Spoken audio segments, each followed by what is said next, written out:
Alright, let's get into it. Patch isn't quite here because there was an issue with the update, and that means they're going to have to hit it with a hotfix almost certainly, which means it hasn't actually been deployed to the servers because they found that after when they estimated they probably would. But given the fact that the error was, well, the scripts not loading, including the scripts, and this is the fun one, including the scripts. Yes, I'll get to you in a moment. The scripts for things that say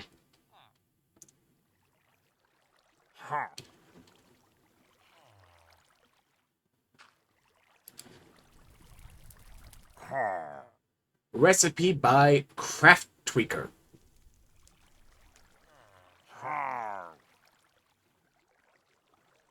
So if every single vault recipe fails to exist, that quickly makes the balance bad. Especially because, some of the most modded ones? What is the recipe for upgrading a bag? Do you know what the recipe for these are? Normally? Let's see. That says iron. That says gold. That says diamond. You know what the recipe becomes to upgrade these through those tiers if you don't have the craft tweaker? Take a standard pouch. Surround it in iron ingots. Surround that in gold ingots. Surround that in diamonds. Apply a netherite in the table. I think that screws up some of the balance for bags. Not to mention, do you know how many of these upgrades don't exist because we don't have them in the pack?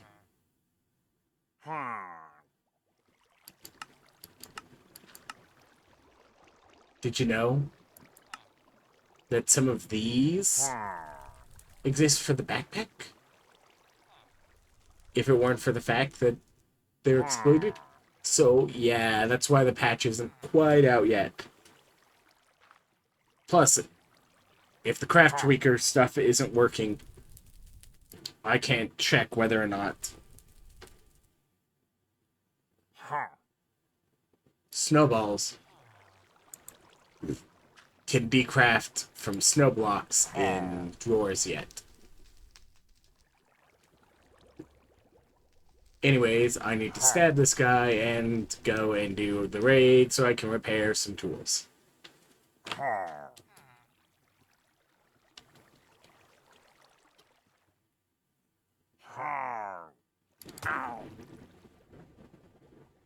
And go. Bonk.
I think that didn't boot right.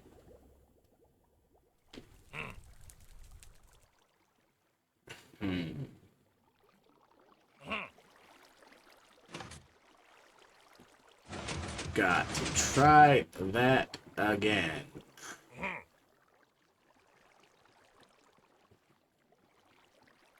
Sir, sir, sir, sir, can I, sir, sir,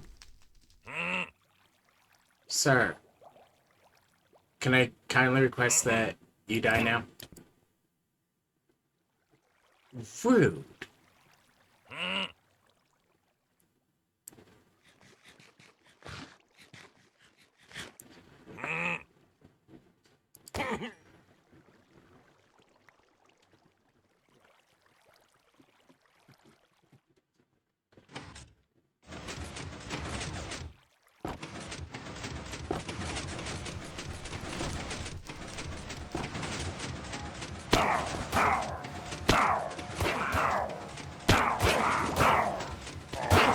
Okay, I got Bad Omen again, which means it should have booted this time.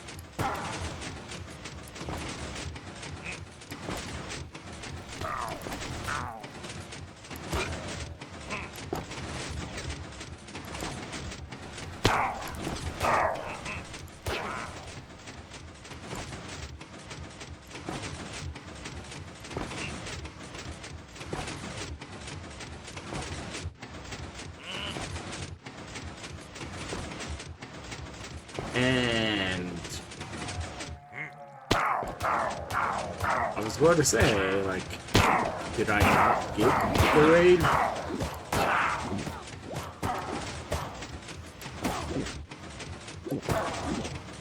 Like, if it broke, it wouldn't necessarily be the worst thing in the world.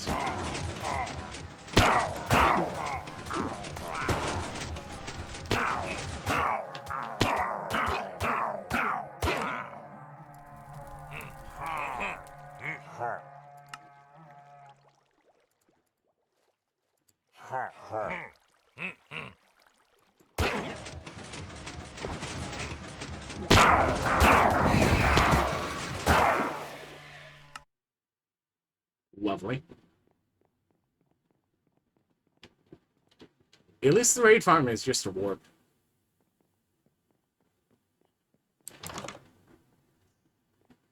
It's simple.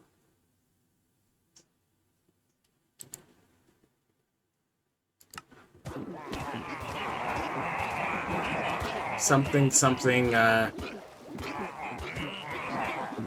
you end up with very, very little power compared to everything else in Vault Hunters. I'll probably have to despawn the raid, which isn't too hard to do.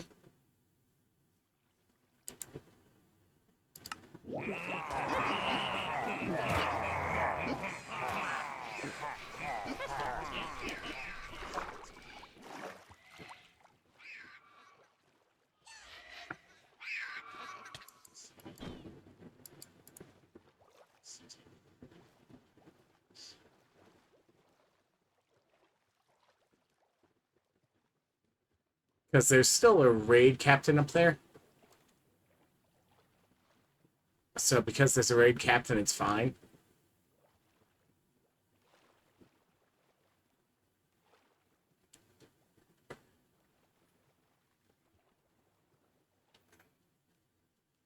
Got about 128 blocks.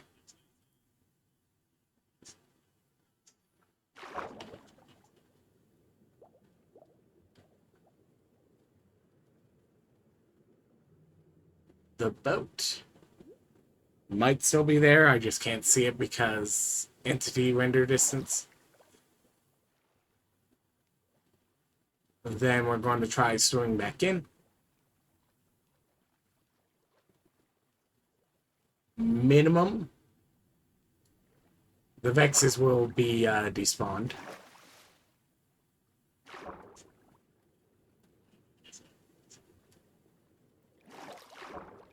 Or at least we'll be dying.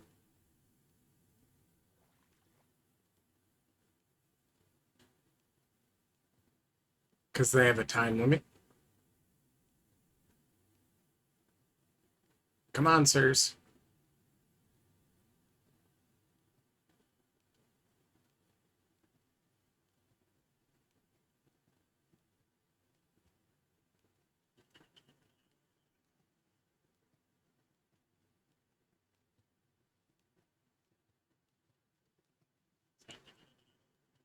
You, sir. Need to? Yeah. Go away.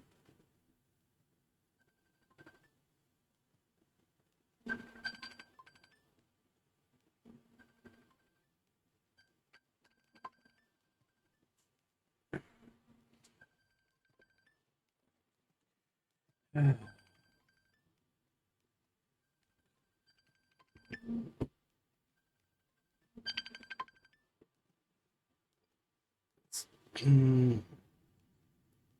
Mm. Yes, sir.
Like, it doesn't work for me to necessarily come over and help if you're going to wander over to the other property that I, like,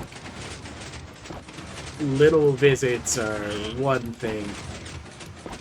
If you're going to move over there, that's a much longer conversation than loose phone call that's going to be needing to be like in person, especially because it's, hey, my brother moved out of his old place, which he and his wife owned free and clear of any kind of mortgage because they bought it from my parents a couple years ago. And ooh, close and fast.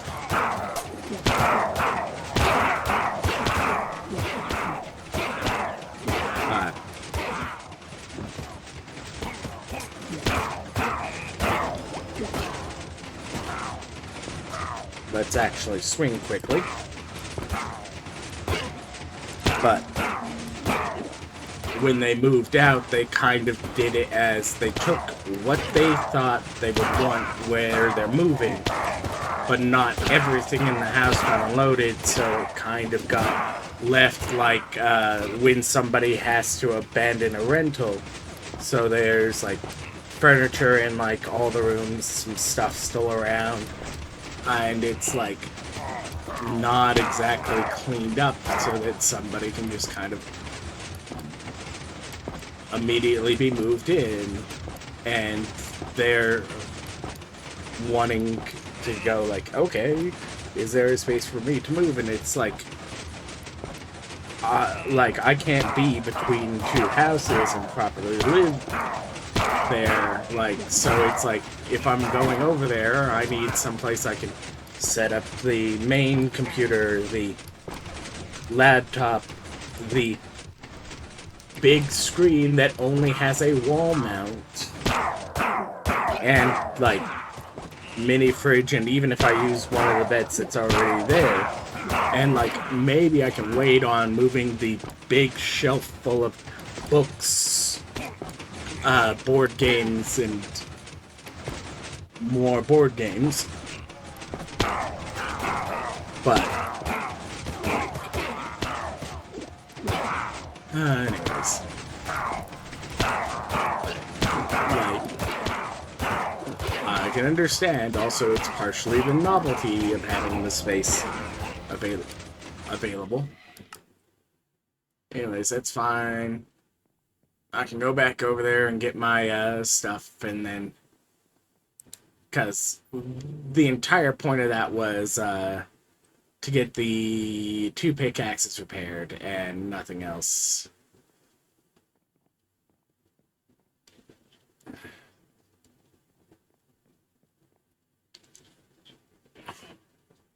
It would be nice to fix the other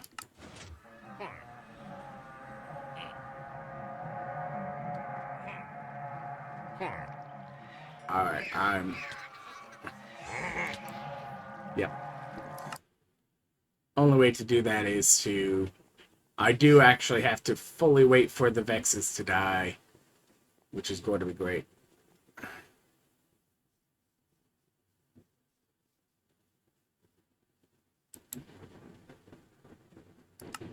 Raid farm. Jump on the warp plate.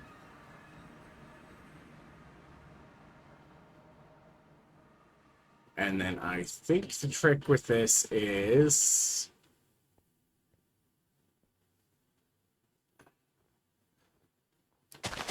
cause the area to get loaded.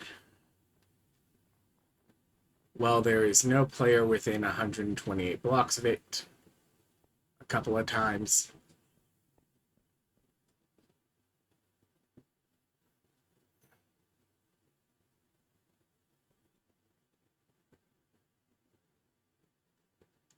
Come on, items. There we go.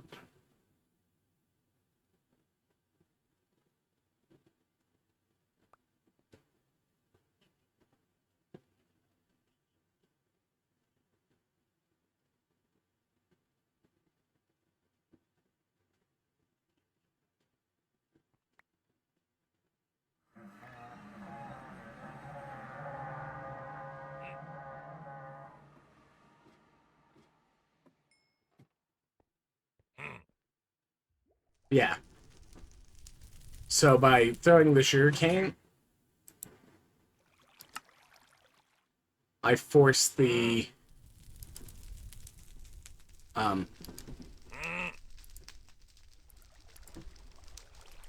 what you call it?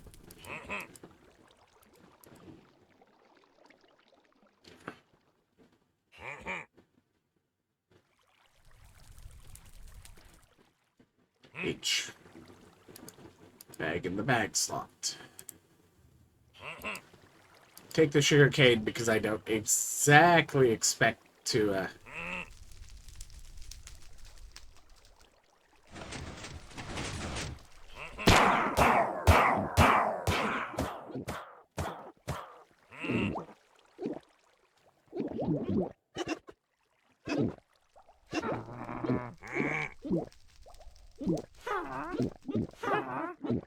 Okay, that's loaded in, that's fine. The tools are fixed, and that was the one thing I needed out of them. Was the tools being fixed. At least the ones that mattered.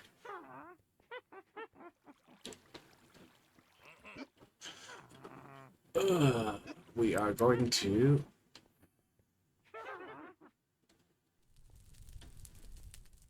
put that pickaxe there.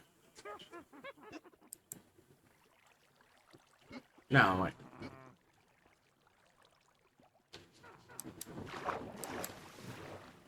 Then we're going to kidnap one of these suckers.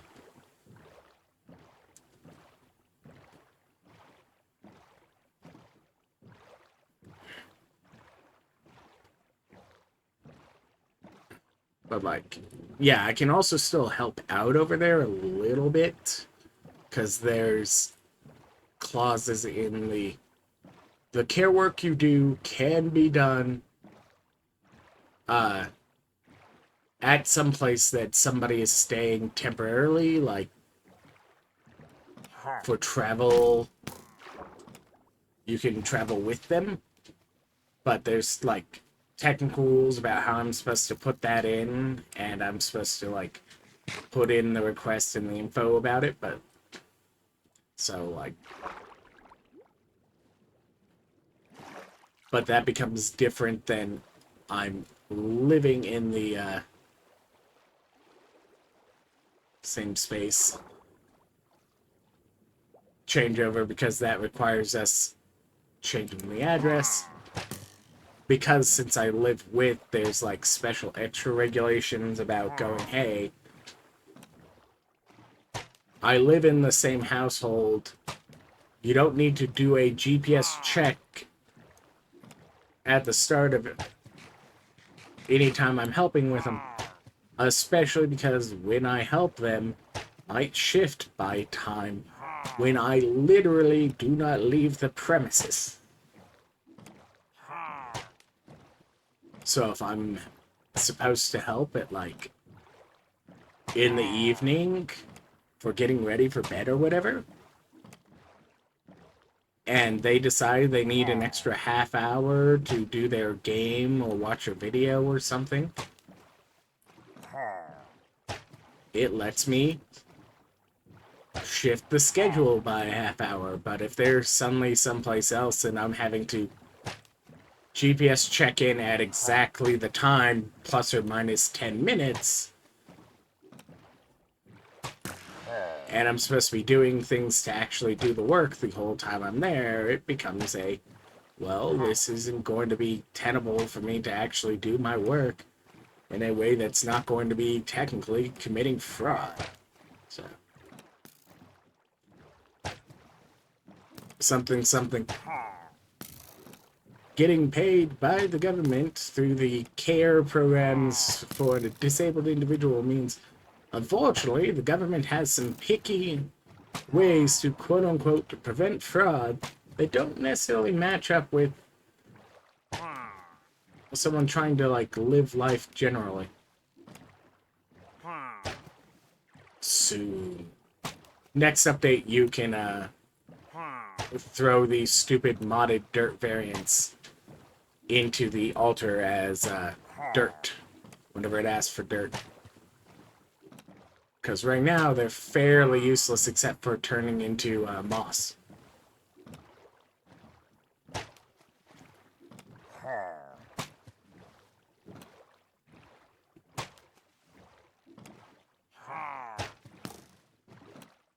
Alright, now where in the world did I made the cut for it there?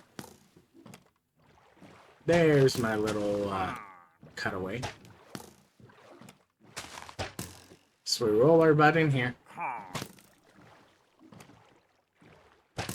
We realize we have failed to actually put the water in the one place that actually caused the problem last time.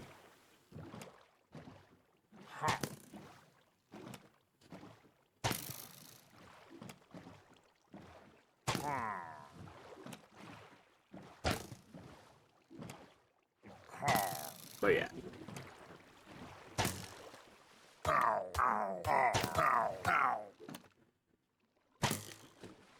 That's fine.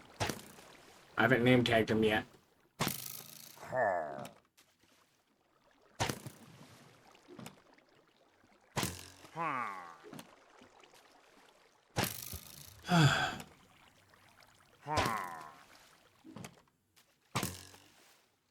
So we're going to be here until that finishes breaking. Then we're going to name tag him, take him down there.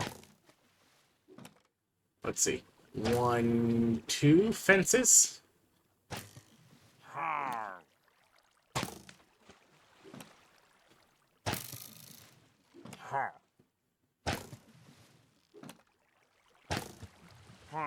But to handle that,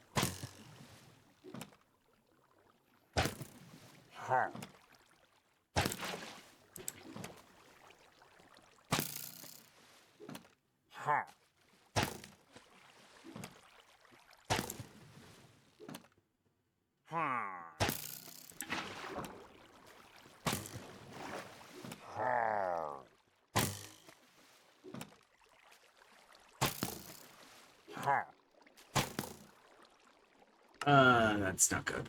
That's never good. If I am within 24 blocks of him, he can't despawn.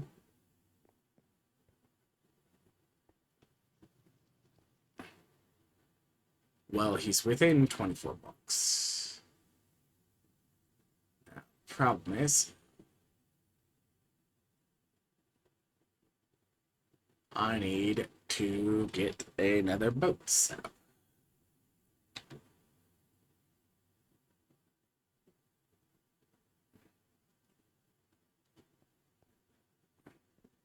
I think greater than 32 is when there's actually the chance of despawn.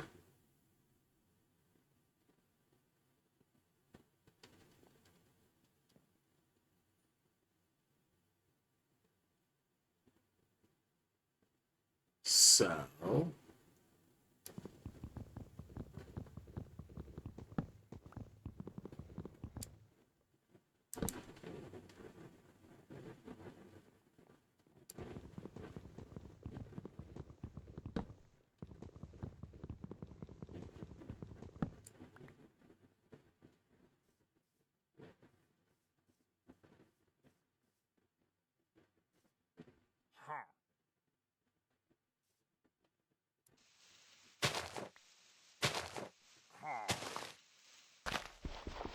Yes, this is going to be one of the weirdest setups for a while.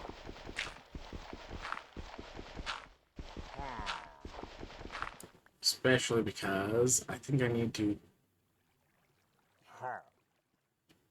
Alright. There's stone above his head. There's stone above his head.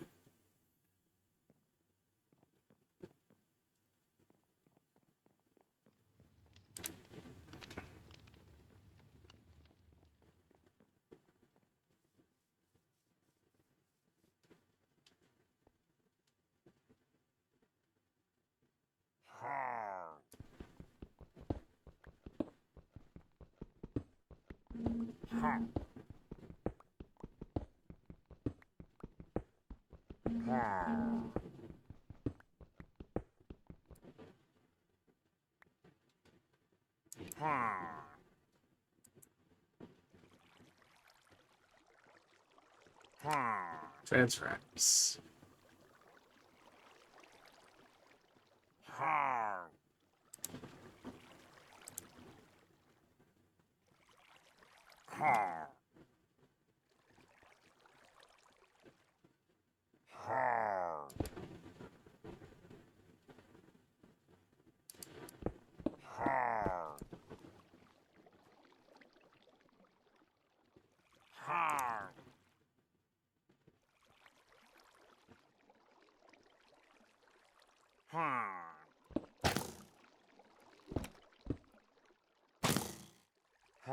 Dang it.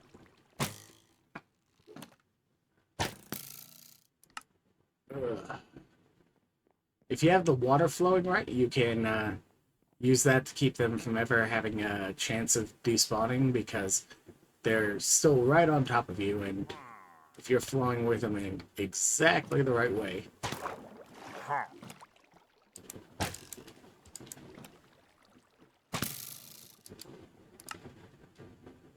Near the boat, near the boat. Let's see if we can trick them into getting into it, and then get into it ourselves. 32 blocks is the magic number of despawn. Nope. Failed. On the boat again. We're going to stand here like this. It's fine.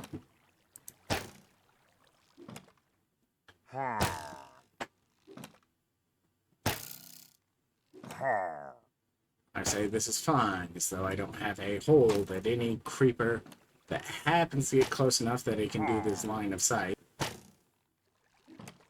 can obliterate me.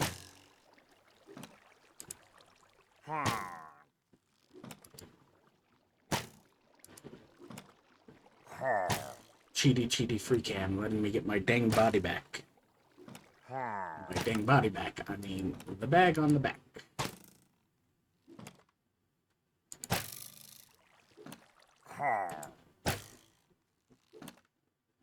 The rest of the items, including arguably the important thing.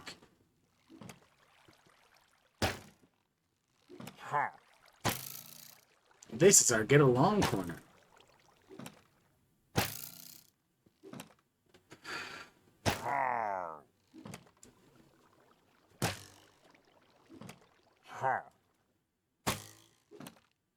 Arguably, this is the most useful thing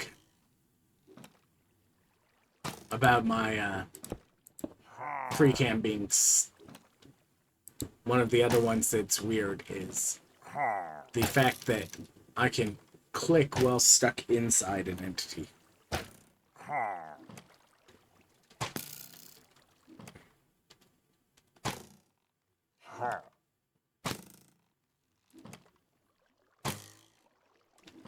Because normally, while standing here, I would be stuck only interacting with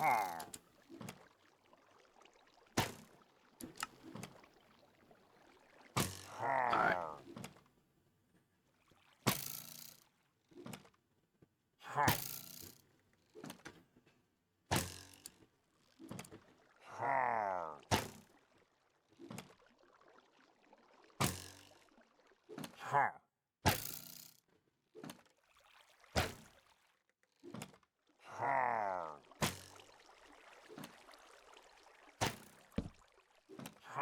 No. The reach on this is, in fact, governed by my reach.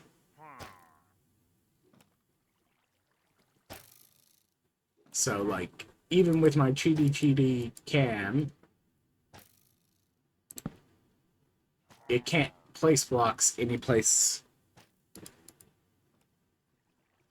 that my avatar could not by reach. So, if I'm under the effects of reach from a magnet or whatnot, using, like, the vault stuff, that caps out at about 7. If I'm dealing with, say, the standard Minecraft reach, the 4.5.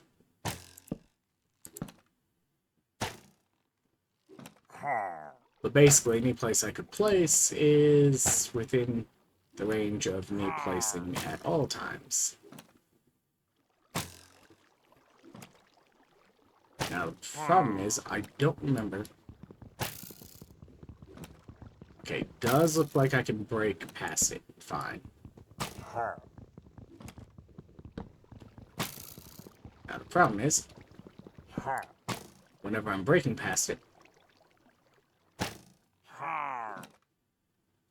I can't be picking the items back up because I don't have my magnet.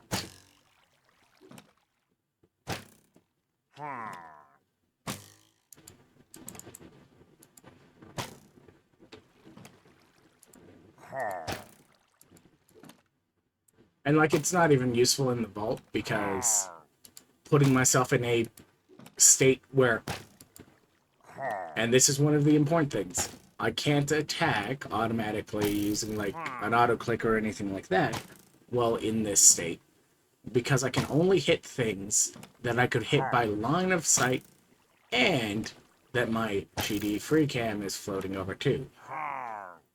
Which effectively just means I can smack the exact same things I could smack. Which, like, okay, that doesn't give me any extra combat against anything or whatnot.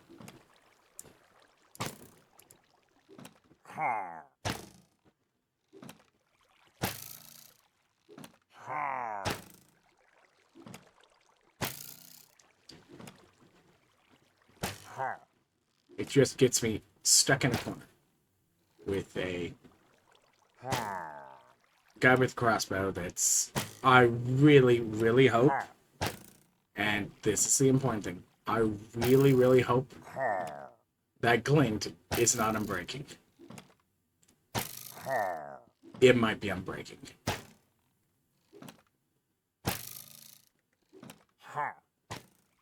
My hope, actually, is that it's piercing, based on, like, what I've seen for, like, it shooting the boat while it's shooting me. Because that implies that, potentially, its shots are just going through me. Oh, I need 2 more fences. Okay, that's fine. Sticks and planks are cheap to get.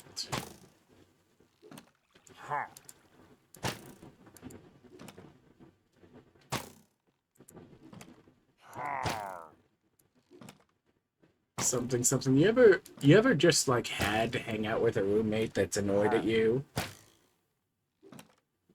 Yeah.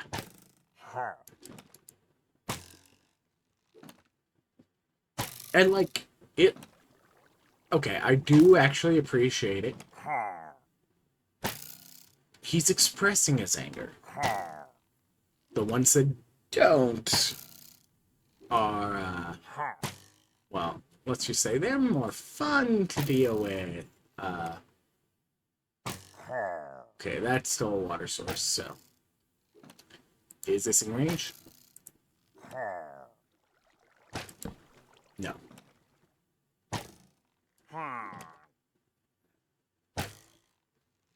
So I might be risking some fall damage on him.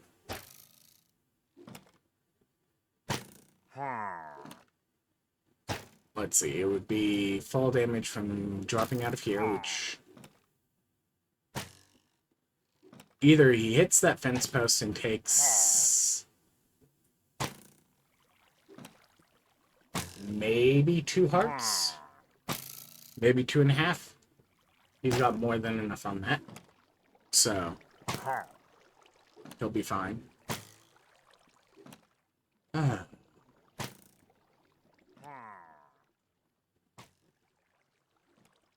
Oh, I've also mentioned one of the next things I also want to do is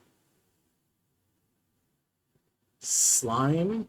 One of the slime farms using like the brown mushroom light thing.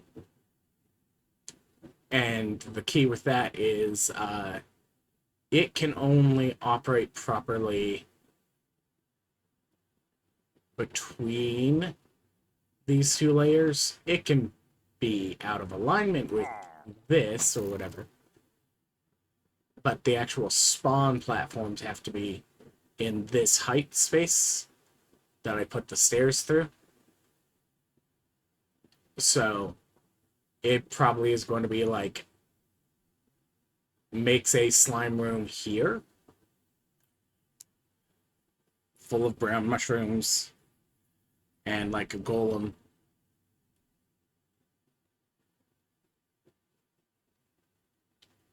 Oh, and this is one of the problems also with this, is I can't even use it for like the chunk overlay check, because the chunk overlay check stays at my player.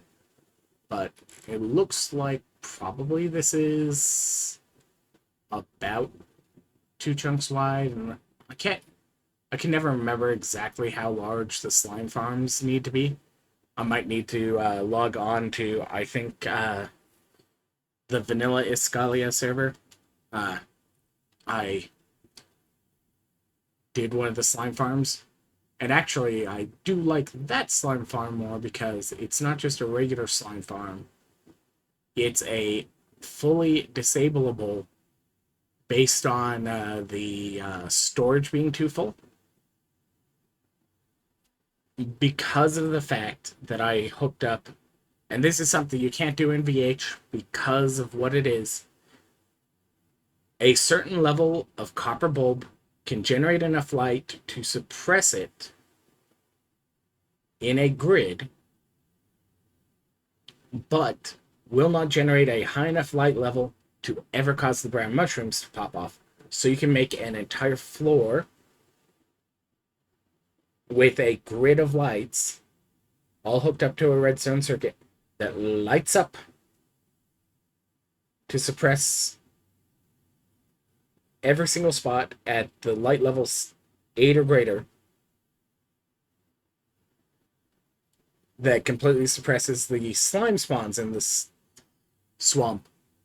And then you just kind of have a farm that goes, hey, I have too much slime in my storage because somebody decided to go up to the platform above and fall asleep for 3 days straight. But slime stops spawning inside, so it's fine. Now, the part of the problem with it also will be, potentially I need to put in a... He's still going at it. Put in a mega torch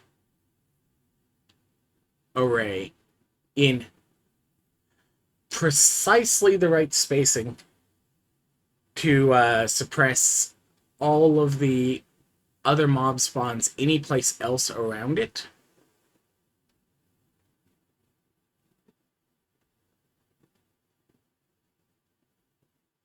Which potentially means that, like, okay, if I decide to do the slime farm and I want it to stay active, it's going to have to be that any kind of mob suppression grid I put in on my own base needs to specifically not suppress mobs within the range I'm going to be spawning it for. But that's actually fairly easy to do because some people just like throw down a mega torch in a specific place and then like just kind of hope that it covers everything near enough that they're going to have no problems with it. Mega torches cover a 4 chunk radius, so like one chunk over and then these three, and it does it up and down too, which means if you say wanted to suppress everything up to sea level, you would place it at 0. If you're not worried about suppressing down to, say, inside the bedrock layers, because, one, ow, shiny. One, bedrock layers, actually on the bedrock isn't going to spawn anything, and, like, unless you're punching holes into it and getting, like, a block like that that isn't currently covered in lava, this one is, you're not going to get any mobs to spawn on it, so maybe you just kind of go, okay, what's the highest layer of bedrock? Okay, let's suppress any mob spawns from the one layer above it and then up. Okay, so you're now putting your Mega Torch at -4. Oh, but you see, -4 then, or no, +4, not -4.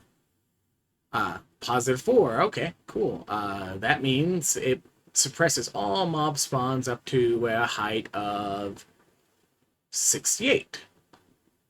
So, 70, 69, nice. 68. So, like, this definitely wouldn't have any if you put a torch at 4. But it's only 4 chunks out. But mobs can be up to 8 chunks out from the player. And if you're trying to prevent... Go away, Stream Boo. Nobody wants you. If you're trying to... Anyways, he's going to keep doing that. Which is why I'm currently in Fly Cam talking about the technical aspects of how in the world you potentially Mega Torch a base to actually go, yeah, there is no chance of me generating hostile mobs that are going to cause me a problem. But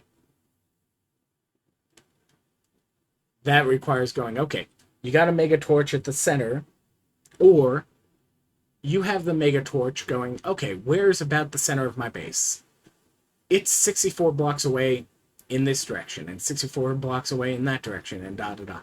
So you go like, okay, where's my center of base? Let's say it's this glowstone block. Okay, go from here.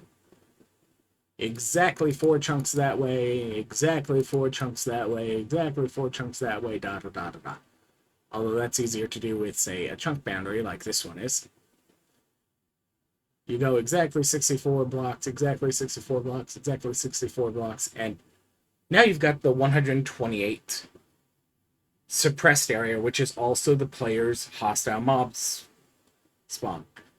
It's not exactly perfect, because at that point, if you move a little to one side or the other, you might get a little bit of spawns in that little tiny section of the sphere that is now just a little past the edge of the square that it suppresses. Okay, so that's not going to work.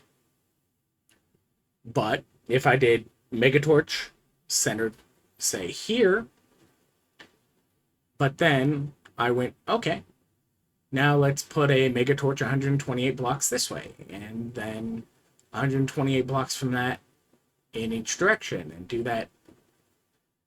You have now done 9 Megatorches, but you have now suppressed all of the stuff below this height. Now, what about any of your surface up here? Well, if you want to suppress without wasting any, you now have to put a Megatorch somewhere in the sky, and, well, you want to suppress the same area, right? So you're now up to 18 Megatorches.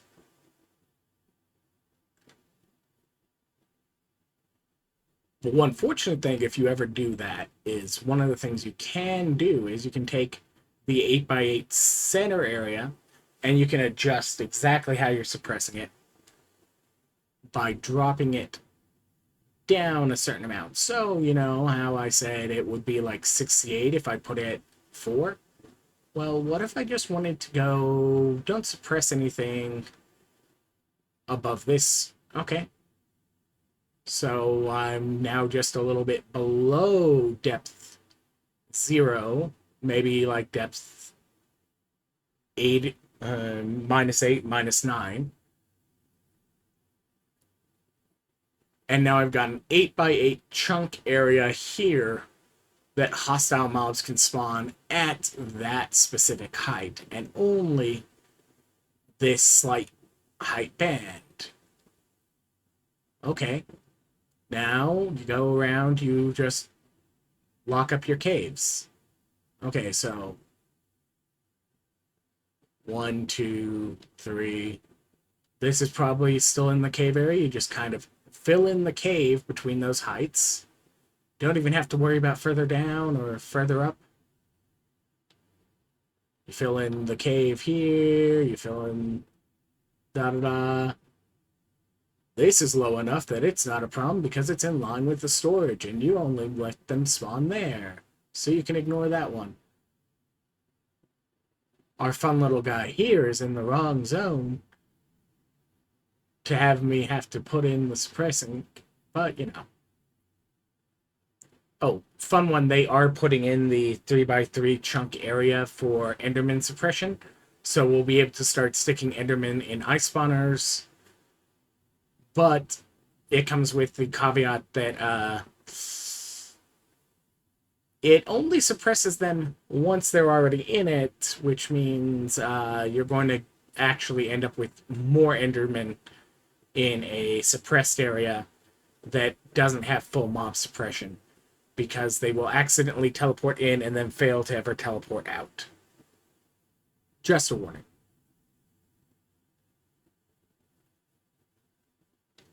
Fill in this gap. Fill in the tunnel I've already done. I don't have to do anything down here in this cave. Once I throw in the mega torches, then I fill in this cave between the heights. Fill in this cave between the heights, and it's like... It won't necessarily be a horrendous thing. It'll be slightly annoying, and this air gap is going to get on my nerves for so long whenever I'm doing the fly cam. Unless I decide to make sure that I dig a bit of a gap into it. I mean, technically, one of the things I can do is I can go, the iron farm is right there. Let's spawn the slimes here. And all I have to do is make sure the iron golem is, I think... I don't remember what the detection radius is.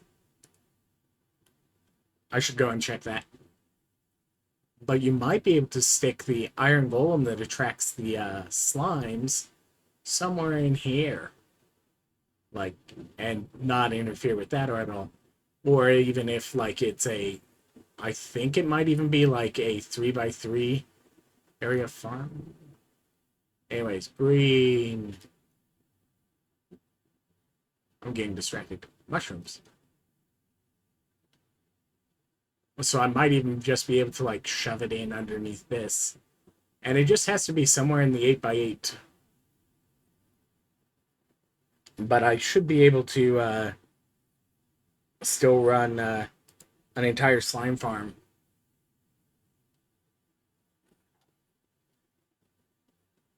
Oh! Something, something. Good thing he can't burn if I fail to do anything to him. He's not like a cake or anything. Yeah, sir? What do you need?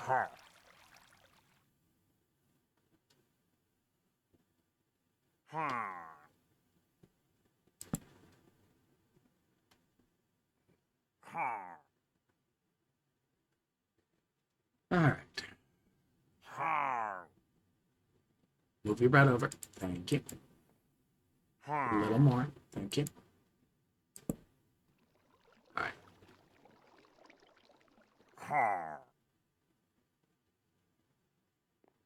Now, sir, I need you to move your butts.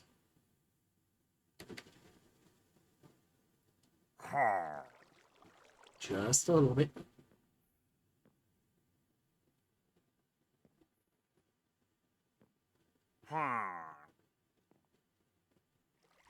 Look. Now that he's worked out this aggression, he can be hired for his job. Are you ready for your signing bonus?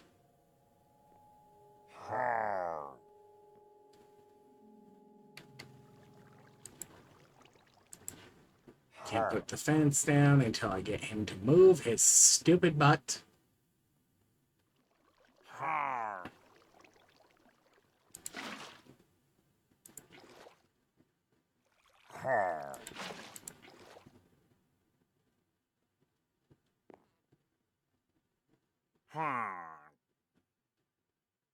Move your stupid butt. No, I'm fine while I'm down here.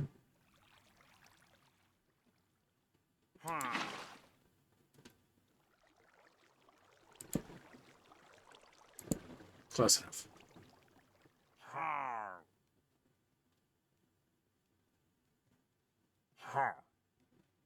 Okay, now the problem is I need water.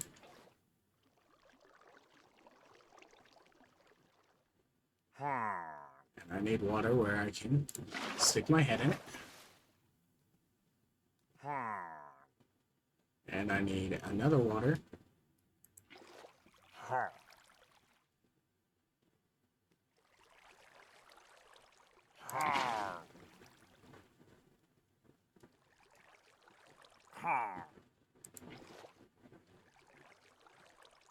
Something, something, block updates, something, something, this is annoying.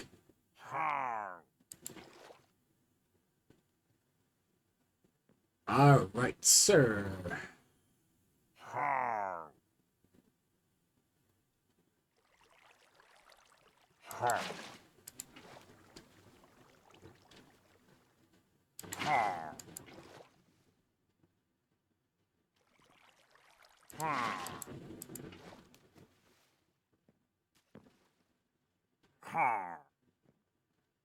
Move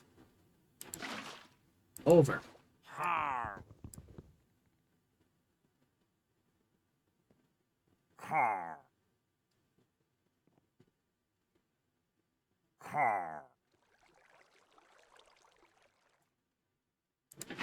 I think I need to do this.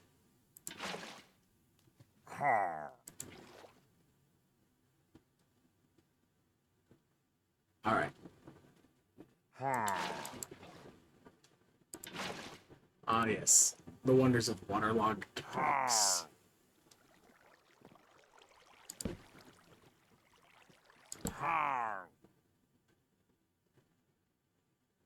Sir. Not helpful.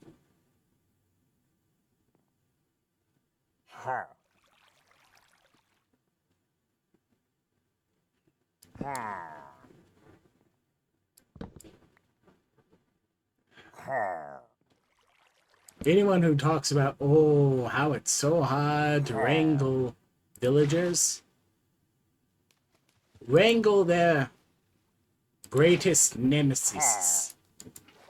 Nemesi? No, wait, that's a graphics card brand.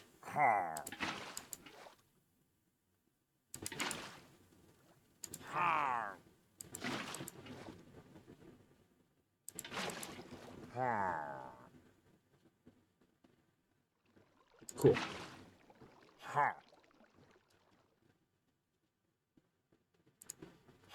Sir? Sir? Sir? Sir? Sir? Sir?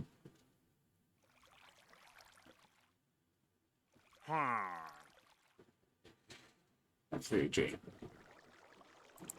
Employee ID. Anyways.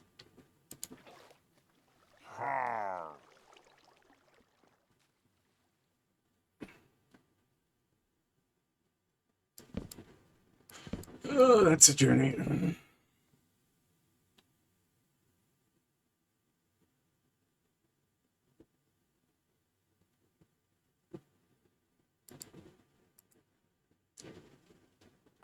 Sure, we're not going to make it look pretty.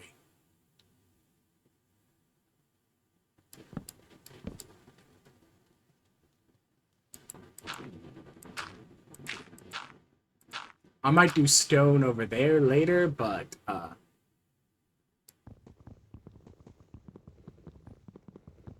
I've got some fences to rip out, and on the way down, I am just going to put in dirt. Dirt, dirt, dirt, dirt. And I need to, like, seal the hole up above, too. But, like...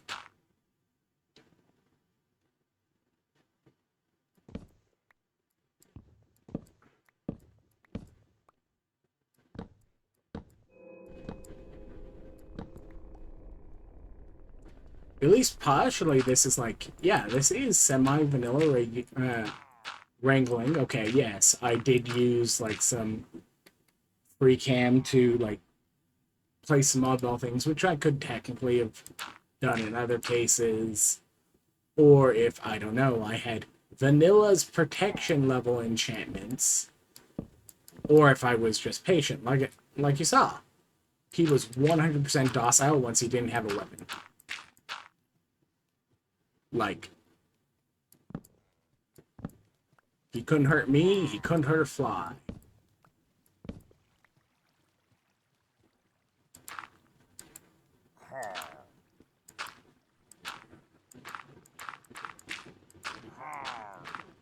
So once I had him disarmed, like, rearranging stuff here, like, yes, I have to name tag him. I just didn't want to use the name tag because name tags are still a little bit annoying to do. I say as though I can't just get, like, 2 stacks of emeralds by doing a little bit of repair. I have not located any yet.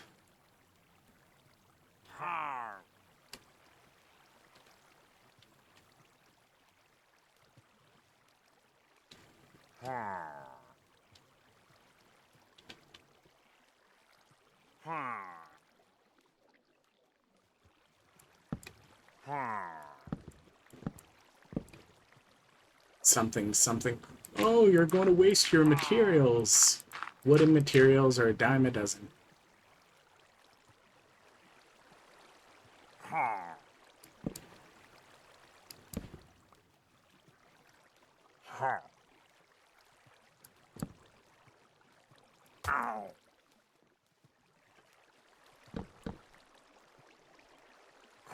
So, I need that to block line of sight. Bucket of water.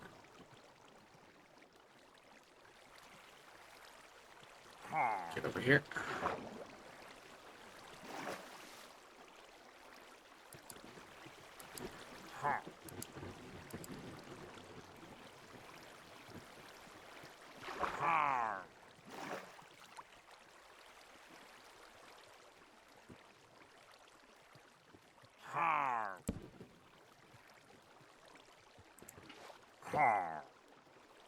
Now, one of the keys is he's not going to be bouncing up and down like this at all times.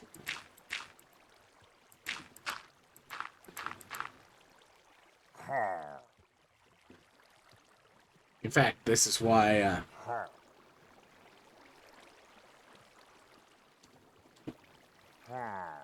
that's right. I will use one of the witch sticks to make another lever.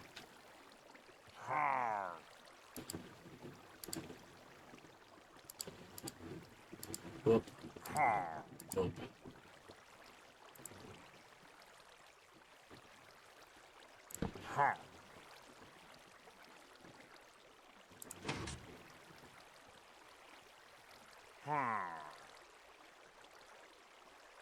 You see, while he is here, at this level, he doesn't create a line of sight that villagers can see.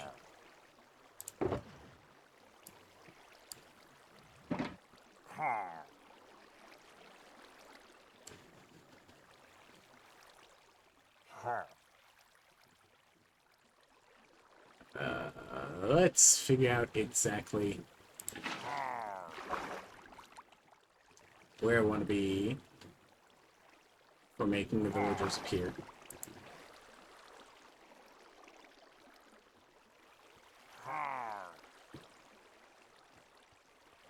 I think I want to do... If I'm shifting, it won't count as clicking on the bed.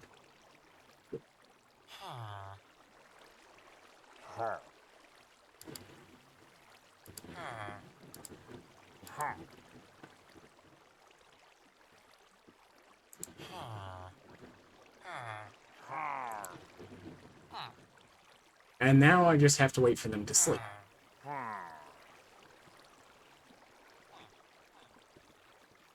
Which goes, hey, is it anywhere near nighttime? The correct answer is...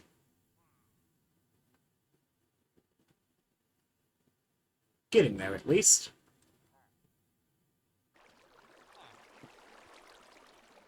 Now...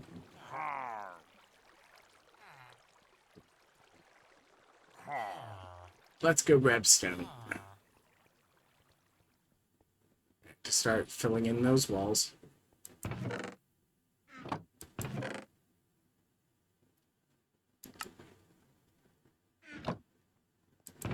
I needed a positive upgrade for my backpack whenever. Yay, there we go.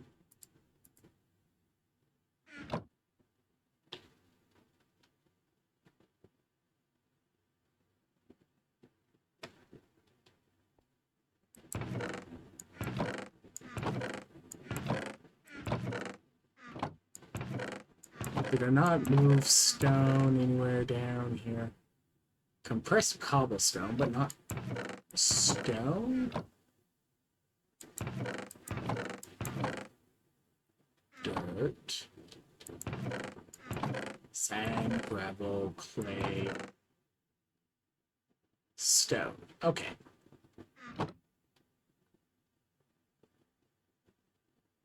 Swapsies time! Let's take anything that's... cobblestone out. Not cobblestone in. Cobblestone out. Not cobblestone in. Cobblestone out. Not cobblestone in.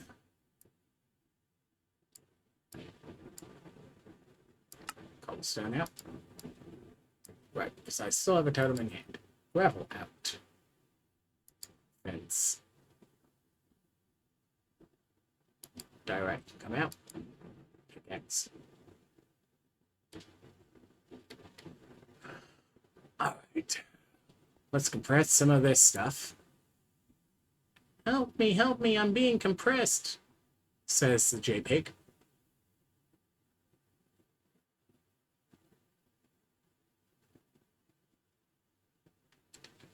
Alright.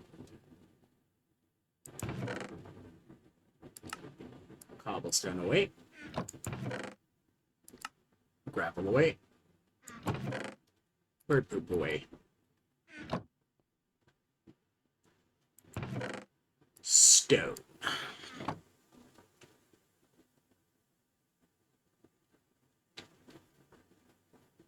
And I'll get more later. But for now, I got some holes to patch. And the key is to check whether or not this works.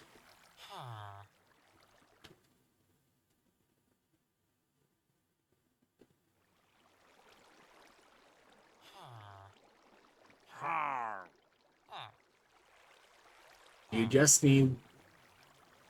come on, boys.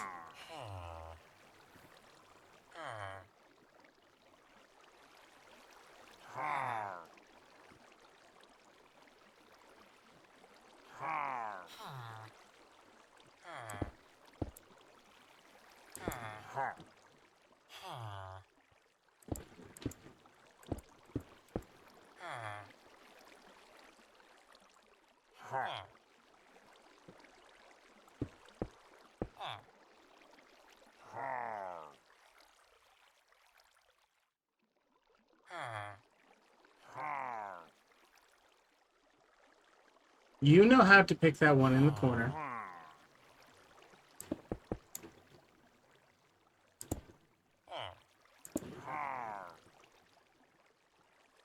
Come on, you can do it. You can do it.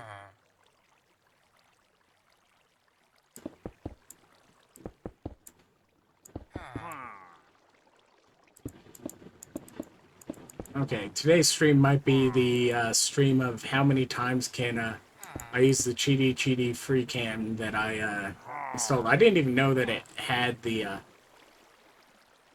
capability of accidentally letting me place or move things in spaces I shouldn't be able to click on until I had already just had it so that I could free cam some builds.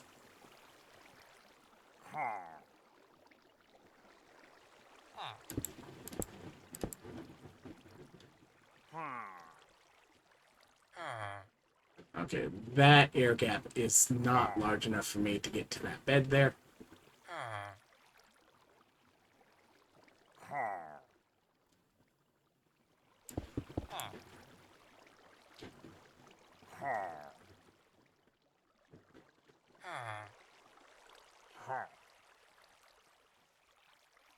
Okay.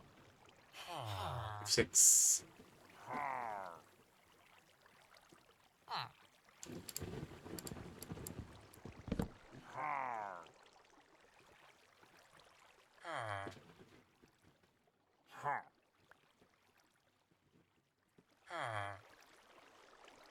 Something extra cheaty free cam.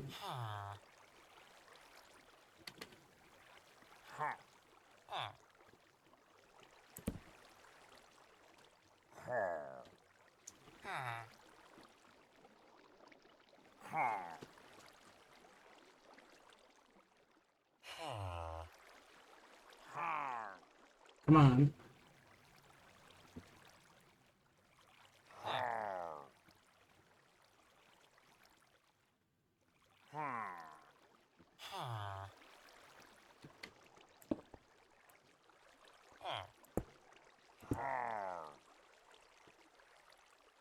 There's an air gap. You can use that bed. At least I think it's that they have to be able to reach the head of the bed. If it turns out that I've been doing it backwards and it's supposed to be that they need to be able to reach the foot of the bed, but all three of them need to sleep at some point.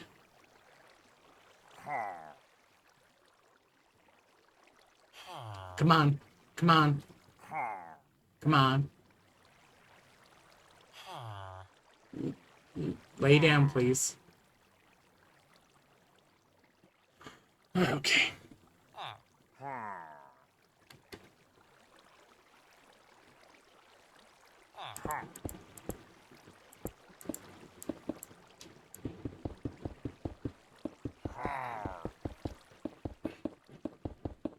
Really, some of them are laying down. I'll solve more of this later.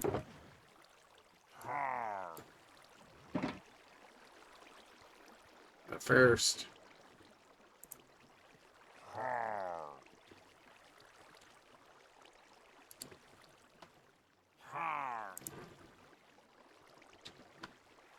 Like, I swear it's that the head of the bed needs to be on this side. Okay.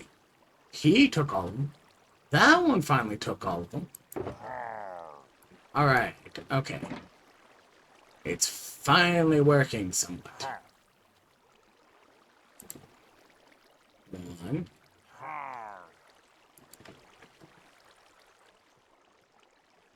2.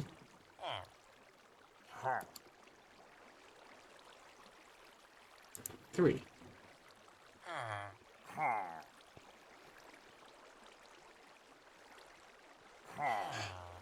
Eventually he'll stop being an idiot.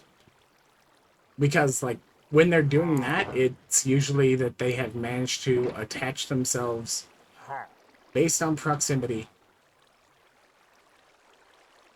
to one of the beds in one of the other cores. And they'll continue to do that until they realize they can't path to it. Then they will reassign their path. And they will reassign their path also when one of the villagers over here selects the bed that they selected.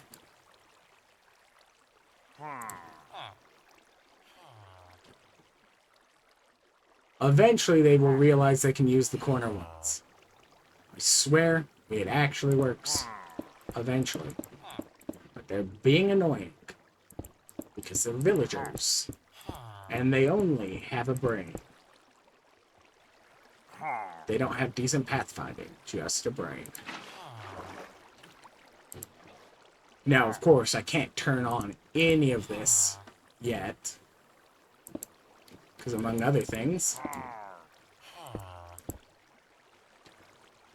I don't want to be trying to dig this out while I have 4 golems in it.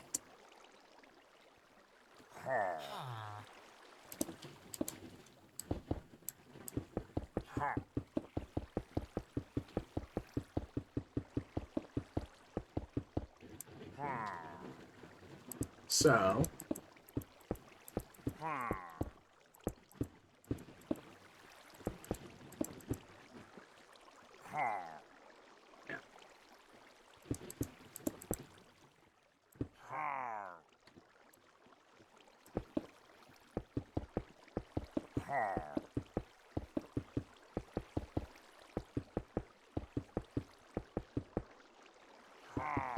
Because one, it's already going to be annoying if I accidentally spawn even one set of golems. 2, technically, since they've all laid down, their timer is reset. Which means... And none of them have seen a golem in the last... Yeah. They haven't seen a golem in more than enough time. So between the since last golem spotted and sleep timers, both are in the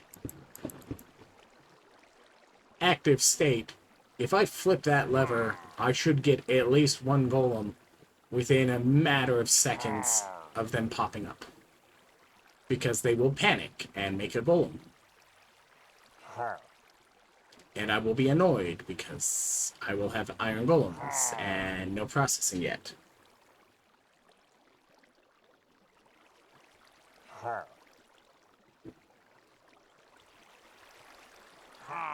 Now the problem with the golem processing, I think I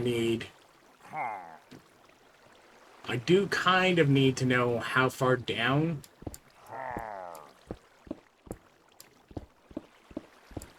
is far enough down for them to be out of range of the villagers, so I'm going to have to, like, double check on, like, what is the detection radius of a villager for a golem?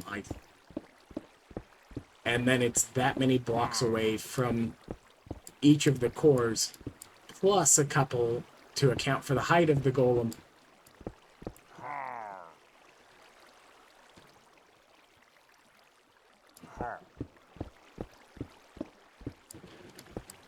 And that, like, also influences where I can put in the slime farm later.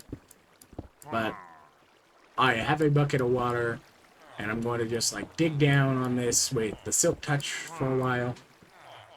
At which point, I will have a big pit. And I'll be able to then go, okay, is this deep enough?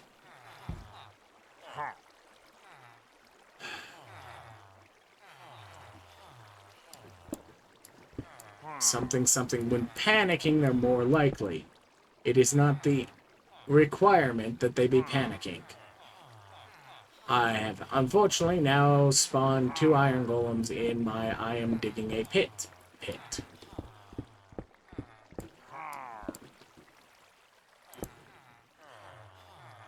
But once I get far enough down, I'm going to be out of the way, big guy.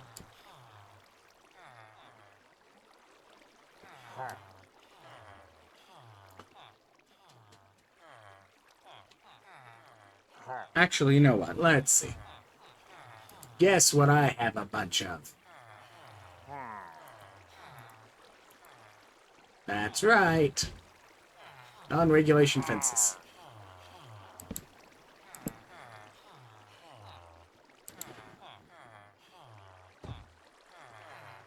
Please move your big butt, sir. Thank you.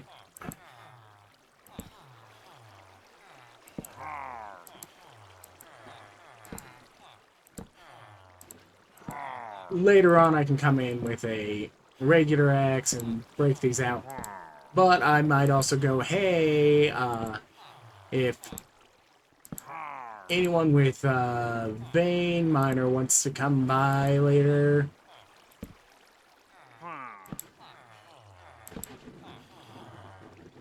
and just like hit these once. But depending on how long it takes, I might have vein miner by the time it matters.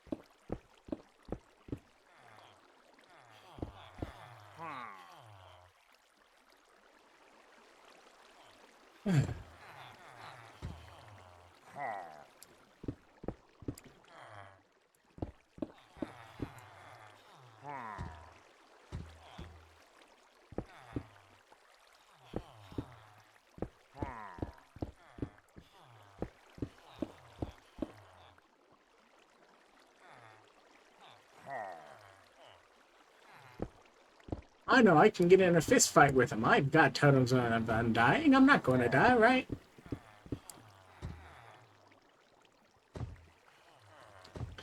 Totem of undying only saves you about one time.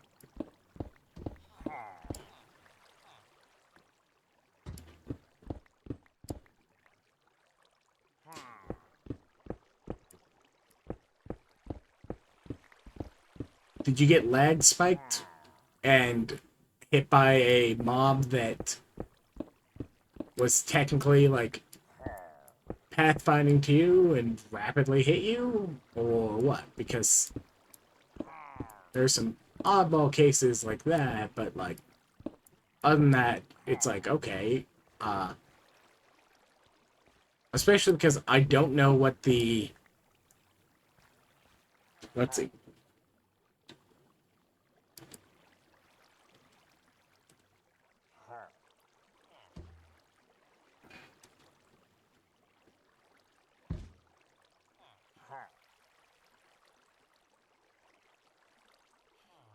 Yeah, so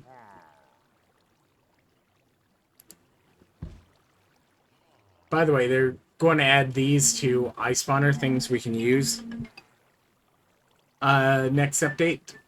And to craft one of them, you take 2 hostile eggs and craft them together into one.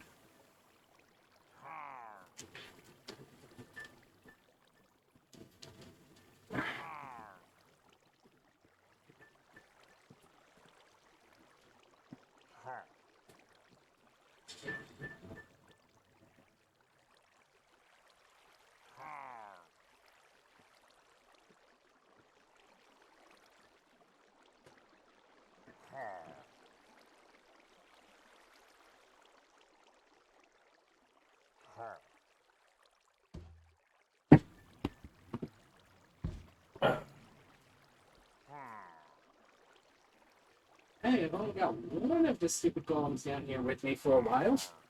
Because I left one up on the edge there. But for now...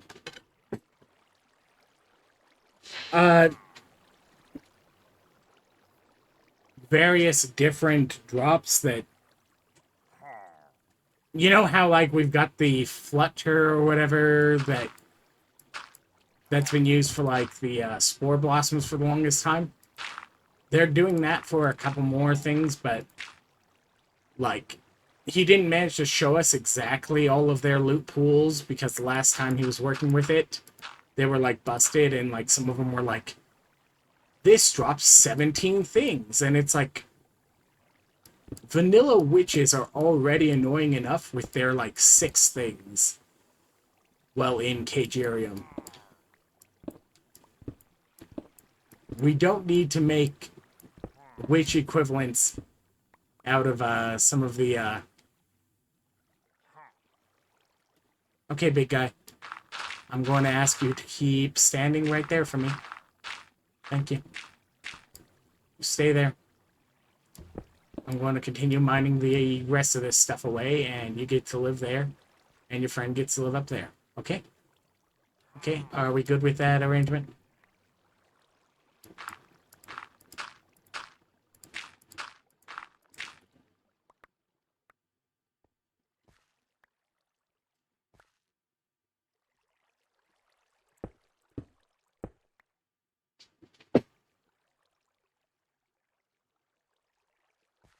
Oh, they're also, they announced that they're going to be buffing catalysts just a little bit by reducing the crafted size to 5 instead of 10, which will roughly double the amount of catalysts that players can do even before Prestige.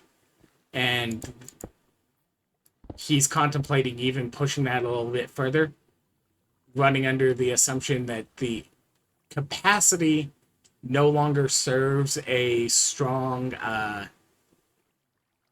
limiter function, because the strong limiter function is the new always effective challenge stacks. Because, you know, the old legacy, the reason they had the capacity was because it was random penalties, like some amount of extra traps or some amount of da-da-da or things like that. And that was the major thing that allowed any kind of does anything go in the bag now? No. Okay. Let's go with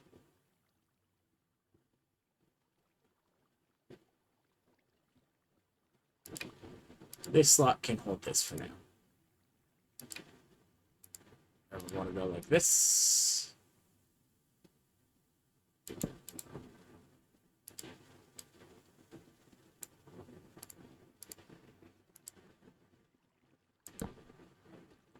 I want to come back for this. And I'm cleaning up other things. But we're going to do this.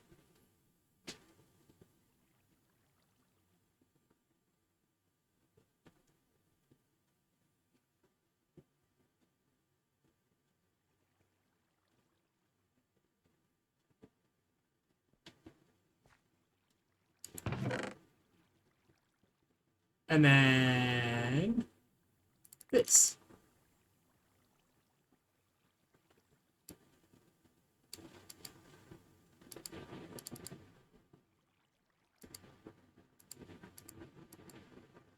And I'm going to annoy myself by having to come back for this later, but that's future me's problem.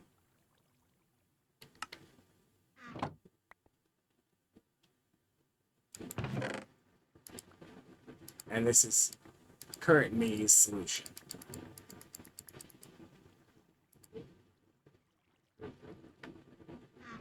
Alright, anything else I left on the ground? Okay. Then we go Control 1. I can now pick up things again.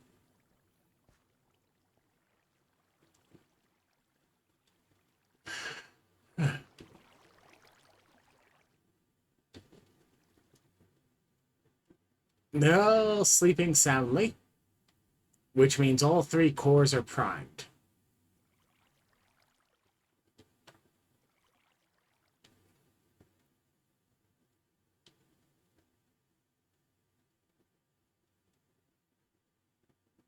That's fun to know. And then I just need to know... Let's go with... We'll make it just like down to here or whatever.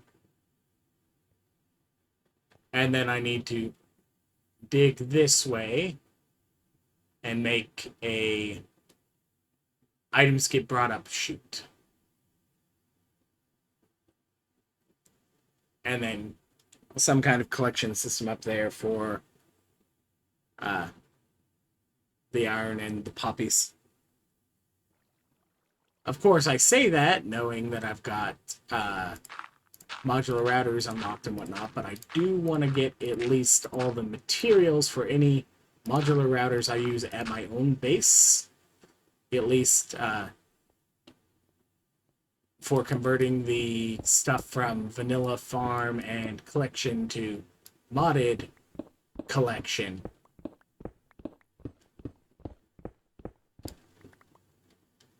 I want to have actually run the vaults for it. And if I happen to run the vaults and get the materials for it and do that, like, I'm not worried about the research. But I do want the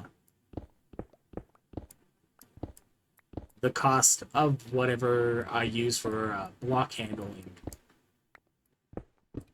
and stuff like that to be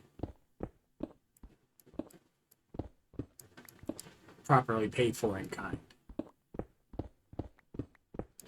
before I without like having raided somebody else's inventory or having it donated.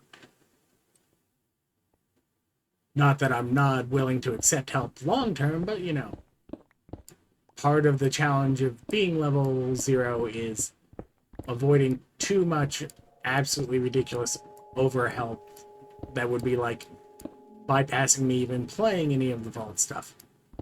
But you currently have a bunch of level 0 gear.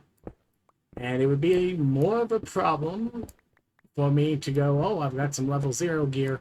If it weren't for the fact they have technically put in a way that I could go and grind myself some level 0 gear without ever stepping my foot in the vault.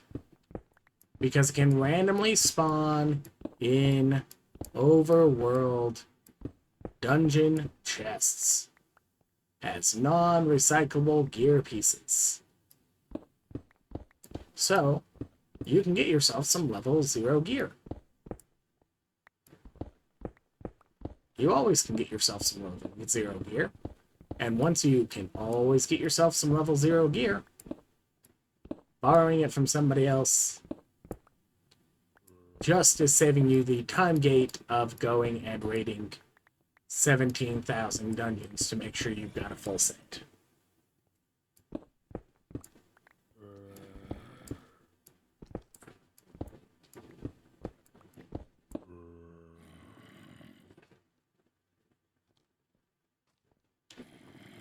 I'm going to have to free those big guys by doing a waterfall down, but so that I can go and break those blocks that they're standing on.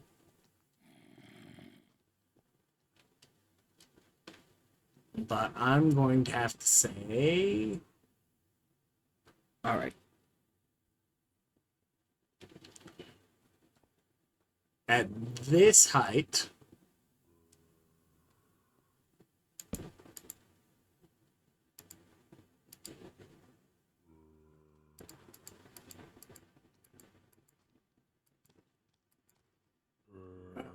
I did annoy myself, even more so than I thought I would. Know why?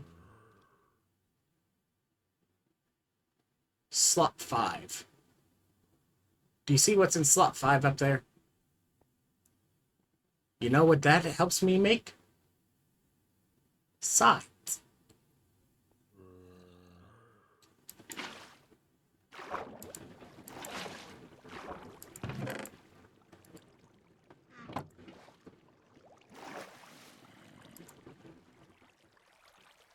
What might I want down here?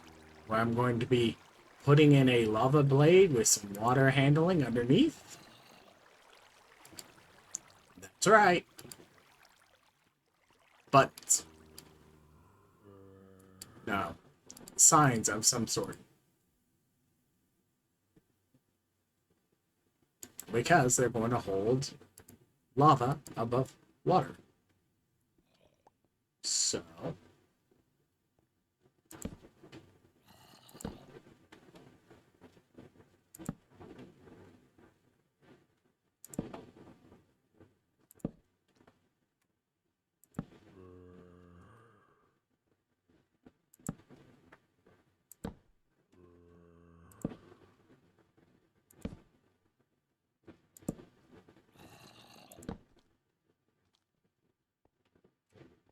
Alright.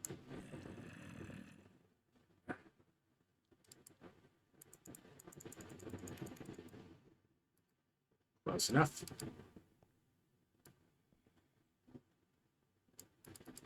I say that as though I don't have to pull all the sticks out of my backpack. Clay goes in the clay box. Alright. More signs!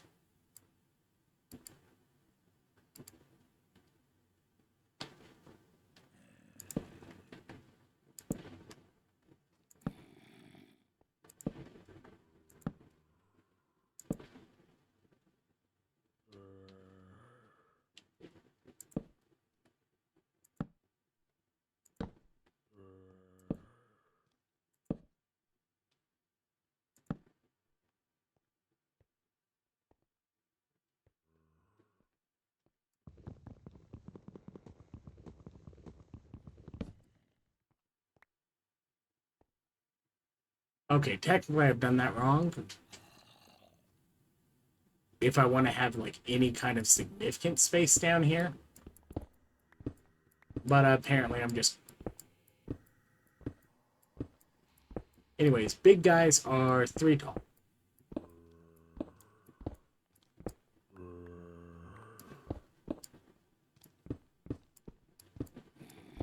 Which means feet are here. Torso's here. Head is here. So, if I do something like, say...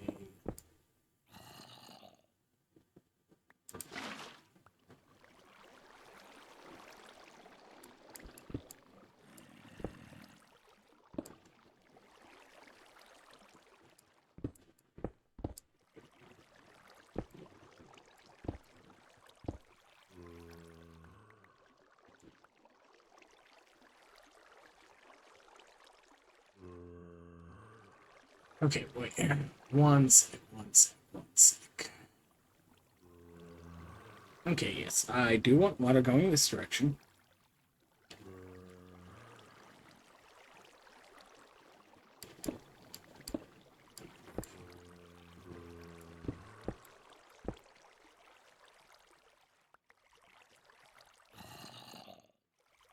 And, notably,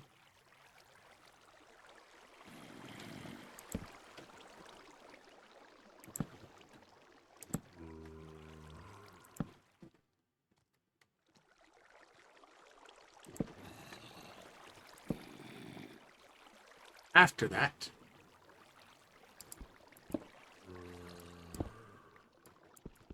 I'll want water going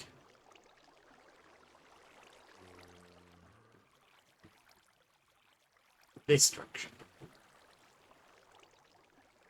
Oh, but I don't have enough water buckets. I'm also going to be putting a bunch of stone back in here once I've got the water flow going that way. Oh, but you see, I need...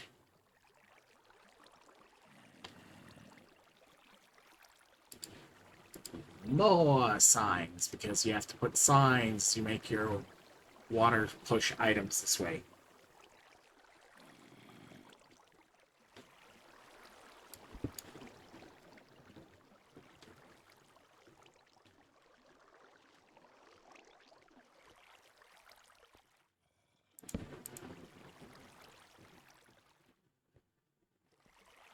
Alright. Find more signs.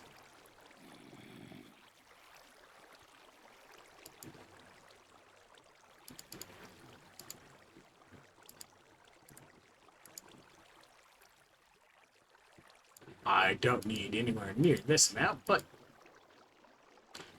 what you going to do? Cry?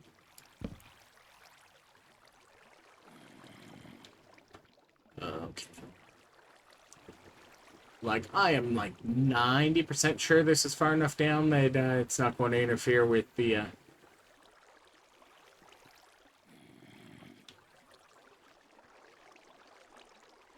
spawning up there because they will be out of detection range by the time the next batch needs to spawn. I think. I really hope so.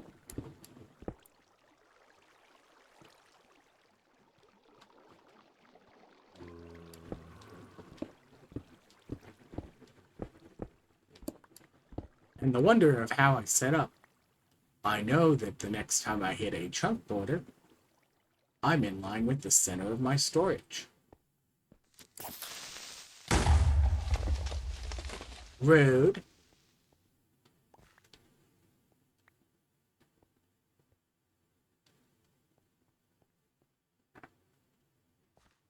Let's come steal some more water.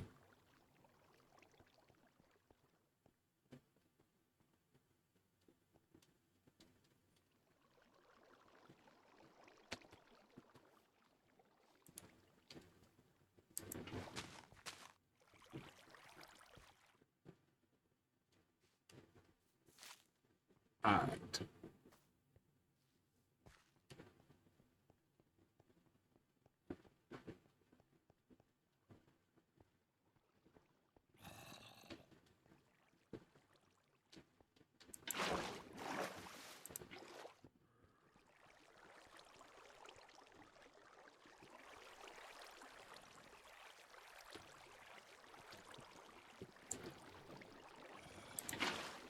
And note, the only thing this actually has to do is drop items in here. So I don't need it to be even or anything like that. It just needs to get items from the golems dying in there.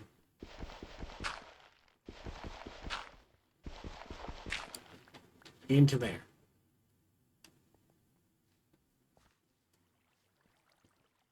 Doesn't even need to do it well. Ooh, piece of candy.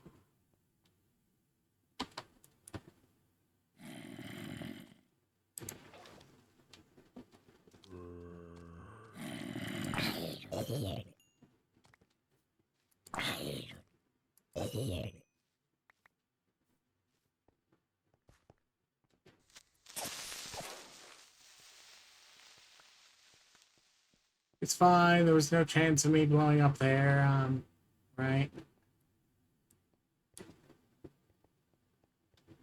Yeah.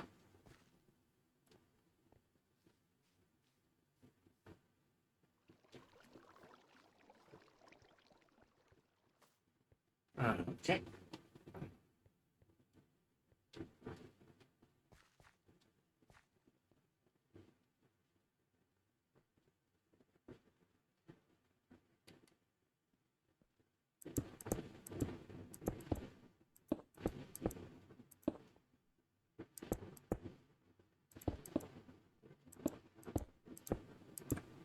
Like, yeah, and I don't need to bring all my items to the center of my storage or anything like that, but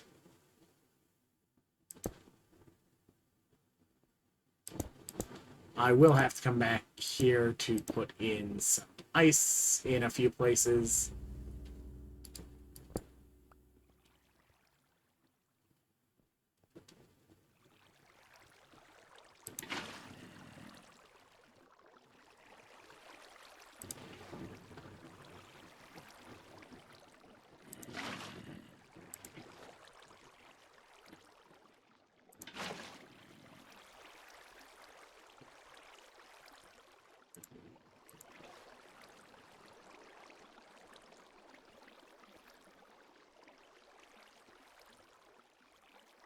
Okay, so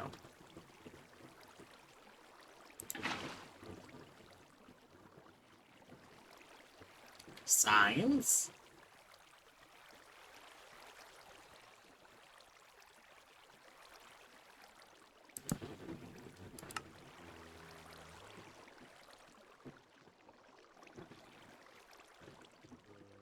Okay, to be fair, I should move this one more.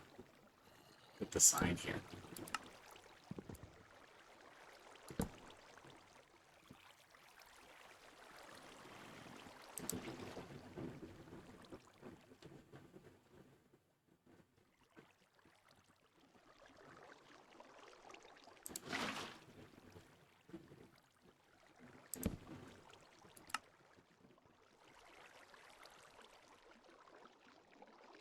in and around the corner. That's fine.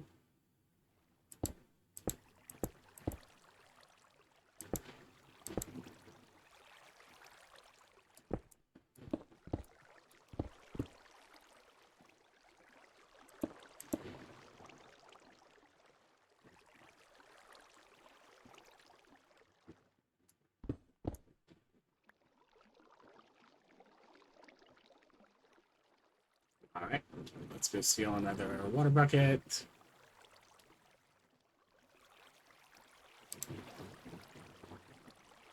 But yeah.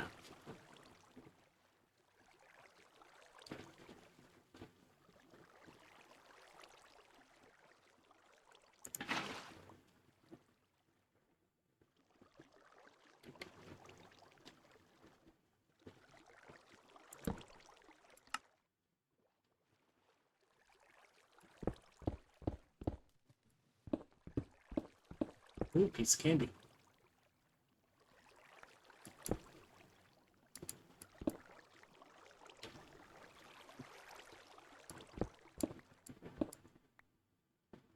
Okay. This is in line with the corner of, or the edge of the storage center line, which means if I did something like, say, went straight up here,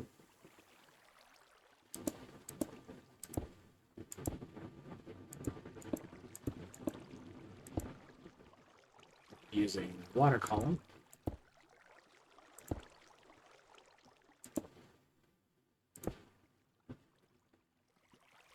you know, the thing that I famously have a lot of at the moment, water.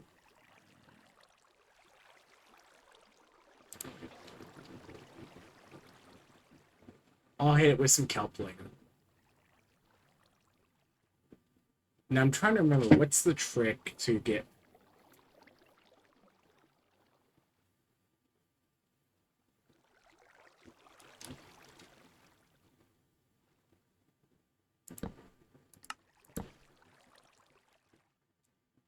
Like, I don't think I'm going to leave it as a too high track for the water, but it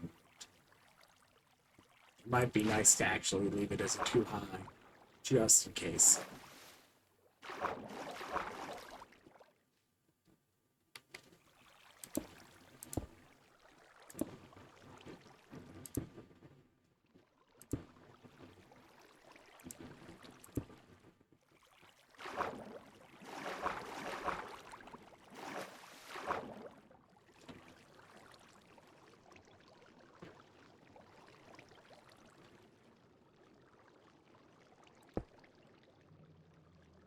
Dang it.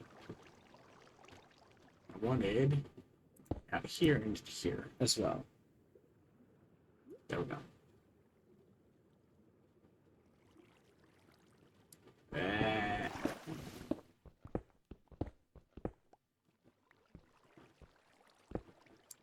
Alright.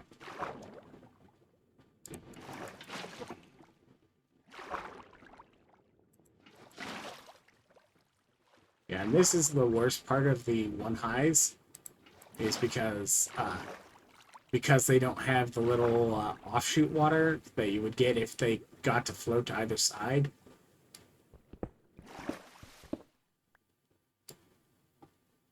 That's fine.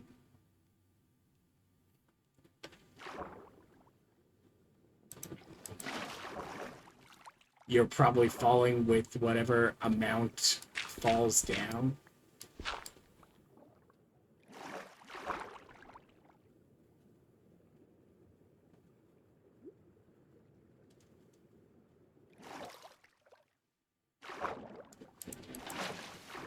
Like, you're almost always going to hit the air gap unless you hit, like, just the right kind of jump.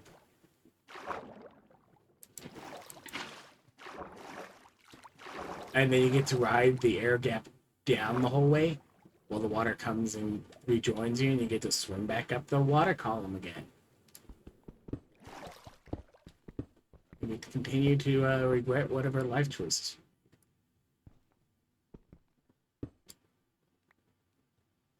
Alright.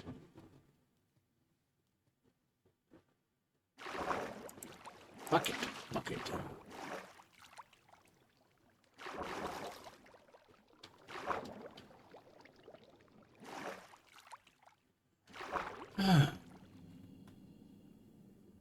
Find anything interesting while you were in there? Or just a rather generic run of a vault?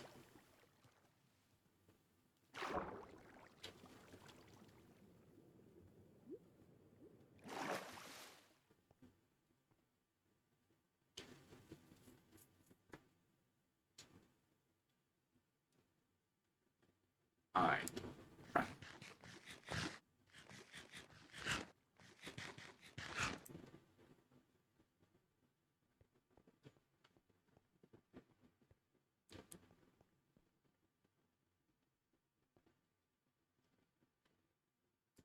Dirt. Arguably, I need more dirt because I do need the dirt for,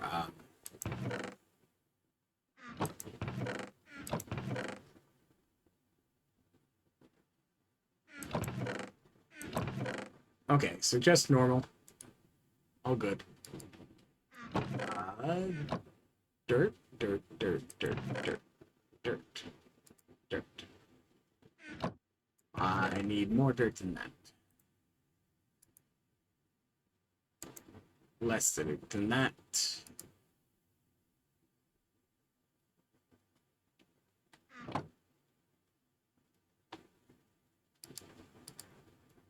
That's an appropriate amount of dirt. Well, yeah, I've got enough in storage. Remember, I already raided a bunch of the dirt at spawn. That's why I have as much dirt as I have. But you see, like, it's literally, I need to put back the dirt I ripped out when I kidnapped the pillager and brought him over here. So, like, that's what my current project is, hey, let's go grab the, let's go put in the stone and the dirt to fill in the hole I made through my landscaping.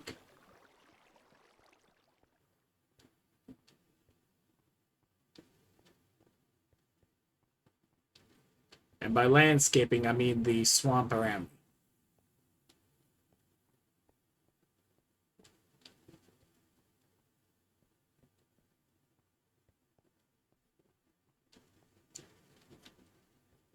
Today's probably not going to be that. Like, I don't have much else to do once I get this going, which is, like, I need... what, 6 buckets of lava? I might be able to get away with 4 buckets of lava if I do corners. But that still involves me getting 4 buckets of lava, going down there and fixing that up, which I've got 4 buckets. I also need to steal some ice from someplace, which probably means I'm going to go to spawn and rip some off of one of the icebergs nearby.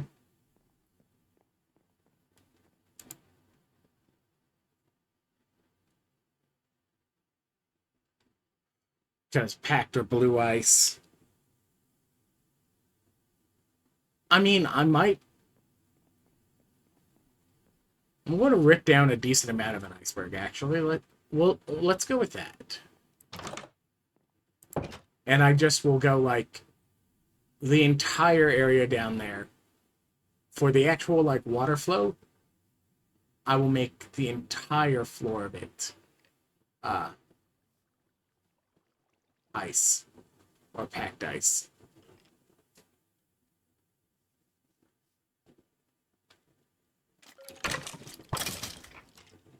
Kindly dies. Doesn't help that I'm a thumb mouse user, so you get to see the extra jitter when I do the quick movements.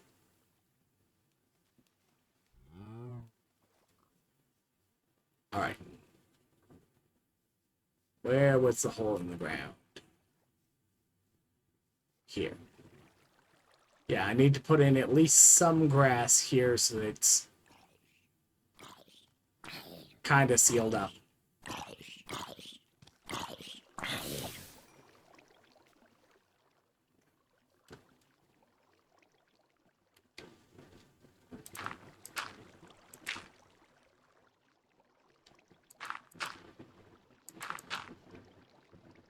But then, like, I don't have enough dirt here to do everything is dirt for how much I actually pulled out. Some of this right here is still going to just be dirt. But, like, once I get to about there, it's going to be stone underneath the top layer of dirt to become grass. And otherwise... And that notes that, like, here... That's quite clearly not a double tall. So it gets to be not double tall.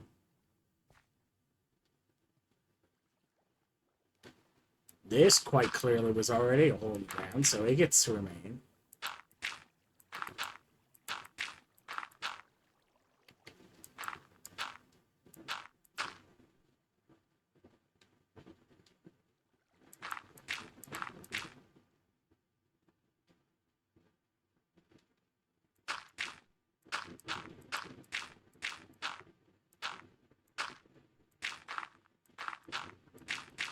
Gets blown up by a creeper that walks up to me because it was nighttime recently and there's just going to be a few around, right?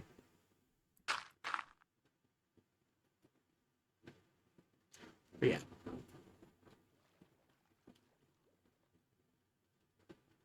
Do it.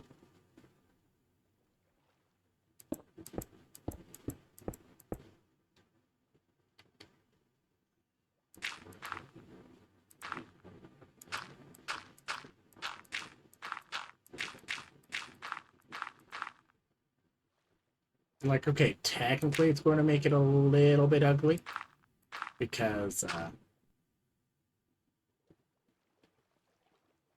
if I dig down, there's going to be like stone a little too close in some places. But at the same time, I'm going to go... The dirt I took out of the compression, I'm going to just use right now. And then once I'm out of it, that's when...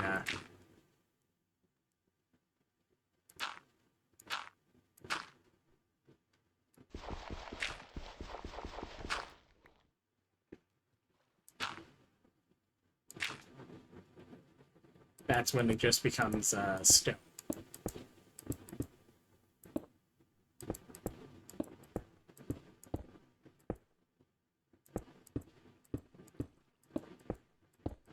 Oh, but now you've sealed yourself in. At the end of this, I'm going to be ripping some of the dirt out and replacing it with stone so that I can then get up to the surface and fill that with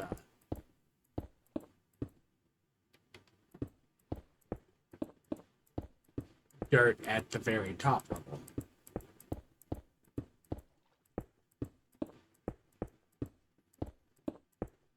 Yeah, I know the building gadget would make this so much quicker.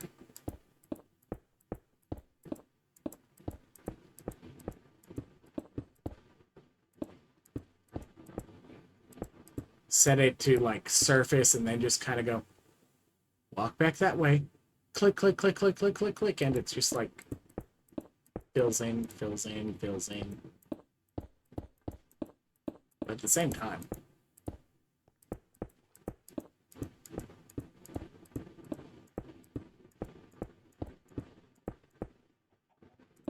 Who doesn't like mouse ASMR? Well, like, the squeaking can be annoying. Oh, right. We're talking about the clicking of computer mice for ASMR.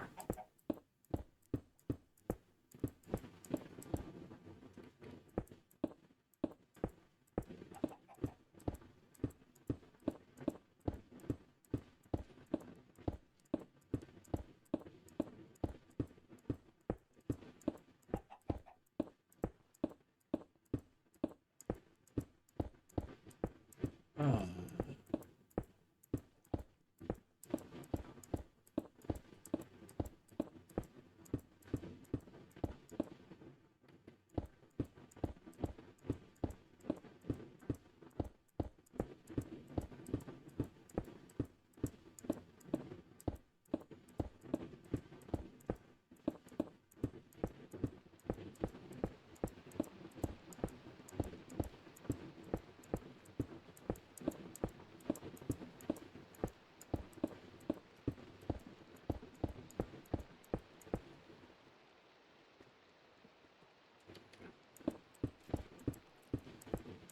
This is just where I get to live now. In the wet tunnel.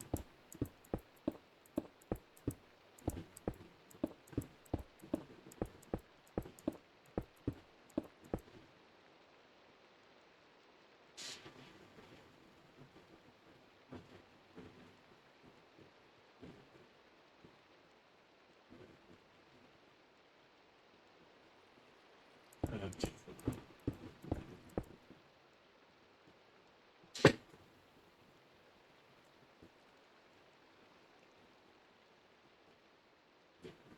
Anything interesting pop up on the Discord in the last little bit real quick?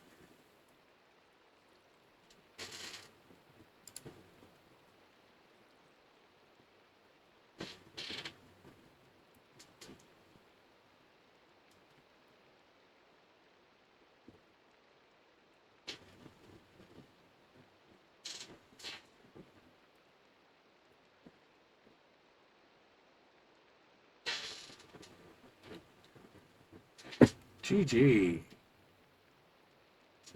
Okay.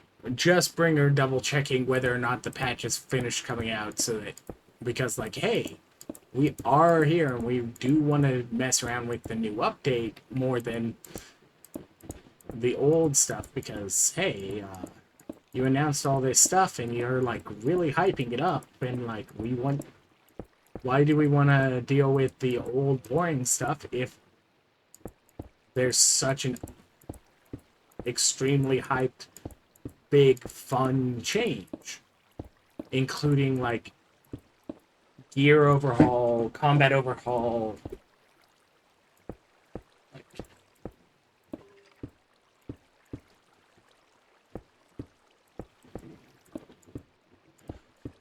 Imagine you roll really early, you get like a rare endless durability living gear piece, and you get to just like carry it with you for the entire season because it's leveling up with you. Oh, but guess what?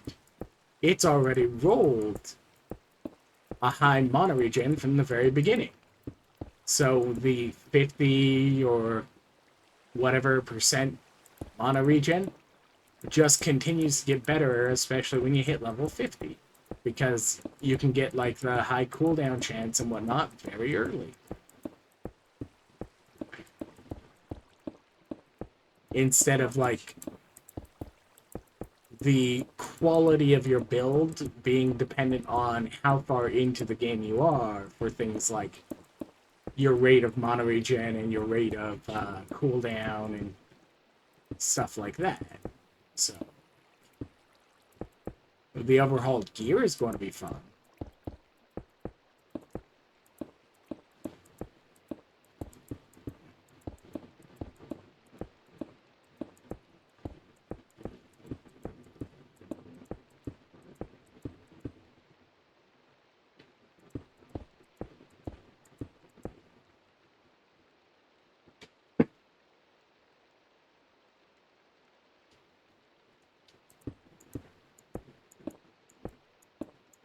Something, something.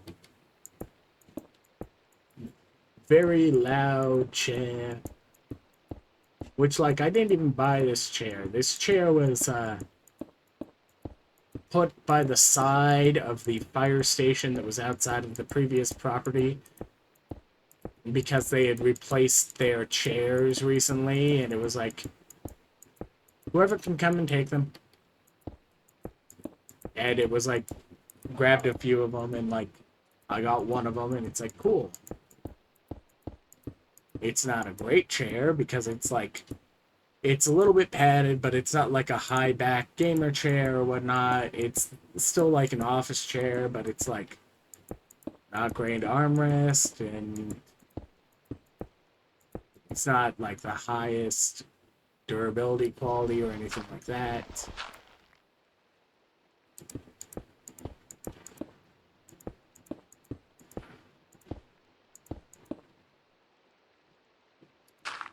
We're going to rip out the dirt I put in here earlier to keep it from generating like a creeper while I was working on other things.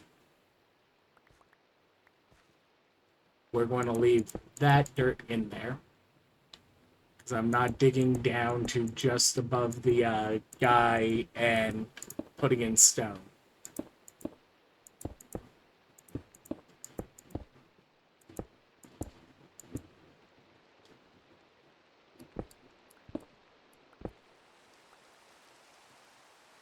Oh, look, it's raining.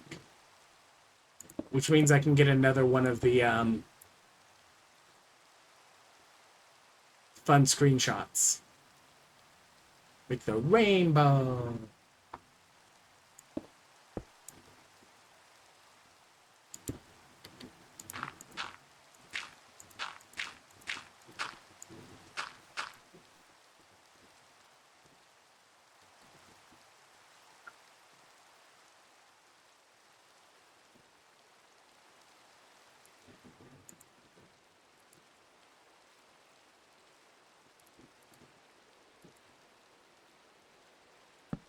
Puts my wall back.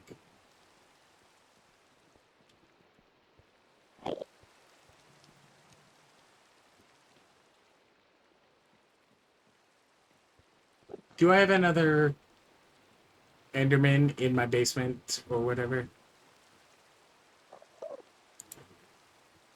Or is he just hiding under the eaves? Because if he's only... Aw. Night-night. If he's only hiding underneath the eaves or whatever, that's one thing. If he is somewhere in my house, I need to stab him. I think he might be in my house.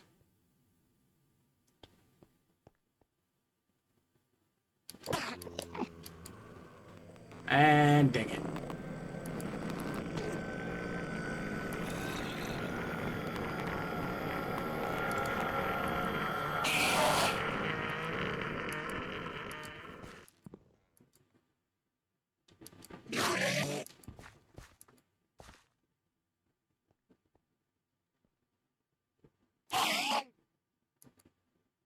I will hit his feet eventually. There we go. Solved it.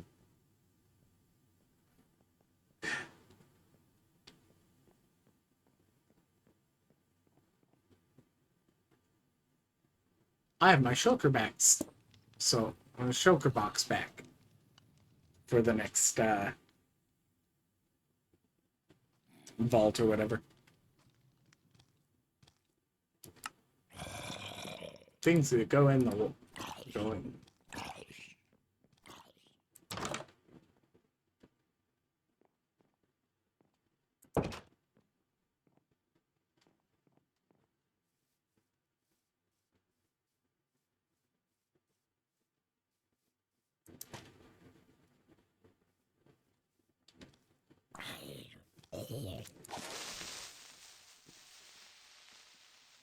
Cool.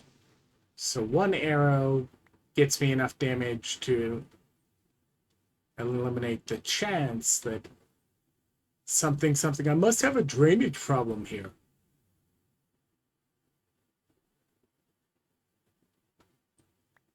All right. Remind me that I need to get those thrown in at some point. Like, it's almost done out here. And technically, I still have to throw a few more details on. For one, the windows are very plain. You had vents for your basement, and this is what your windows look like? Like, what's with that?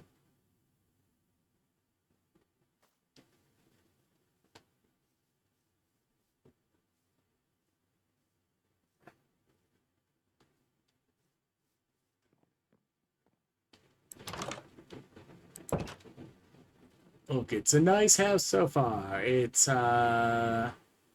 just at the framing stage. Yes, that's my excuse. It's just because it's only at the framing stage.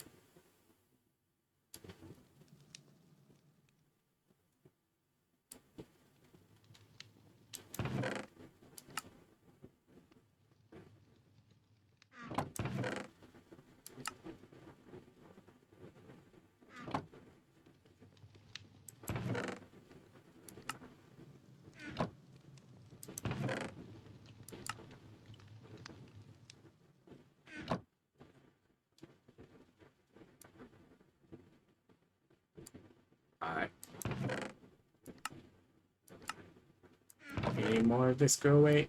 Any more of this go away?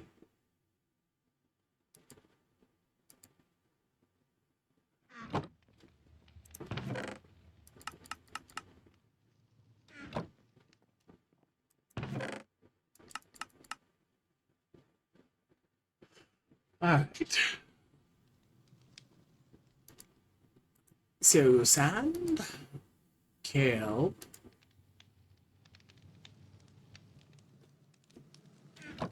Alright. Time to go to spawn. Steal some ice from an iceberg. Steal some lava from a lava pool. Get blown up by a creeper.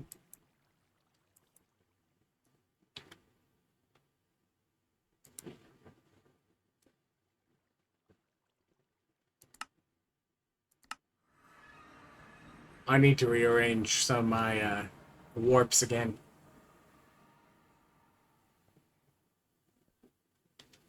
Oh, and I checked, and like, apparently, among other things, there's also a very high mountain nearby. I think it's over here. So this is pretty high, and apparently there's a mountain near here that gets near build height. So that's why it's marked surprisingly high. It's also surprisingly good to raid that for villagers, maybe.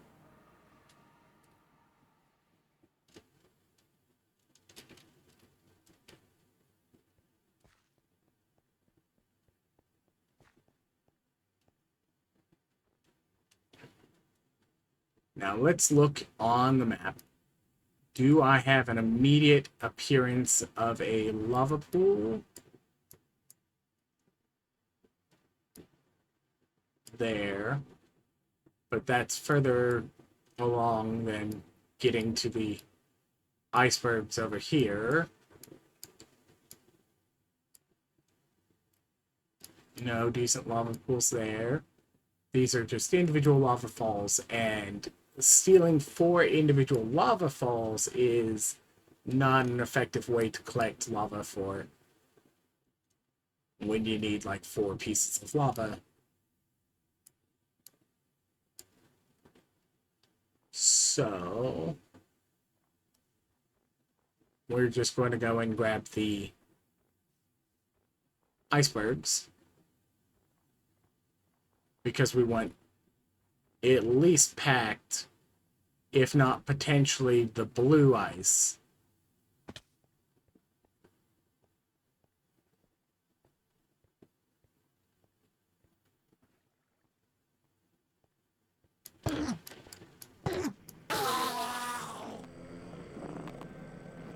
Pro strats.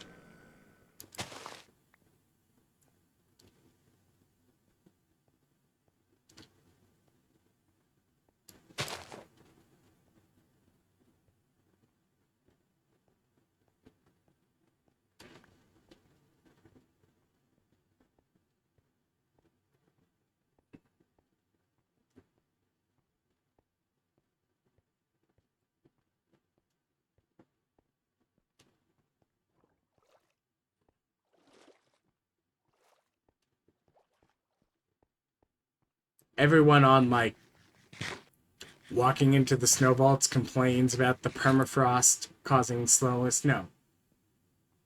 You want to know what causes the slowness? The slickness attribute of basically any of the ice blocks, including the permafrost. So getting rid of the permafrost didn't actually solve the issue long term. Because guess what? It's simply the fact that any amount of ice was present.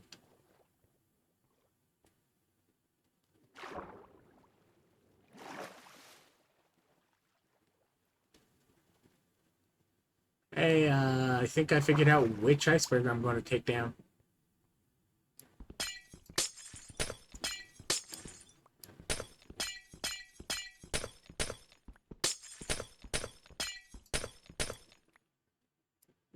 Everyone loves the sound of glass, I mean, ice breaking, right?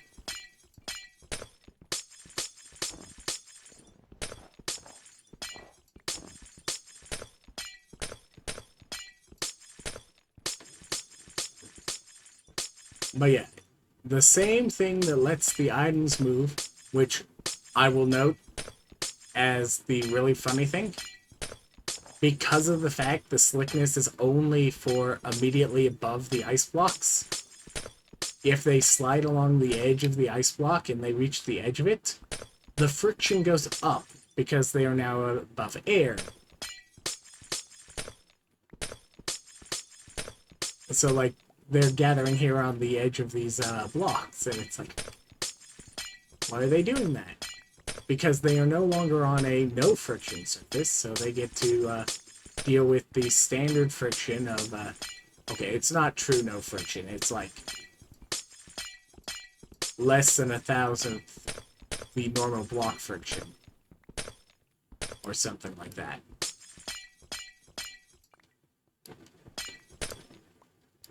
So, like, the momentum doesn't decay until the momentum decays, essentially because of air friction.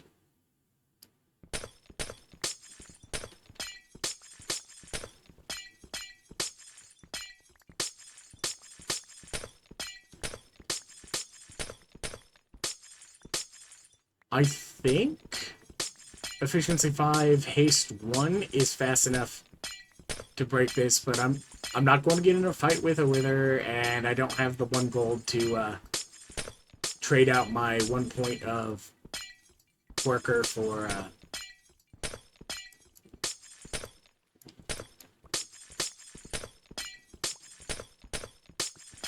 1 point in haste.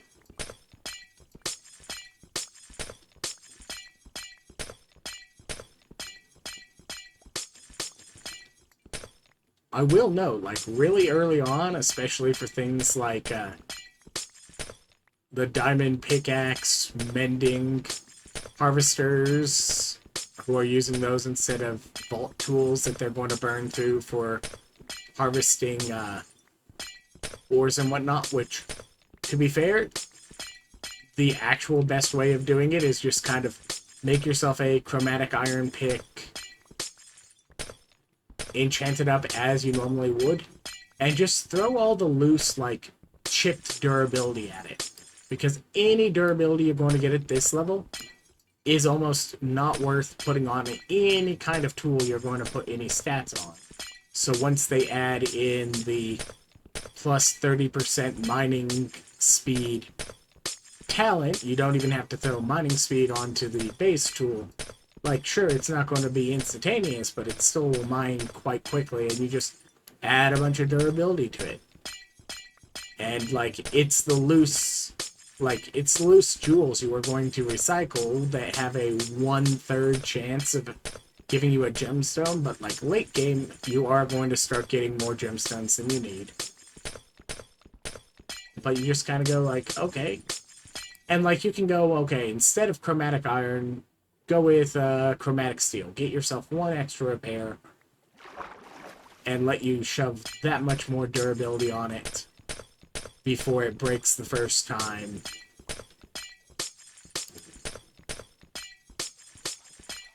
And that's how you can easily, like, approach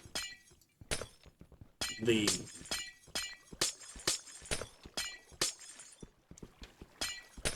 actually using vault tools instead of also running with a pickaxe constantly that you have to mend when you get home, since they blocked mending even from vanilla tools in the vault.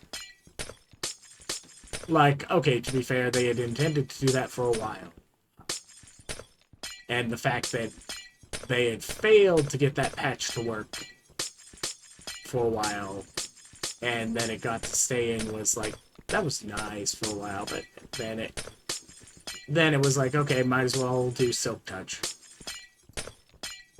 Because if I'm going to have to repair when I get home anyways, it might as well not take up a bunch of extra space.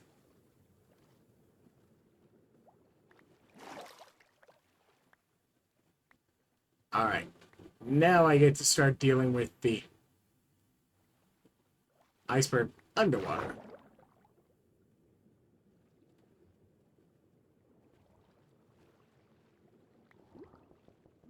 Items.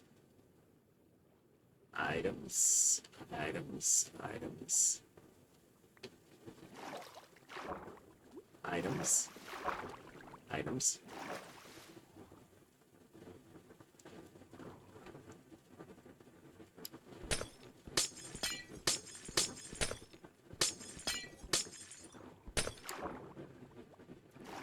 And this is how you should do it, is like go, okay, how far can I reach down as I break it? Break anything you can reach in just like the straight down line while you're still at the surface. Because then you don't have to deal with quite as much air issues. But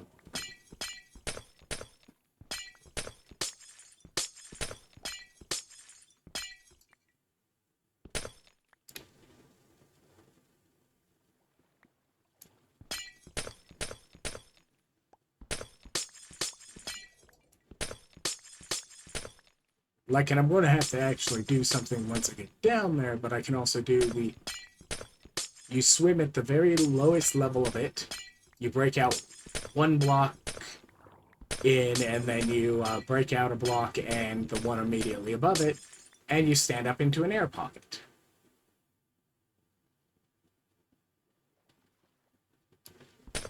Then you mine the area directly, like, all the ones immediately at the bottom of that, and then you just kind of go, okay, I'm in an air pocket here. And rip out a big chunk of space that's inside the air pocket.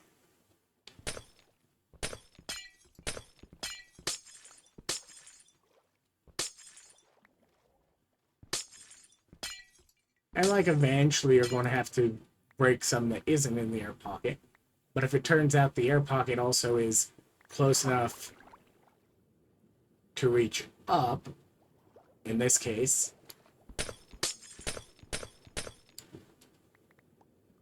all of it's available, you can potentially go, okay, where's the borders of the iceberg around the outside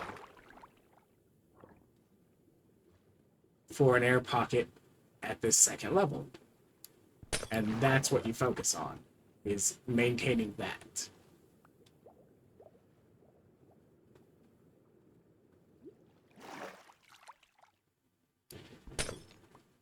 So I will have a surprisingly low chance of drowning, actually. Because I can do the air pocket thing for all the area down below, and the I'm standing on the surface and mining down for all the stuff up here.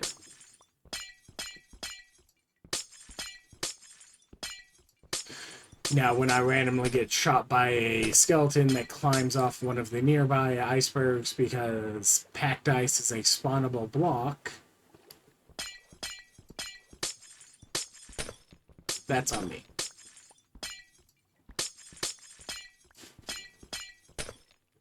I mean, I could also be cheeky because, hey, guess what one of the things I brought with me was?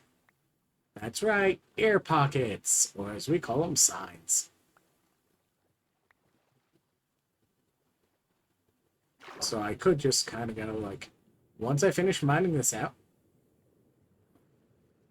come in here.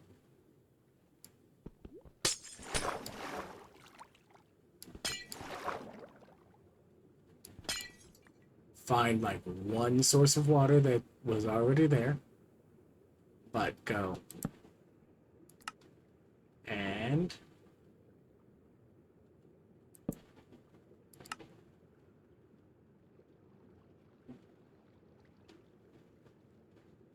what do you mean you're waterlogged? You're not supposed to be waterlogged.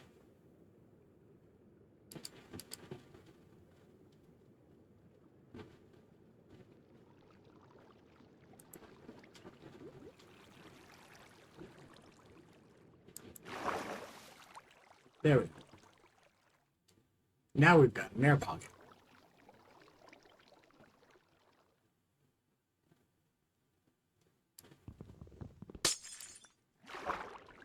it's going to continue being an air pocket.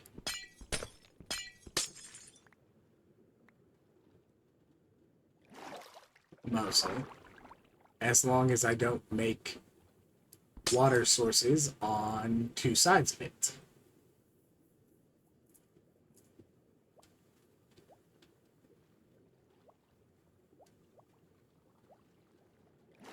That's another matter. Let's see.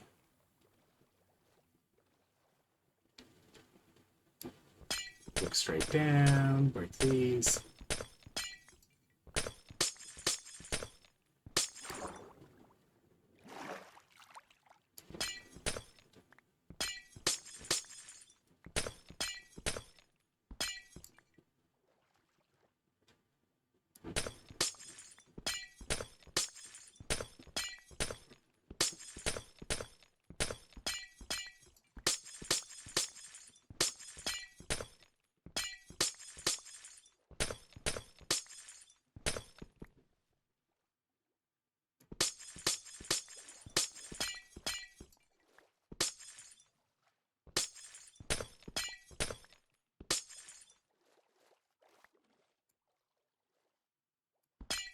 Or I can just kind of accept that I'm going to have to swim down here.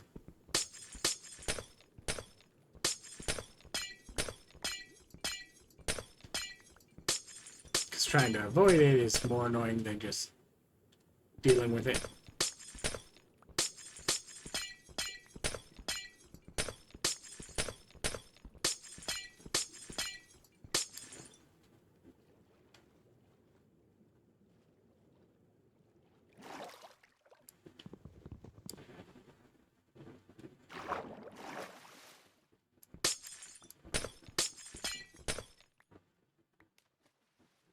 And, like, straight up doesn't mean anything for the air pocket.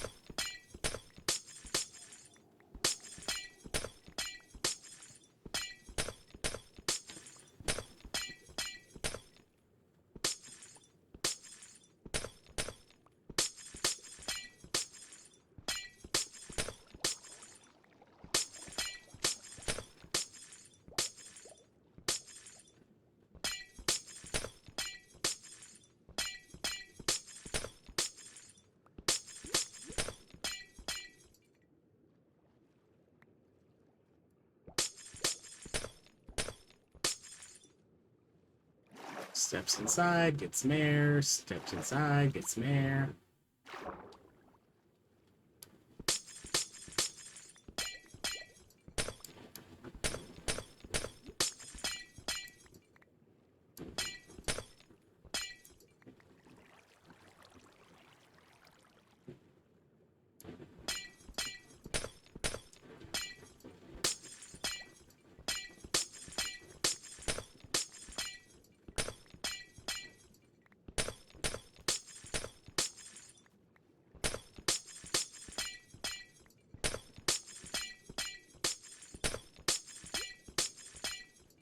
Then I get to go and swim around and collect some ice blocks before they despawn. Some high density ice blocks, I should say. Real premium stuff there.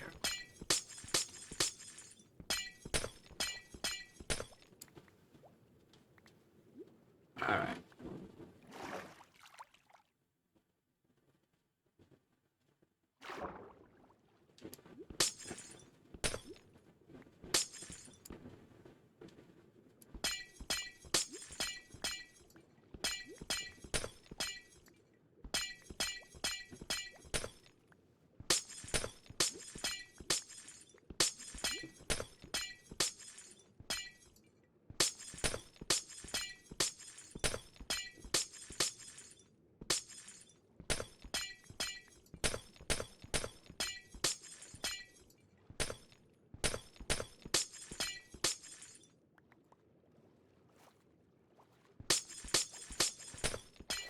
Five, 1, 2, 3, 4, 5.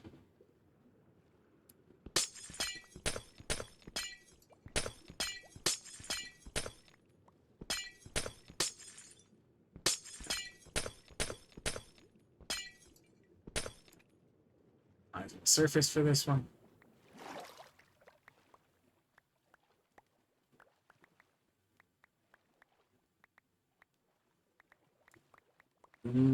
High quality blue ice.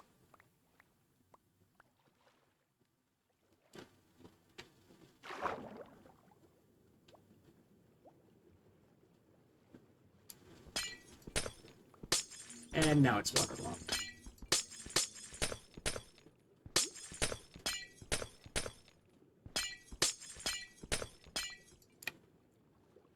And now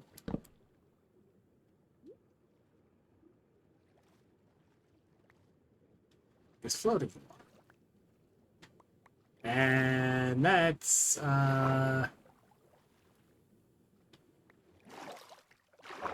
technically, let's see.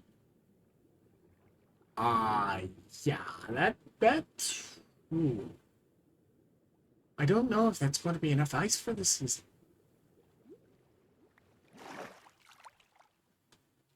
You can use thermal to unpack blue ice and packed ice into regular ice and things like that. So, like, this potentially is, like, enough for 90% of a season. Alright. Lava source, lava source. I need a lava source, lava source. Do. Cave mode.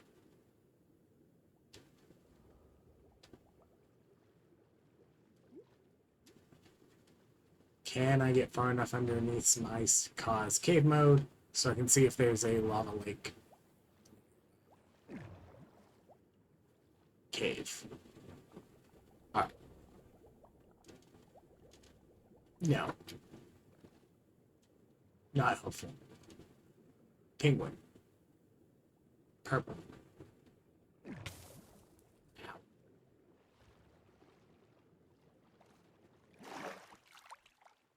Ooh, more blue ice.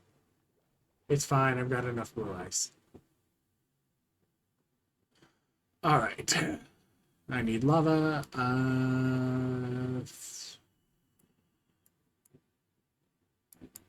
Lava lake there, lava lake there. Lava lake there. I think probably I just use the one near the raid farm near the pillager outpost. Now. Yeah, spawn still would be the shorter trip.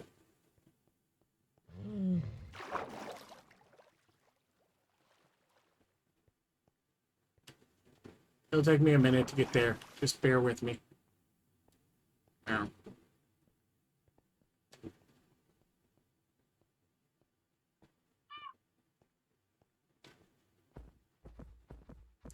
Aggression.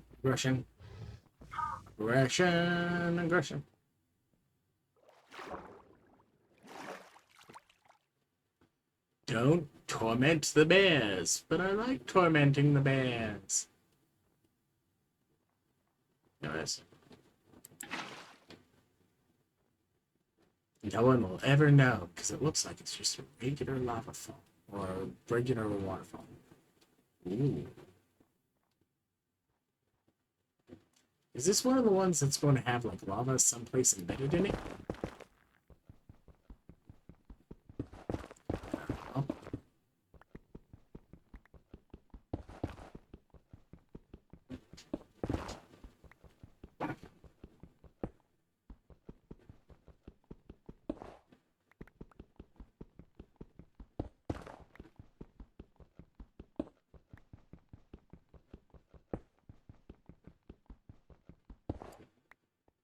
Probably not. I'm not hearing any popping noises, so there's probably not lava in this.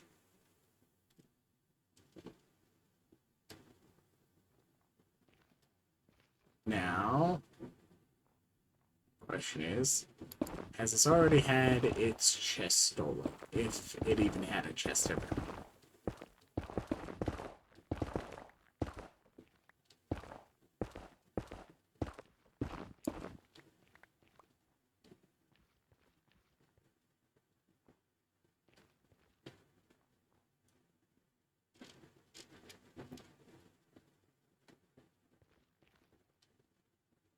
brick.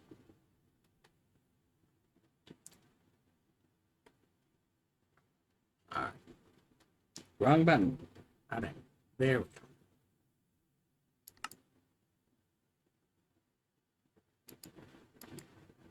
I am now greatly annoying myself.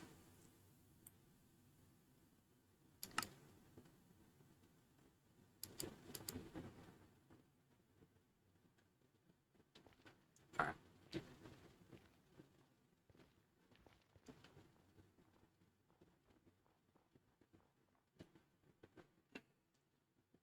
Huh.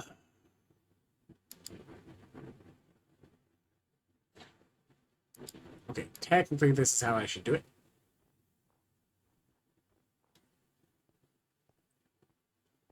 Because that will make 3 lava buckets there, and then have a lava bucket in my offhand, just in time for me to get shot by pillagers. Alright.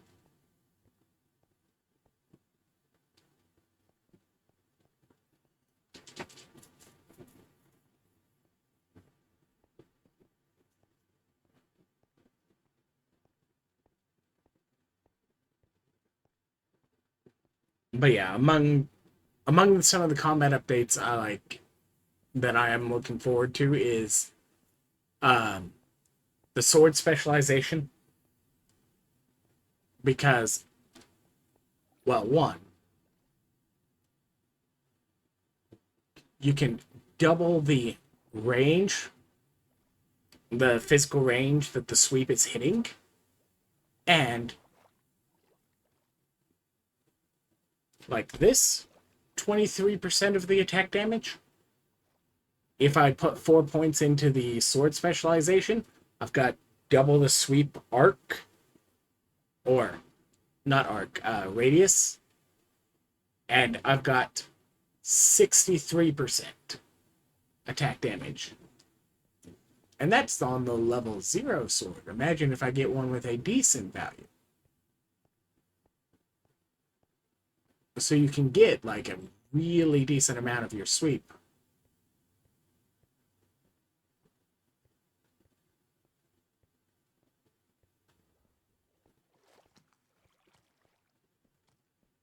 Alright.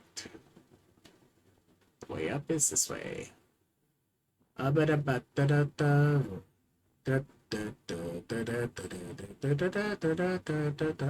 Standard platforming music, right? There's no copyright issue, right?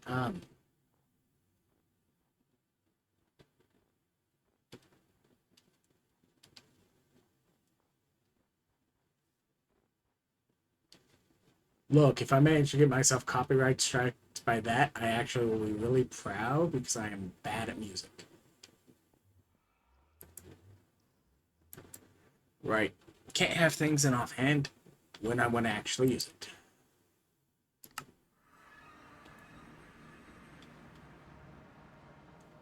Which actually will make it annoying getting back from getting the lava.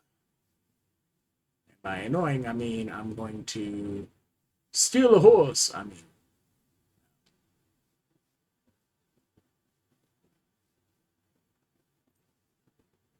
I'll probably just, like, swim a bit.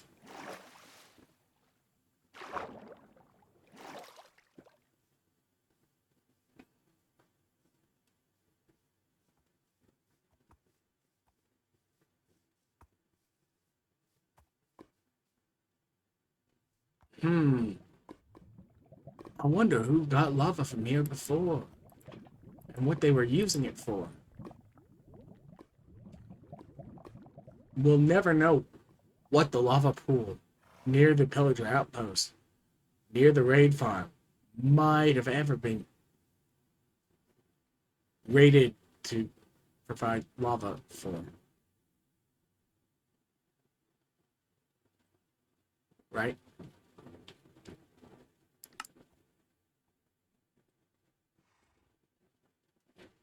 Arguably, I could get rid of the single block of ice, and it wouldn't be a problem.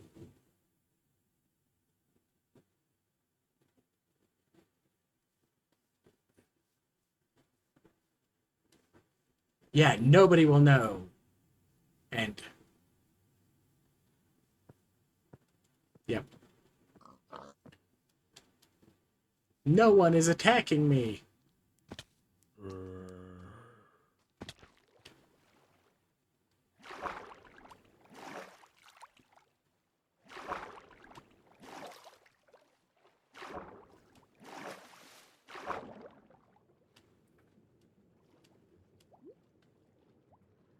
Right. Helps if I eat.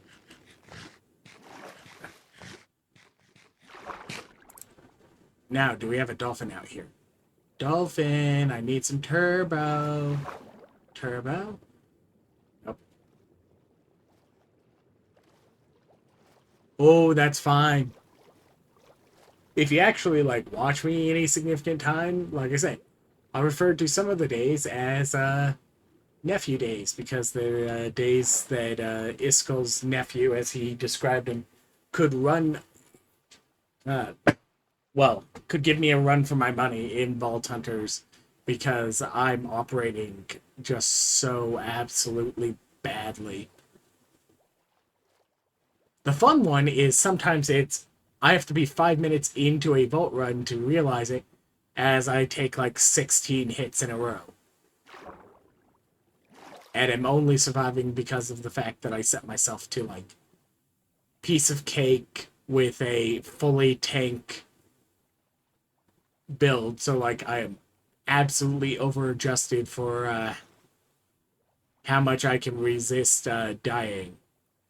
And that's the only reason I don't explode on nephew days.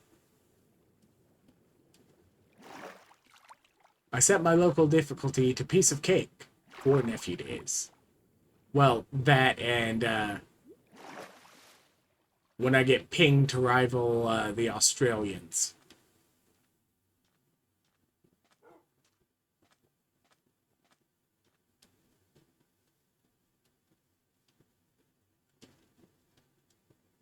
Hi, Doggo.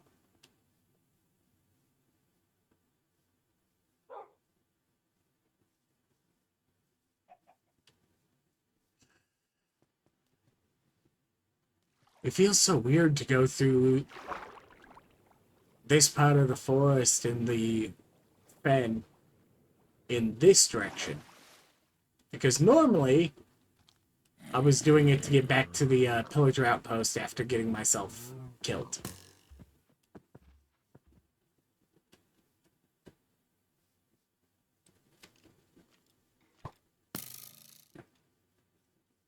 Yeah, about level 30 is when it starts getting really harsh.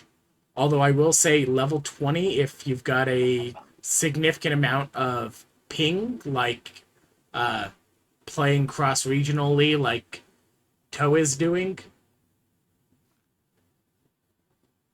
because like the mob is closer than you think it is, so you're going to take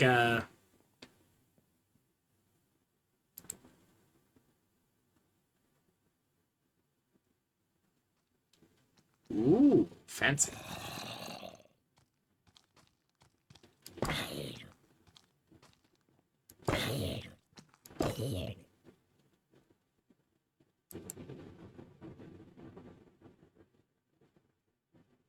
I will use these once I actually start collecting some in the vault. And this was because an extra one got crafted. And I haven't made one yet because it requires getting into like the first vault to start getting the materials to start one. I'll get that in a moment.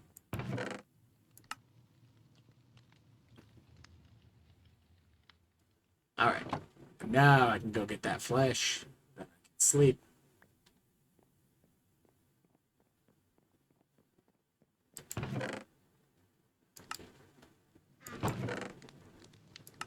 I have put away something that I actually needed to keep out because the kelp is water sources. I would kelp if I actually had my water sources. I mean, wait. And I think I will actually put in the stone to block off the top line of the water path. that I'm going to send items down.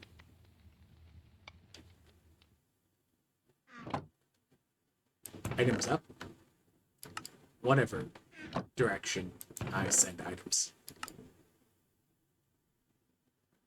Alright.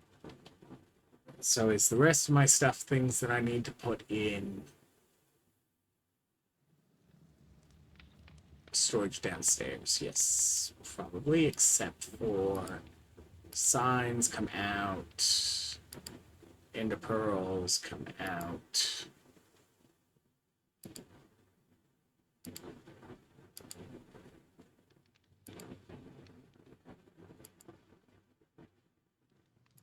Spruce chests I need to make into regular chests, so I can add more chests to the chest monster and whatnot. We'll start putting modded ores in there. Regular ore.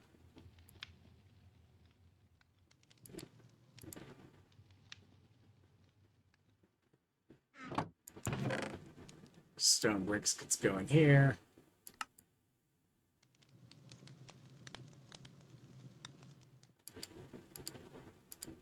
Grass. Granite.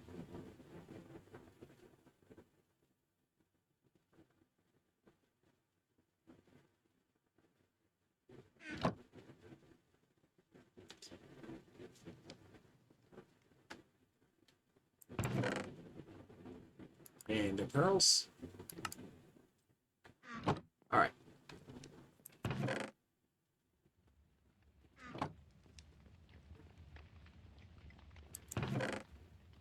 Kelp.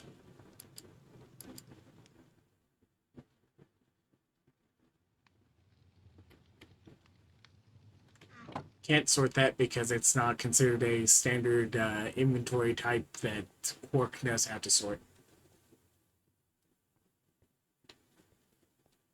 Yay. Alright. Let's go down here and see whether or not a creeper has managed to spawn between some of my water sources.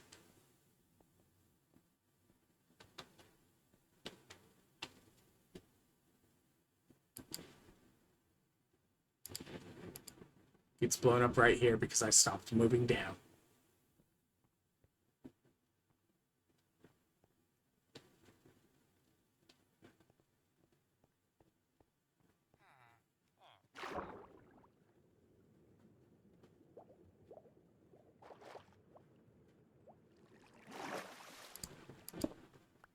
Okay, so that's going to be fun.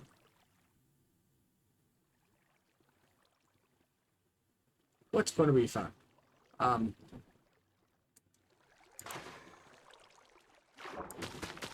Joe Hills presents the Guppy Geyser. Which means that I'm going to need to make a tropical fish collection system up at the top for this as well.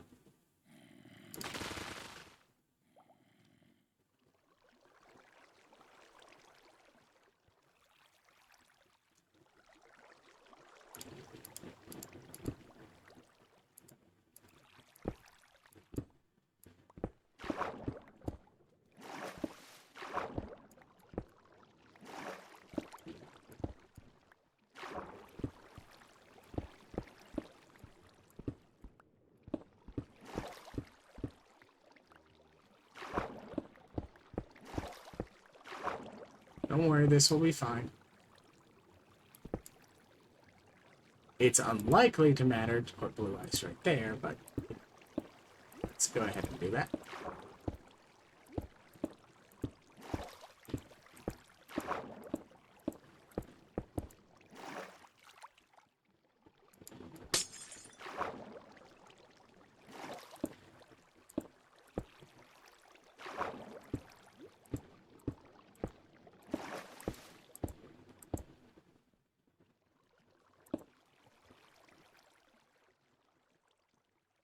And away they go.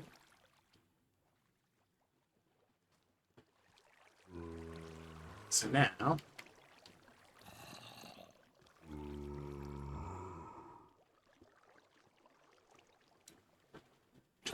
annoy myself even more.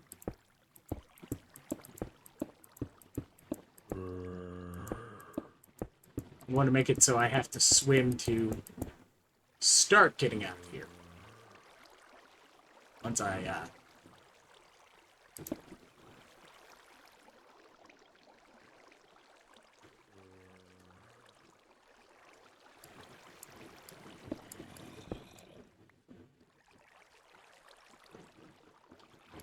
they had, in fact, intended to do it, in what would have been our just before lunch restart.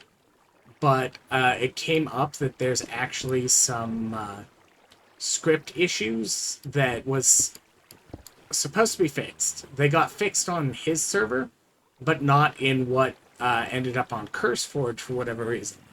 And it actually is one they really need to avoid putting out there, because you want to know what the glitch is? Anything that says it uses Craft Tweaker for the recipe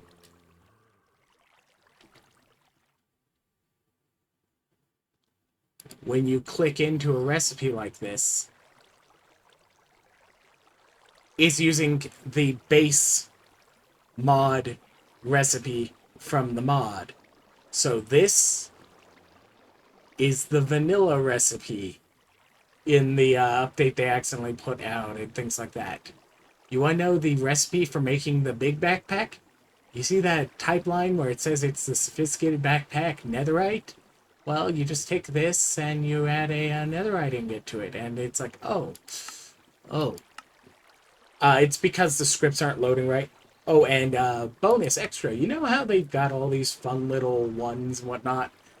But, like, you know that technically there's some more upgrades you can't get, like the anvil or smelting or other upgrades? Yeah, it turns out the exclusion of those is also by the tweaking of different things. So the script, like, lets you see those and craft those, and yeah, that's kind of why they need to kind of hot fix that and then put it on the servers.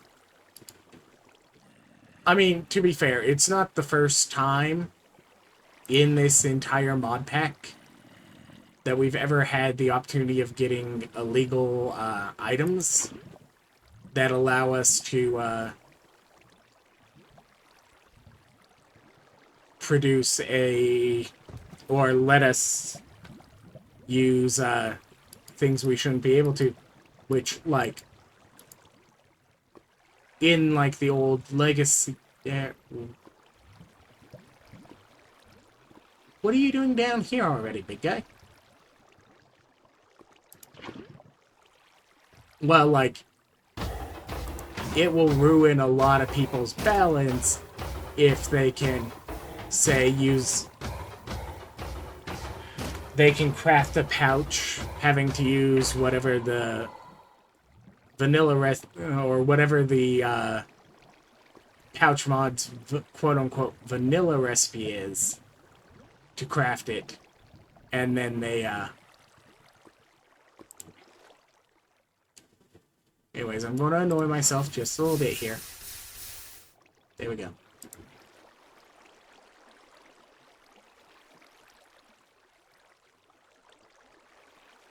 Yay!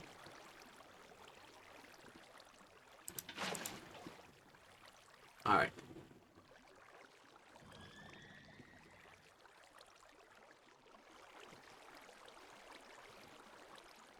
Now, I did that for a reason.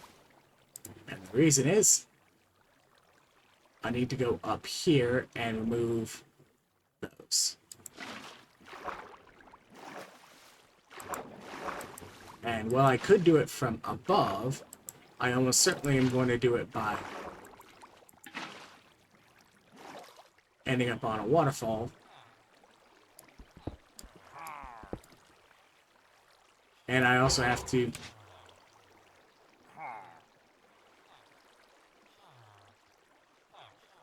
try not to get myself killed by my own iron golems in the iron golem farm.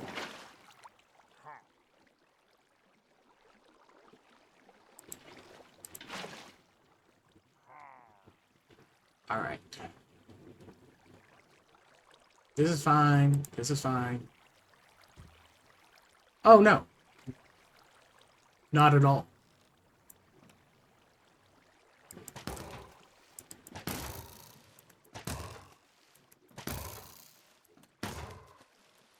As soon as he didn't kill me in the first hit, I was fine.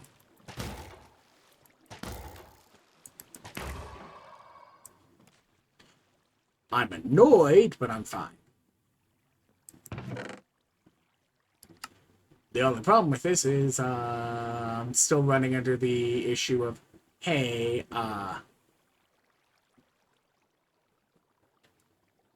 you don't have any room for anything. But I do have room for things to go this way. Like this. In here.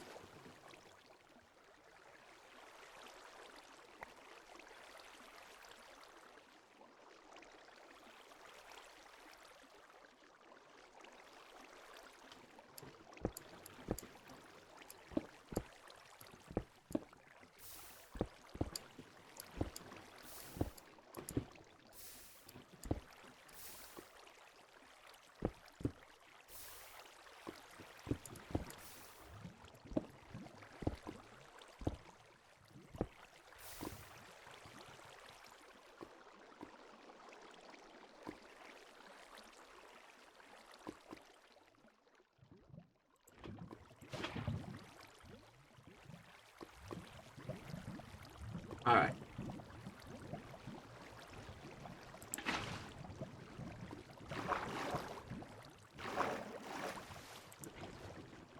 All set.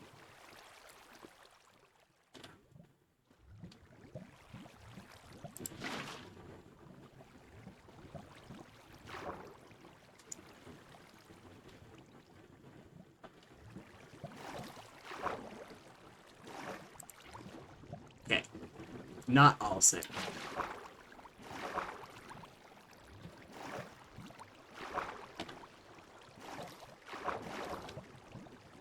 Come on. Fine, I will waterlog the sign too.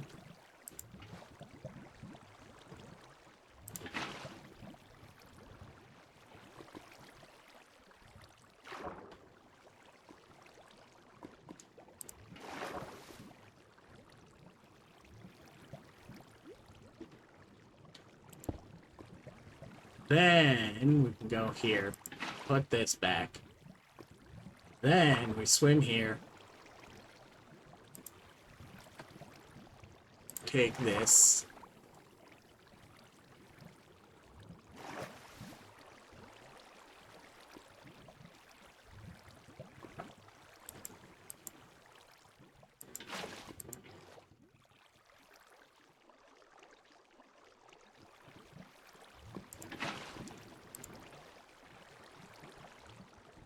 There we go.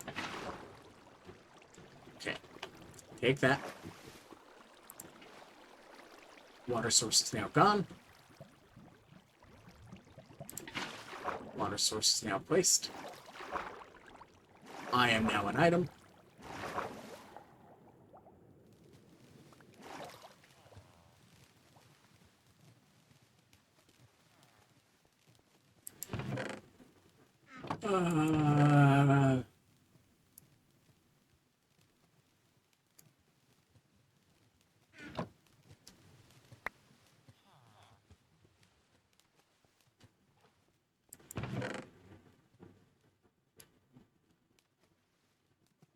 I am now a sorting issue. It's fine. He's having fun. See how much fun he's having?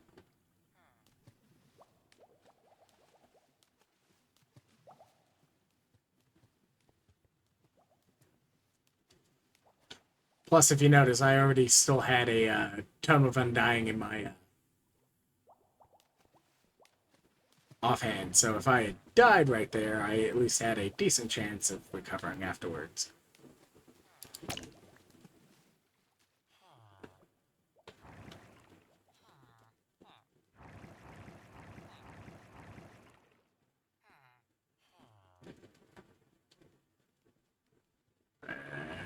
fine. I can't swim down there.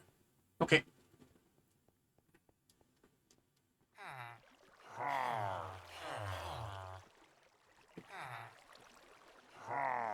Alright.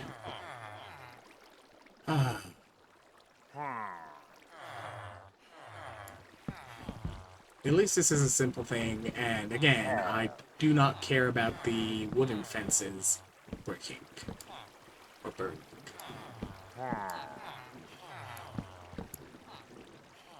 Bye, big guy.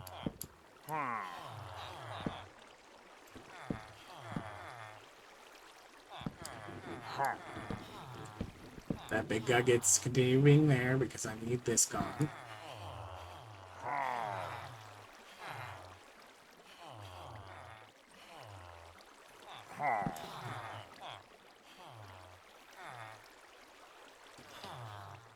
And I now get to do this.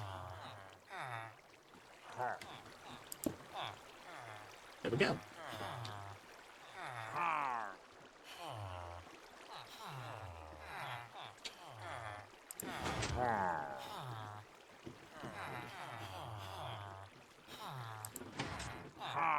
They've seen a golem recently enough that they're not going to make too many, but... And technically, one of the big guys can manage to, like, be dead center there and not die immediately. But fairly quickly, you're going to get more, and then, like, it will get pushed by the water. Like... It's fine. See?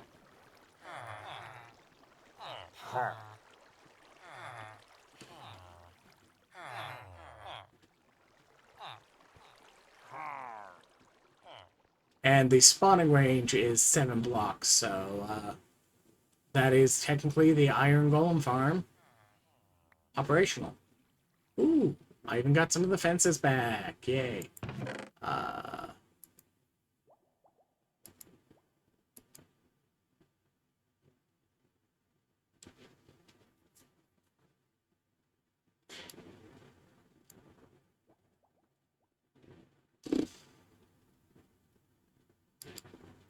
Alright.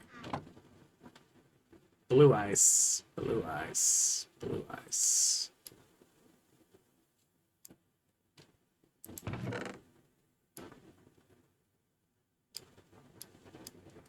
Blue ice.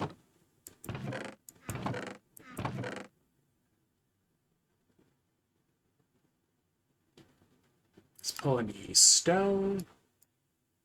Stones can go back in. Let's pull any andesite. Let's pull any dirt. Grass. Clay.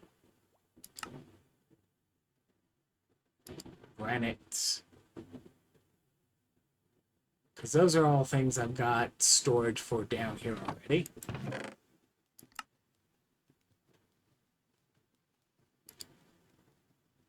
Dirt.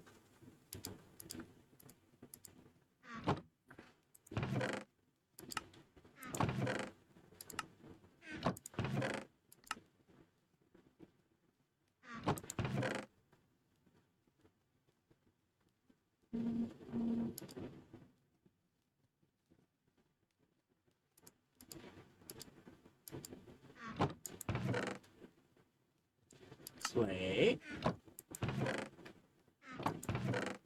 Sand.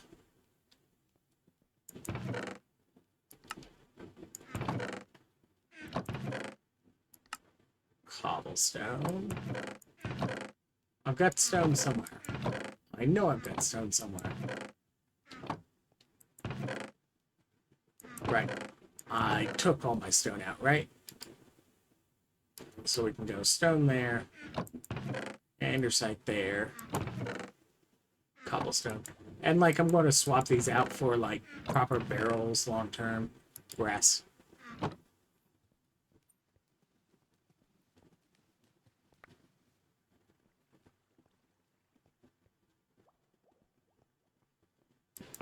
Alright. Oh, But you see, I need hoppers. I didn't bring any of my hoppers down. I've got a couple of chests I can use for storage, but I forgot to bring any hoppers down. What am I going to do? How am I going to have hoppers to put things in?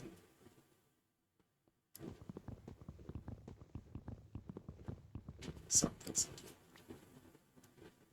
Have no fear.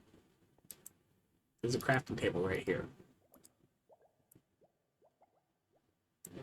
Oh, right. I've got iron.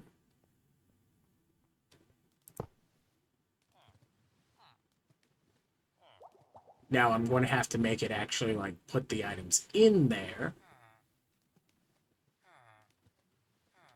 But, like, that's actually fairly simple because what you do is you go water source here, water flows this way and pushes it immediately into there. Oh, but where are you going to get a water source? You've already broken all the kelp. Like, we're going to take a bucket. We're going to steal this one. Oh, but now you don't have as many water sources. Yeah, but I can either place it down and grab another one and just make it an infinite one up here. Or one of the things I could have done was just kind of place one high up and then put some kelp over it. It's like, grow the kelp up and there we go. Here, here, here, here. Okay, now when items come up, they should end up in this eventually.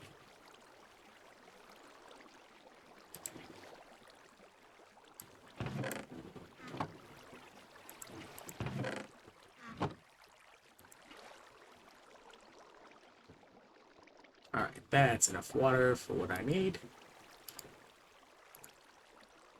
What do you mean I didn't pull all the andesite, gravel, and things?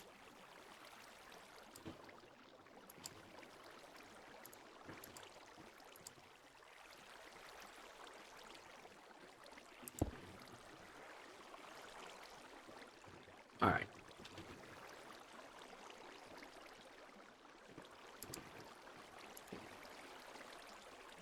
Gravel, gravel, gravel, gravel. And technically that's an item collection system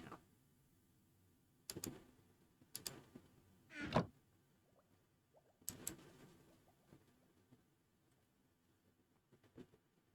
Which means technically I can come in here and do this. Wicked.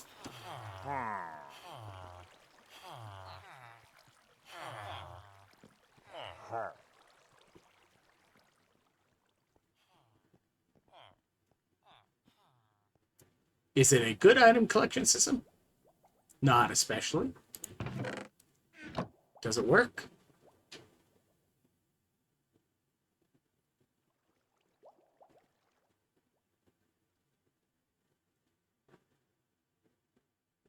Yeah.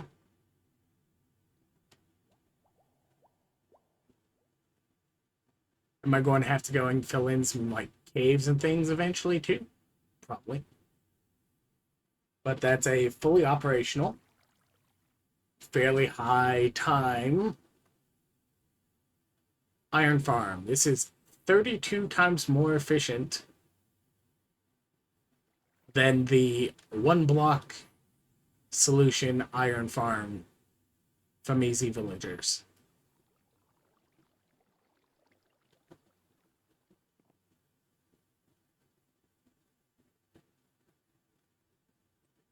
Sure, it takes up more room than one block, or even 32 blocks, but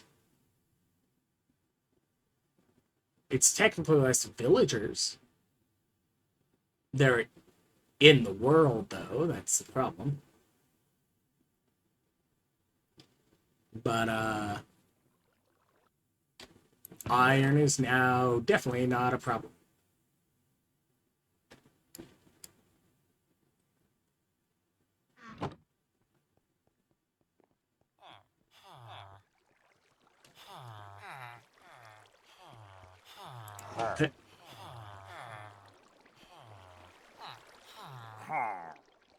And him bouncing up and down as the Foundry Chief puts it in high mode.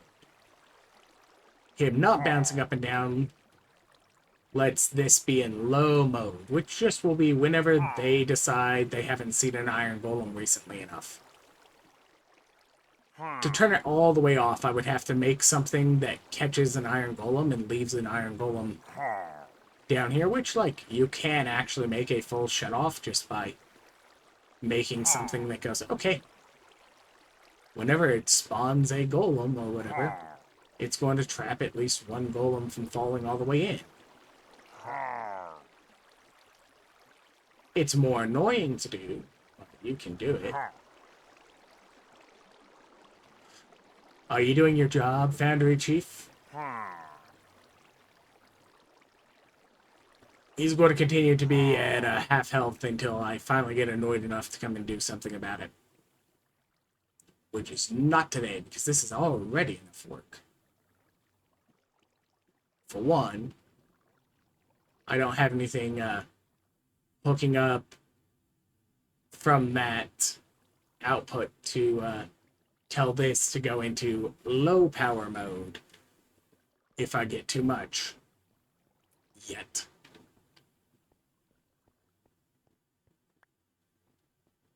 Because this is the simplistic one.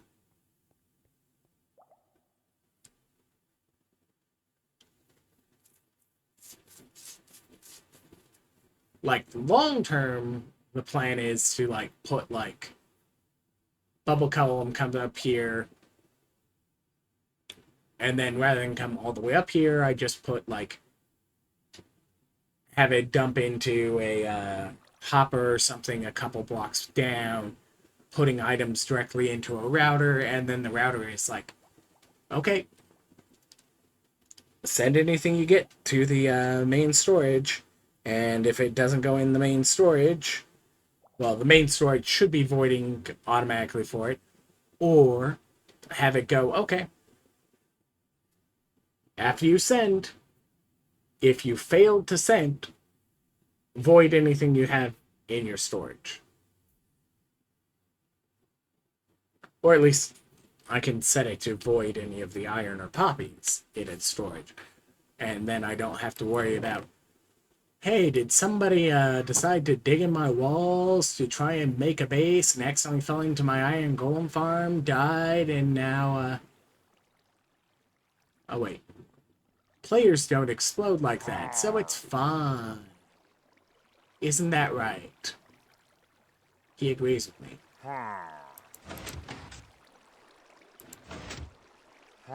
Bubbles. Not bubbles.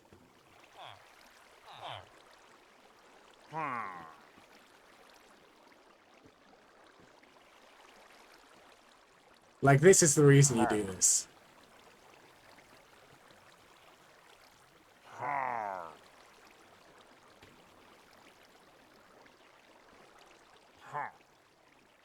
And you can't just stick a zombie in there, because the zombie has to be, like, here rather than there to actually scare these ones. But you see, he's just a little more intimidating because he's bald.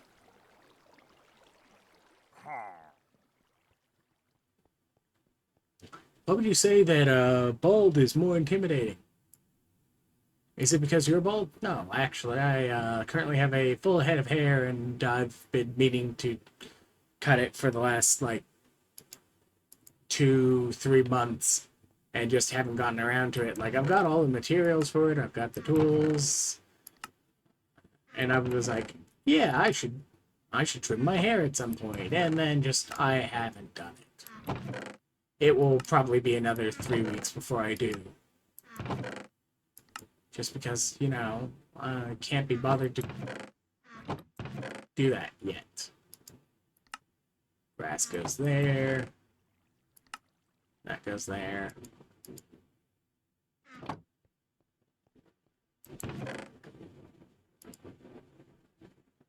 Ice goes here. Packed ice goes here. Blue ice goes here. For now.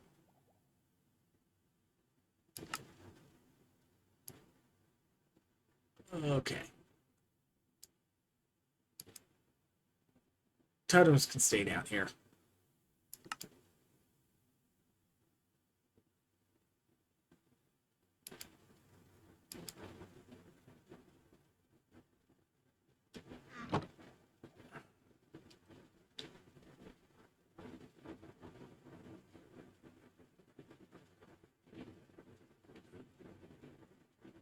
Yep.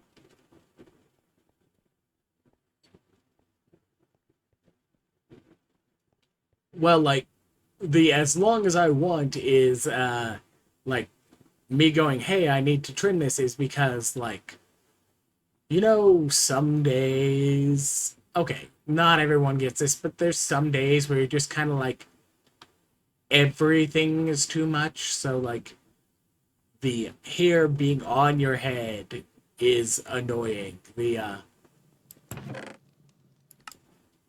can feel the fabric of your shirt too much, or things like that. I get those fairly frequently, and that, like, the if it's like trimmed down hair, it's okay. If it's not trimmed down, that happens more frequently, and at this length, it happens fairly consistently.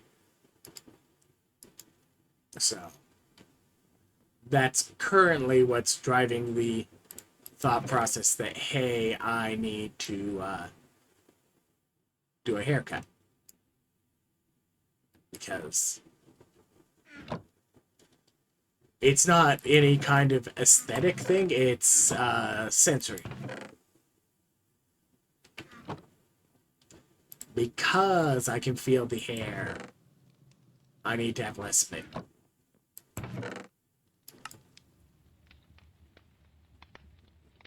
Today isn't too bad, but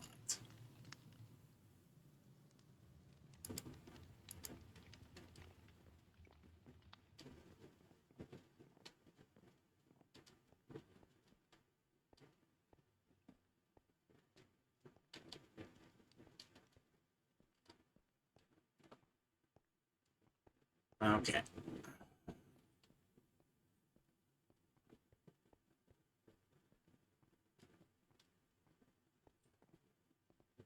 I had already mentioned to attach the toe that I wanted to work on a slime farm, which requires brown mushrooms. So, in theory, they're producing some brown mushrooms at my behest. And I will need to collect those at some point. One bucket goes in. This is something I need for my actual stuff that's my stuff. Anything else in my... I should keep at least one crafting table on my person. And probably more than one.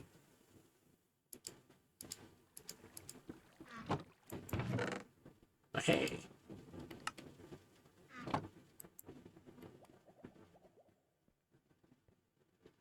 And like this is a fairly simple storage. It's got no actual overflow protection, but in low production mode, I'm not going to get a large amount of golem iron sitting around waiting to despawn at any given moment, so it shouldn't be a major issue for item buildup lag. And in very short order, I can swap this out for sophisticated stuff, and yeah. But for now,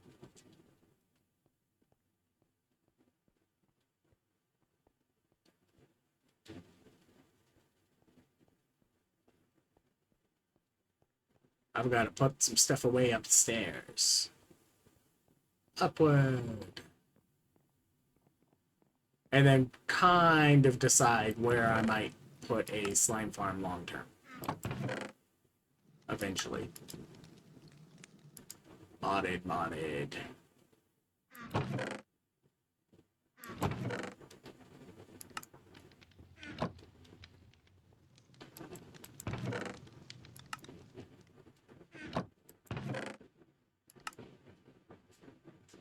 Alright.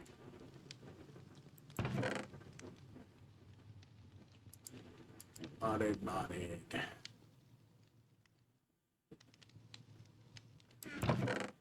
Vanilla buckets. Soul sand.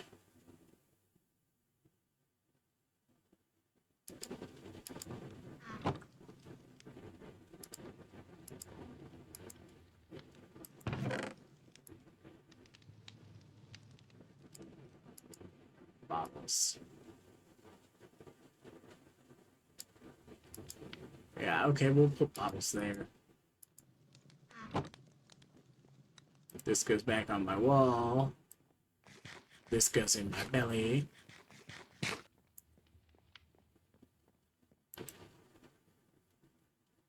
This goes in my offhand.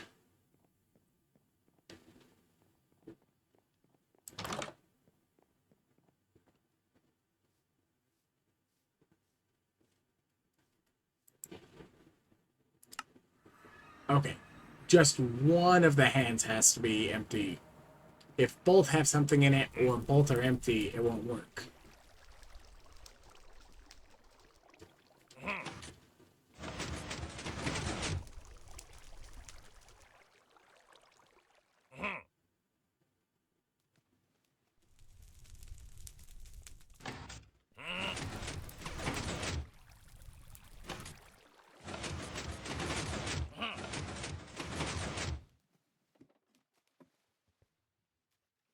Alright.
Okay, and I'm down to just the raid captain up here. I don't have any hiding mobs elsewhere. That totem is supposed to fall when I shift the floor for it, but...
Okay, so that means my bag is now full, so it's no longer voiding the things.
So there's just a batch of the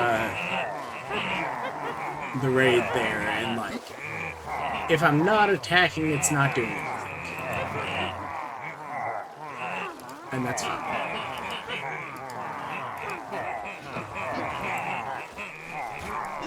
But for ease of everything, we're going to go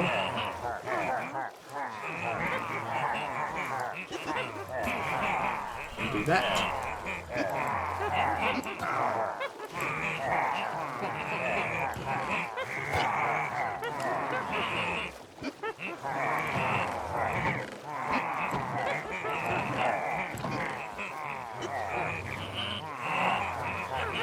We're going to grab these that got in there somehow. And technically, if I'm being a good lag manager, I come in here and I put hoppers here, but I do plan on swapping this out in short enough order that a little bit of lag when somebody decides to actually be at the raid farm is not going to be an issue.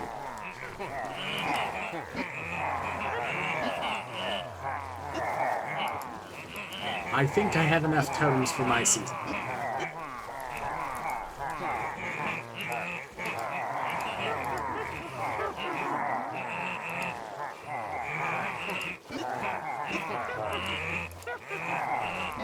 What does everybody else think?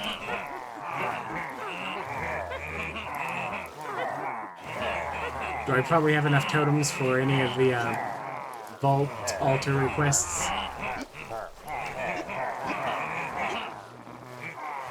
At least for my personal count.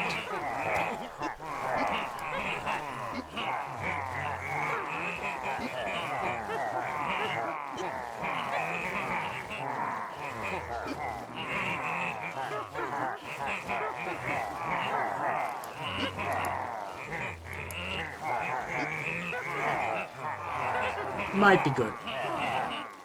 I mean, that the might be good for a while is technically true of Vault Hunters anyways, because in theory, even if you got yourself like 4 stacks of Vault Rocks, you might eventually do 500 plus vaults in a season.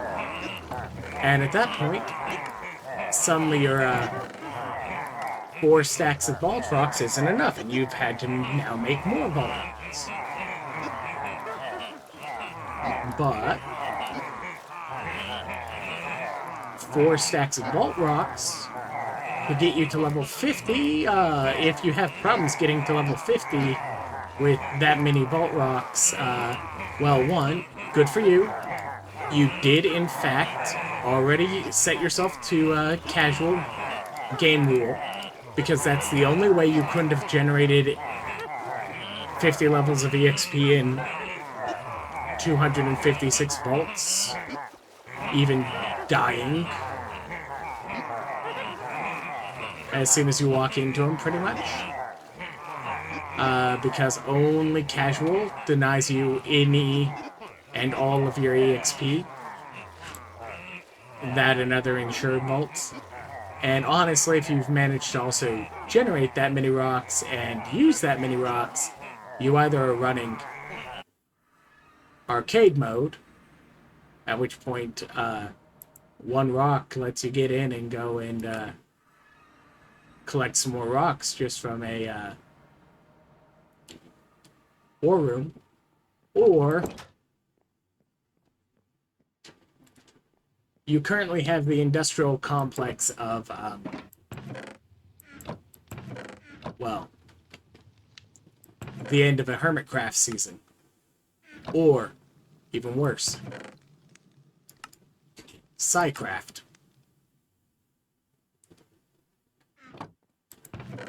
If you can make as much as Psycraft can, at that point you stop worrying about things. I need to compact the sugar into sugar cubes.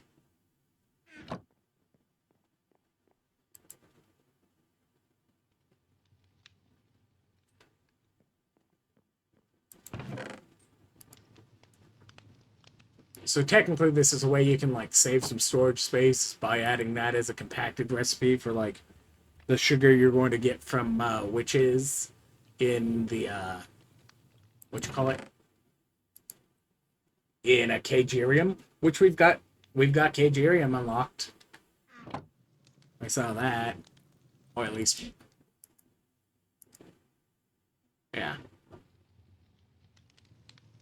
I still don't have botany pots. I'll get that from somebody at some point when I will throw 4 knowledge stars and 4 echo and a bottle at somebody and go, hey, craft me a mentor's brew. Or a knowledge brew, not a mentor's brew. Well, I mean, Toe is in the 60s now? Maybe just still the 50s, but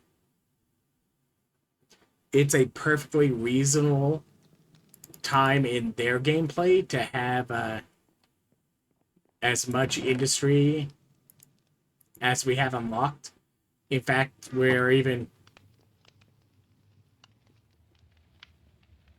Oh, but you see, me requesting it from somebody else, it's like, the point of it isn't even to get it anytime soon, but at some point down the line, noting that right now I can actually help the group by not doing that. And you want to know why the reason? Because as long as I don't have botany pots, I'm a 8 knowledge discount on any of these that actually receive the penalty. So, Easy Piglins, Industrial Mob Farm, or Phytogenic Insulator will be cheaper for me to currently research because I don't have those. Because I don't have the botany pots, we can save 8 knowledge on any of these future unlocks right now. I don't think, like, technically I could get a discount on the Mechanism QIO, but since Refined Storage and Applied Energistics are a SNAD class storage for the research, same with the base, or unlike these, like, these aren't changing in price. Because, you see, they aren't affecting the group up there anyways. So, I don't know if any of the big mods got unlocked before I managed to join, so I might not be providing a discount there, and none of this is overlapping. I do like the fact that Alter Automation is not in the Vault upgrades. It's in the quality of life. Like, okay, in the modern era, if they did it in the same SNAD way, SNAD goes in the quality of life instead of the production mods. But yeah.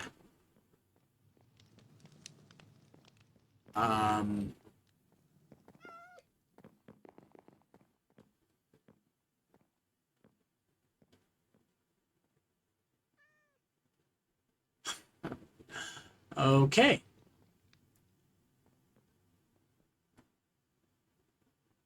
I don't... That might be a village generation there.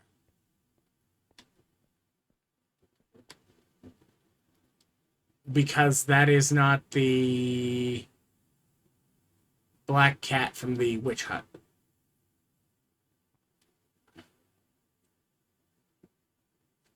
Yeah, barrels, waystones, and no, I have it's I have easy villagers. In fact, I was the one who researched it. It attached to Toe sent me the knowledge stars over so that I could research it for the party at a discount.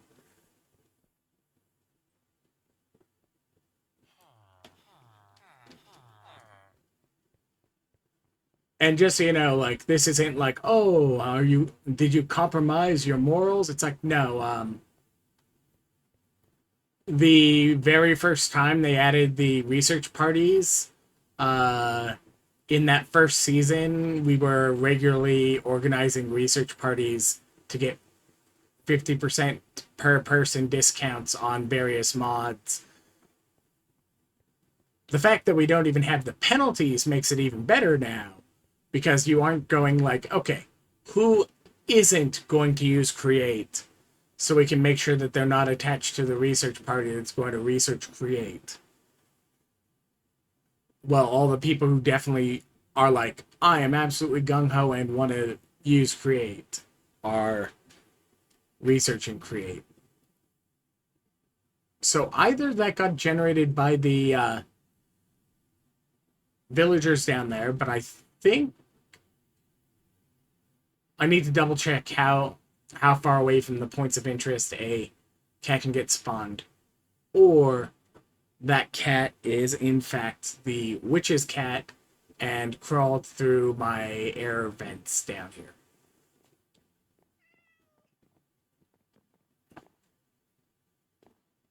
No. It's not a full black cat, so that is a village generation. So I'm going to get more of those.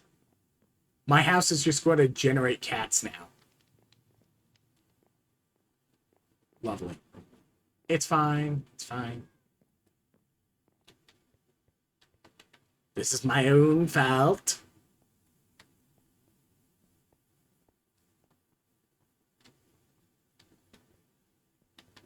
I think technically there's a way I can make them less likely to happen. And part of it would be locking some... Like, I don't intend to actively be murking the cats that spawn here. So I might just end up with a couple of cats inside my base, but I will end up eventually then with enough cats nearby that it should suppress further generation of cats for a little while. But yeah, right now I'm going to leave the iron generation in low generation mode.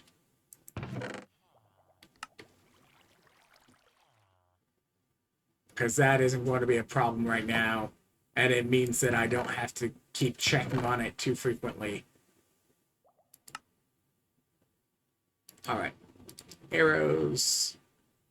Arrows. Shard pouch. Shotgun hit. Pickaxe. Polished. And my potion is hiding in my bag, and it gets one of the slots out here. And bucket of water. So this gets to be a main inventory slot. Did they leave... This is the important one. They did leave this in the recipes. Okay. This doesn't do too much.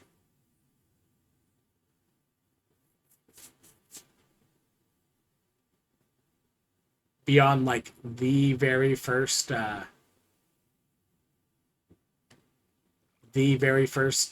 few volts, because you're going to probably stop using the crossbow. But it does let you do the 6 stacks of arrows in one inventory slot. Technically, I have more arrows than I am likely to use in one vault run anyways. Even at level 0.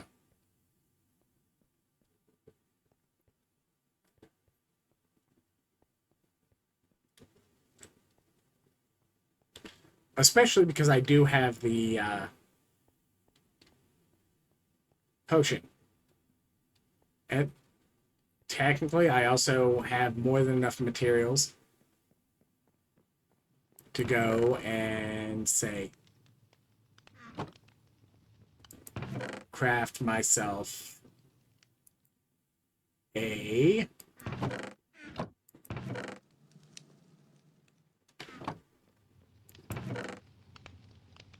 I've got some of you here somewhere. Where are you, red mushrooms?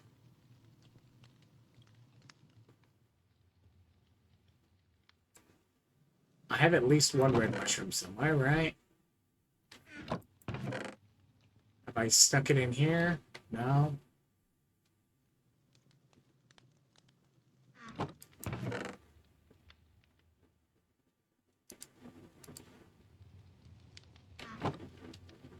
I might just have to pick it from outside someplace, because there should be at least one in this swamp that I've seen recently. Browns, I've definitely got a couple of brown ones.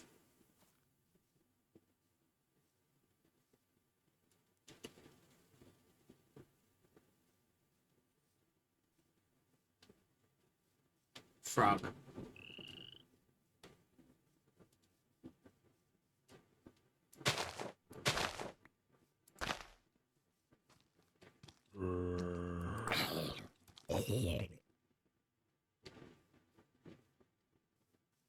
Well, that's one less mob constantly in my area.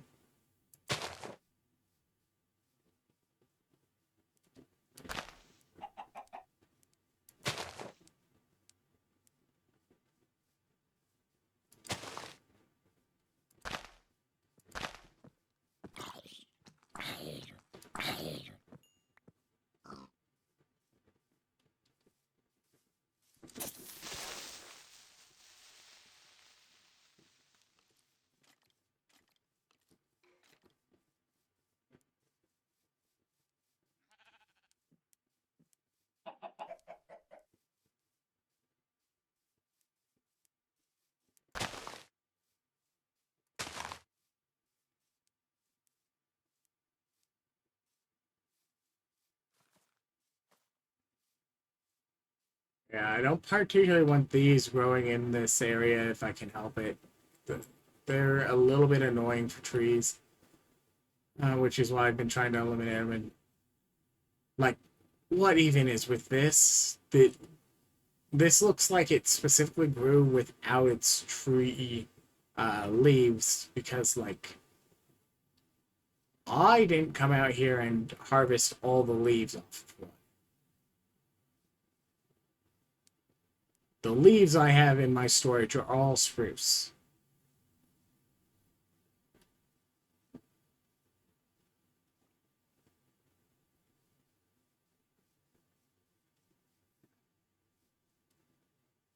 Red mushroom? Red mushroom. Like, I swear there should be at least some red mushroom somewhere out here. And, like, worst case, I can raid Geeky storage.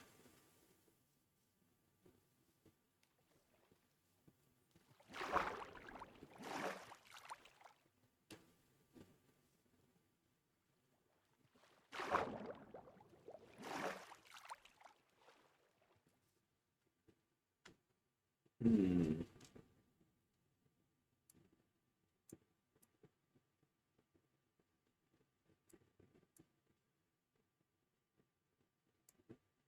Yeah, I might just have to do that.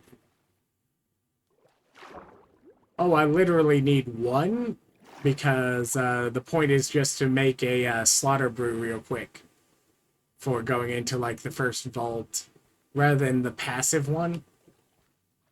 Rather than using the passive one for like the very first vault, do the one where like if I'm going to fight mobs and potentially get hurt, let's do the I get potion charges back by fighting the mobs rather than one every 5 minutes. So I potentially will run out of potion charges since I don't have heal for my first skill. And in this case, me wandering around out here to try and find one on the ground is just... I tend to just use the passive timer one because I know it's going to get at least some charges and I don't have to worry too much about what I'm doing. And most of the time, I'm using it maybe a few times in the very earliest ones, and then just kind of as a token gesture that, yes, I am aware that he's put potions in the pack. And I continue to carry it on my hotbar despite never using it. Until, like, the next time I use any kind of potion is, like, level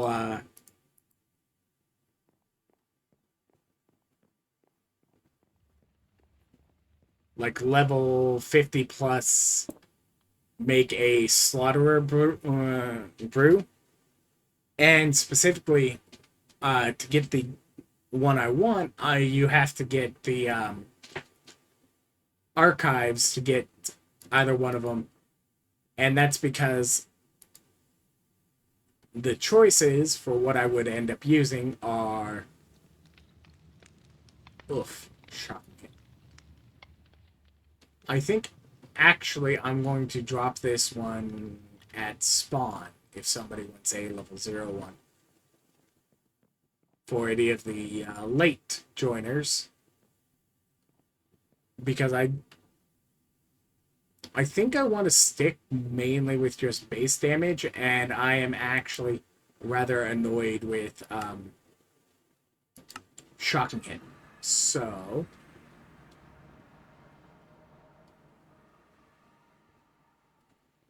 Ooh, cake.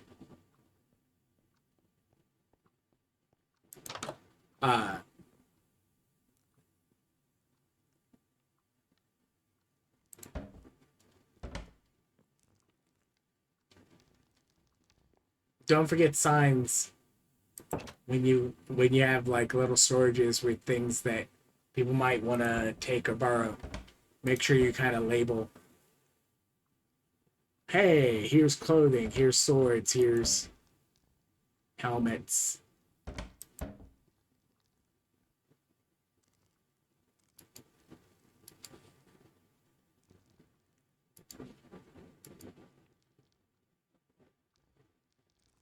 And like long term, I'm going to put what you call it? I'm going to put this one at the raid farm because it's more than enough damage. I think all the raid mobs count. I don't think they actually count as assassins because they are pillager, which is its own subtype. The witches count as assassins, so the assassin damage counts. But this is still stronger base damage than the vanilla farm is designed to account for, so it will handle the mobs just fine as long as you attack frequently enough. Even with the 23% of attack damage as sweeping hit.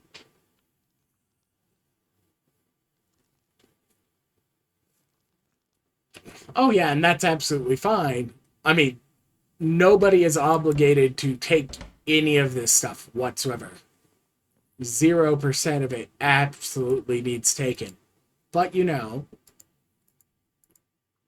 putting any of the 01s so that somebody can go, hey. Yeah.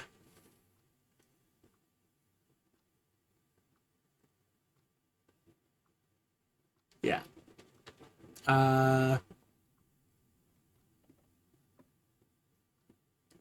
But yeah, like some of it is like most of the point of like the early thing here is just to have the opportunity so that people can kind of get stuck in a basement. Kidding, I'm kidding. I'm not stuck. I'm just going to take out the torch. Okay, to be fair, you can actually, like, dig out this block, put the water block up there, swim, put the block, or swim up. That might be the wrong space. Whatever. I am currently stuck in a basement. And by stuck in a basement, I mean, technically, I can go through the walls.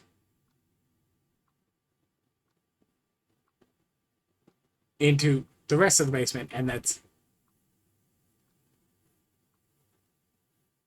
okay. You say that, but if you've been listening, I've mentioned a certain humble roommate that set up in my walls one time, and this is exactly the kind of setup they would use. So the correct answer is actually yes, this is exactly how I end up with roommates. Uh they were going to be joining us, but right now they got distracted because they are playing with some of their friends on a server. They know exactly where we are, and I've already invited them and let them know, so they will, and they have expressed interest in doing it, but they are also getting distracted by a separate server with some of their other friends. But once that kind of devolves, they may pop on here for a while. And I will say they will get along fabulously with attached to toes approach to vaulting. How do I know this? They also play like it's 1.16. You just try and find the special vaults. Just try and find the special vaults.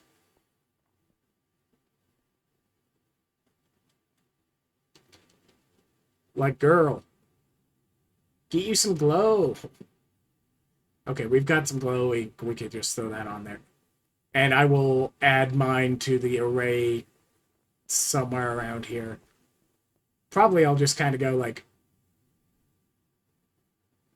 here rather than play the game of eventually we're going to start having them floating over the stairwell.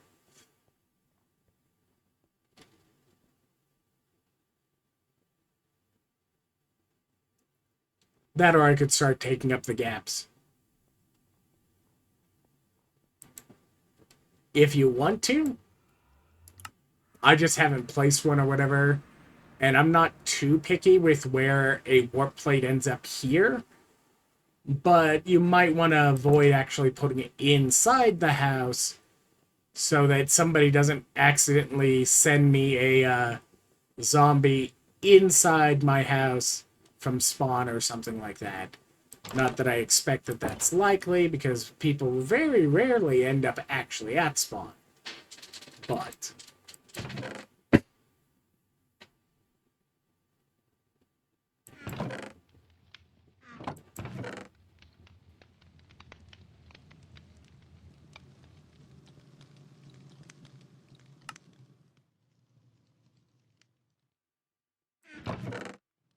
stairs. Stairs. Do I have any of my spruce stairs currently made? No. I'll make more. Because I need to continue working on those parts of the roof that I failed to finish earlier. There we go.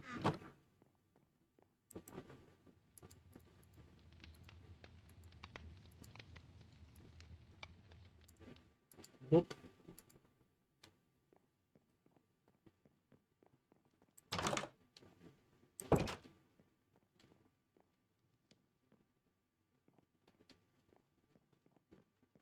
And like I need to add more other decorative features as well.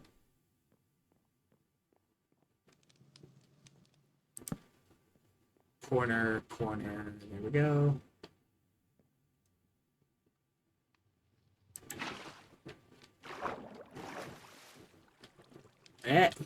That's not how I do that. Okay. To be fair, that apparently is how I do that, but that is not how I should do that. Eh.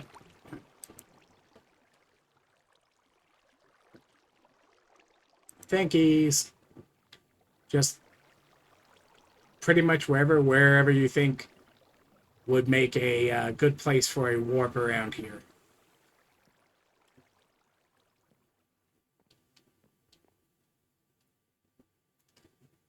Sure, given the fact that somebody just kind of went, there's a portal here, and put the warp stone next to it.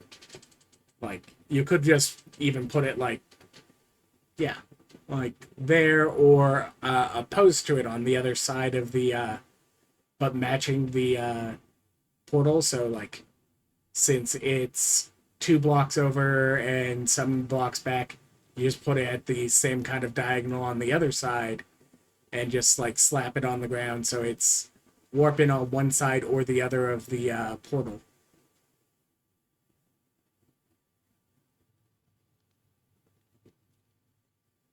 Yeah, like, that's actually a great place.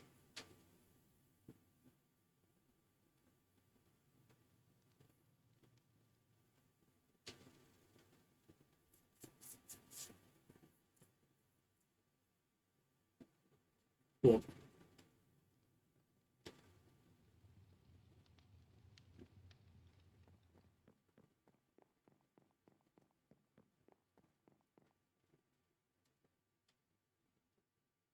And like sometimes, like I still have like more details to do on the house and other things like that. So even now, I still have things to do.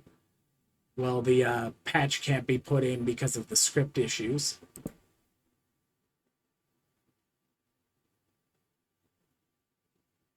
Look, I'm fine with them waiting a little bit so that they don't cause problems before, because we've had issues before when a patch comes out too soon. Miss Crafty lost her entire inventory once in casual. So, like, yeah. We're going to say sometimes be careful about how quickly you play immediately after a patch. Because we're bug testing. Well, that's the thing, is they've got one alpha level server, but that alpha level server is not a casual one. So any issues with casual, you're not going to notice. And then basically all of Iskallia is beta level. We're the beta testers because we're the ones most able to go, we're playing the pack. We aren't messing around with mods so that our complaints are technically invalid when it turns out it's an interaction between the regular mod pack and my cheaty fly cam or whatever. Though that's a client one.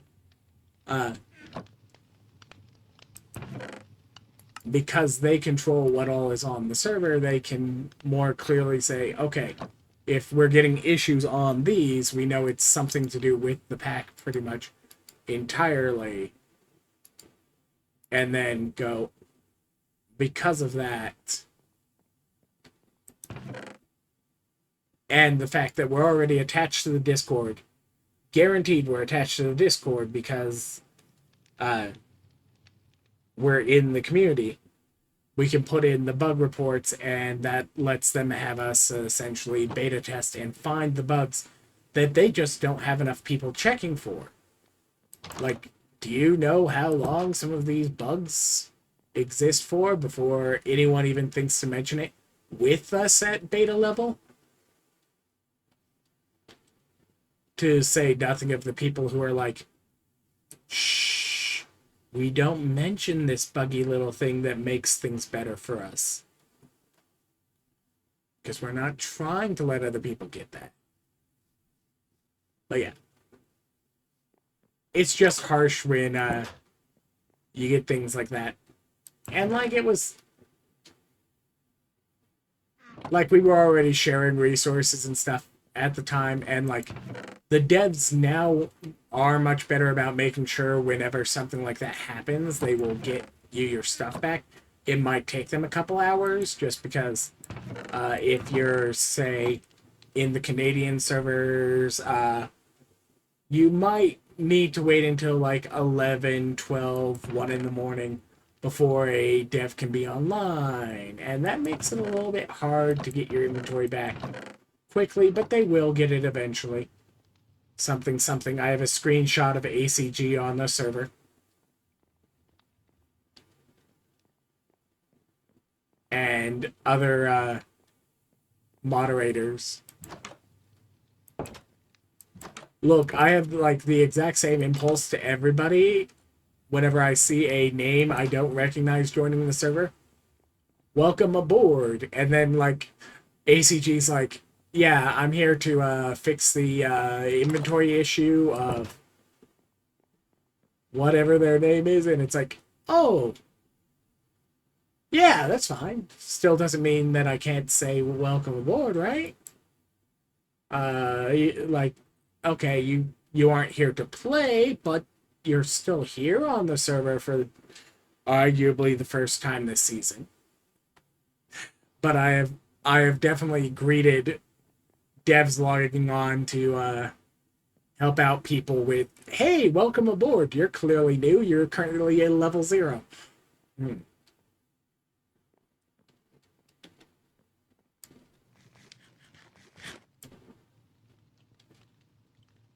Also, one of the things you should do before you accidentally lose or craft one of these inventories is using F3 and H. Make it so that you can screenshot your UUID. So if you ever accidentally craft this as the wrong side of a double pouch or whatever, you can tell them what UUID it had. That lets them at least grab this stuff out of it without having to dig through your vault snapshots from like 3 weeks ago to dig out an old copy of it that potentially is going to corrupt the one that you just upgraded that's on your back, because it turns out it's sharing one of your IDs.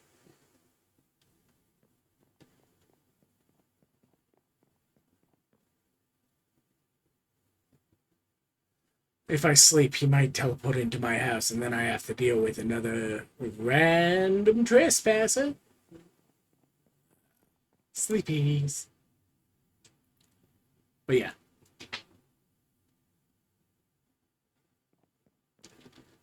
It usually won't matter too much, and honestly, them checking your old snapshots is usually going to be the easier way of them handling a lot of that. But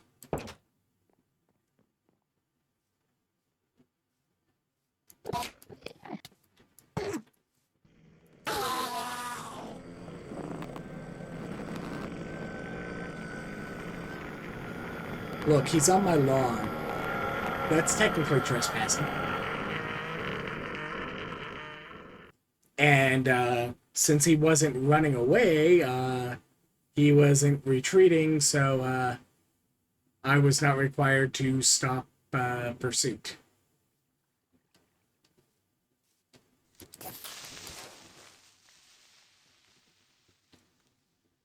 Why are you describing interacting with the Minecraft mobs as though they're subject to regular laws?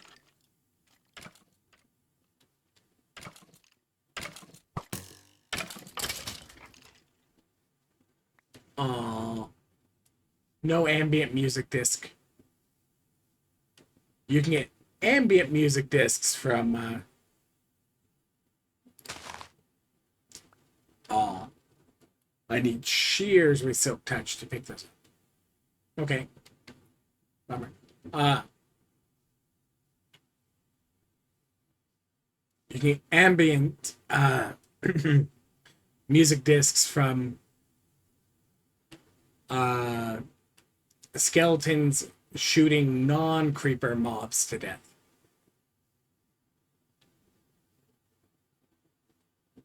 So, like the dripping water, the windstorm, things like that. Those are from the skeletons killing regular mobs.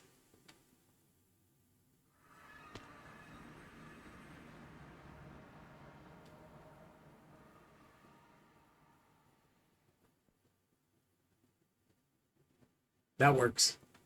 Let me make that better for color.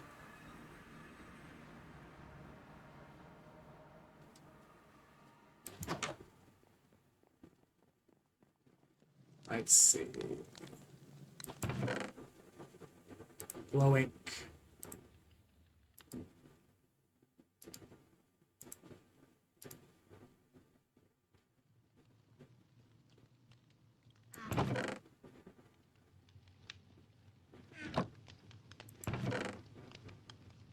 I have a bit from the caves, and I can get more from the caves.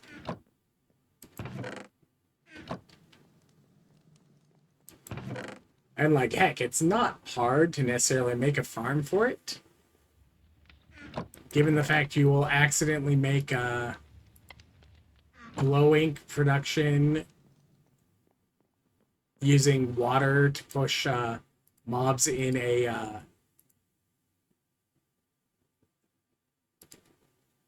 a standard dungeon farm. You might not get the items unless they manage to die, because they're just spawning in there and they're not suffocating usually, and they usually can't manage to get pushed all the way into the mob elevator and then drop down into your main area. But like, they'll spawn in there, so with the right setup you can in theory harvest them.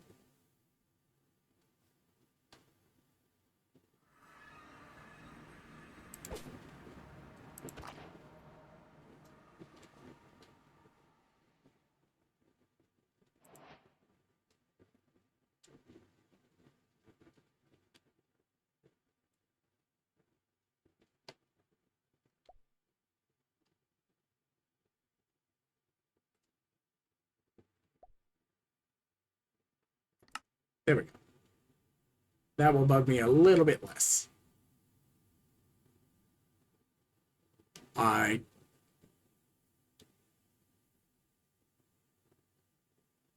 glow probably would be a good aesthetic for that one, because of it being the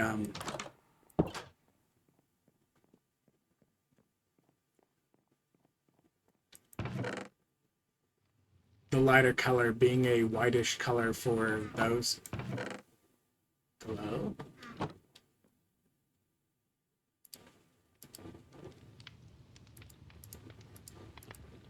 That's the one that I was needing to do something with. Boop, boop.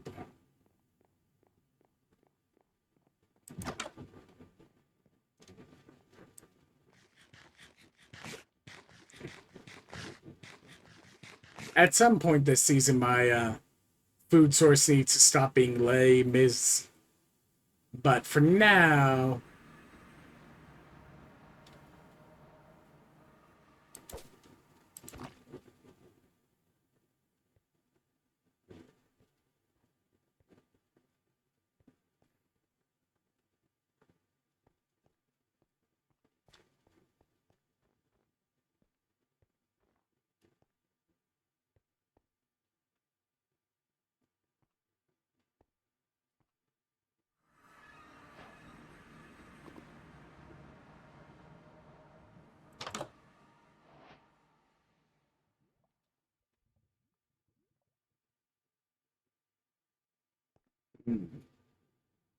probably a locked up library.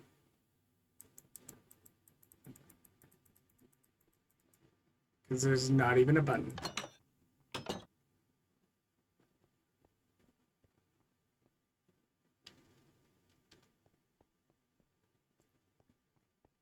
I could lock myself in a jail cell right now. And by that I mean I can easily bust my way out because I've got a pickaxe too.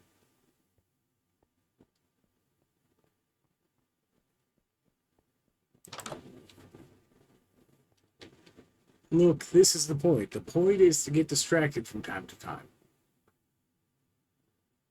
Okay.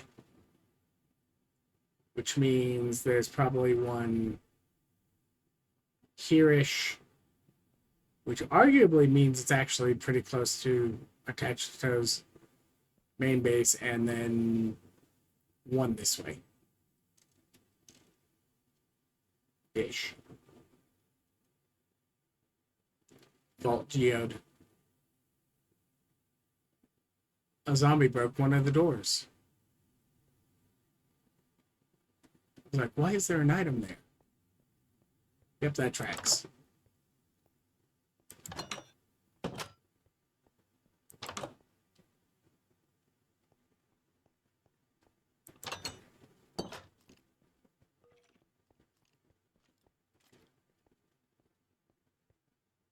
Okay. So this is the stairway at 4-4 in the chunk it would lead to. So that's where you would potentially enter it most commonly if you're following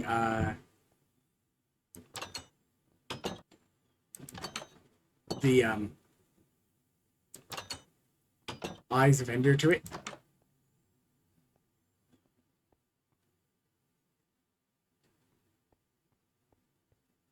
Because when it brings you here, it brings you to the nearest chunk border, and then because it's doing the 0-0 of the chunk, you then head to the nearest 4/4, and that's going to be straight above the stairs there. And that's how you find exactly where you're supposed to go when following the Ice Vendor.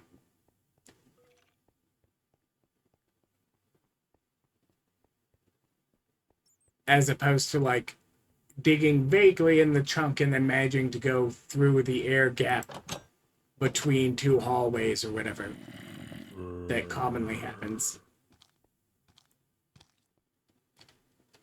Yep, that's a zombie up there.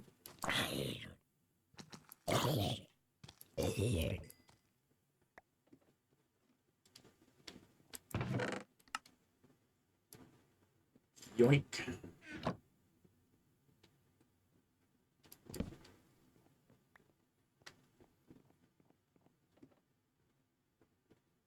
Like, okay, yeah, technically I didn't find this, so technically I don't have the right of raiding, but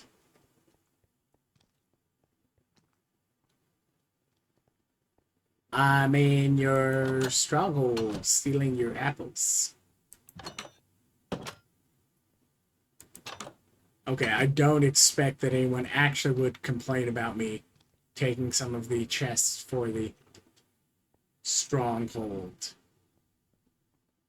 Especially because none of that's, like, really fancy stuff, and, like, unless I turn up other side or something like that, and even that's, like, for the novelty of, hey, this is annoying to get. It doesn't really matter.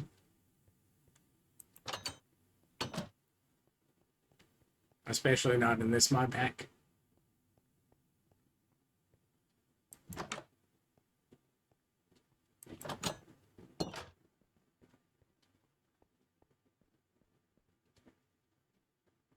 Anyways, light generation issues because this is within the initial boundaries of the world gen by Quark's world gen that they do at the beginning of the season. Which is why you get such strong chunk border light issues. that you normally don't get that strongly in completely vanilla generation.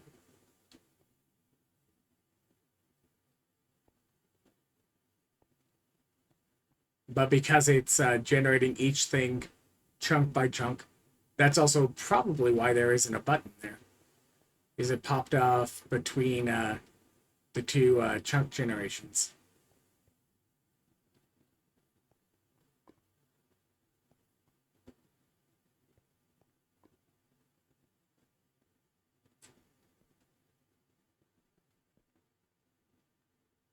Hmm.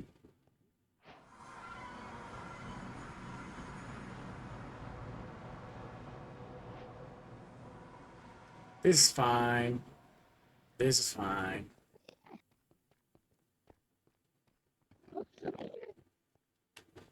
I'm so disappointed. There is nothing whatsoever to do with those.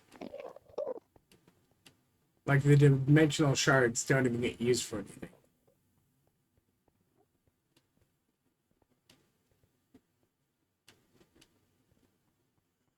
Anyways,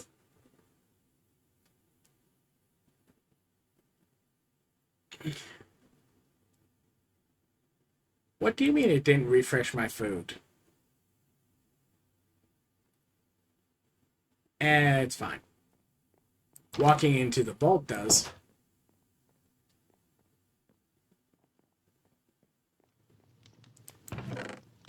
Modded.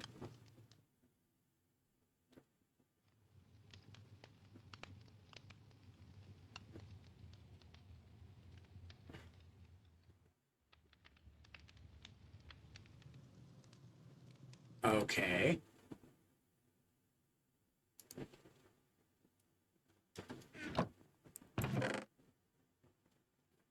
Something, something.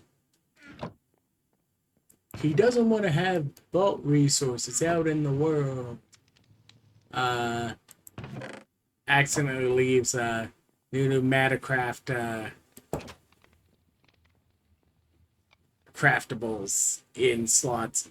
Noting that, remember, their reasoning for not wanting any kind of vault loot even slightly out in the world, noting that they have now at least included non-recyclable level 0 stuff, is they don't want to encourage people to do something like decide they need to go and find every dungeon in 1,000 blocks in every direction so that they can get an extra 2 stacks of scrap or things like that. And why not even like a little bit of vault resources is supposed to be available out in the wild.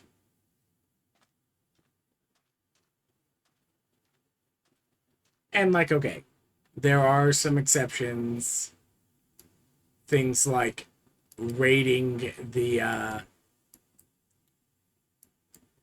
meteorite strike downs for the template pieces and for some of the already made crystals so you don't have to make them yourself.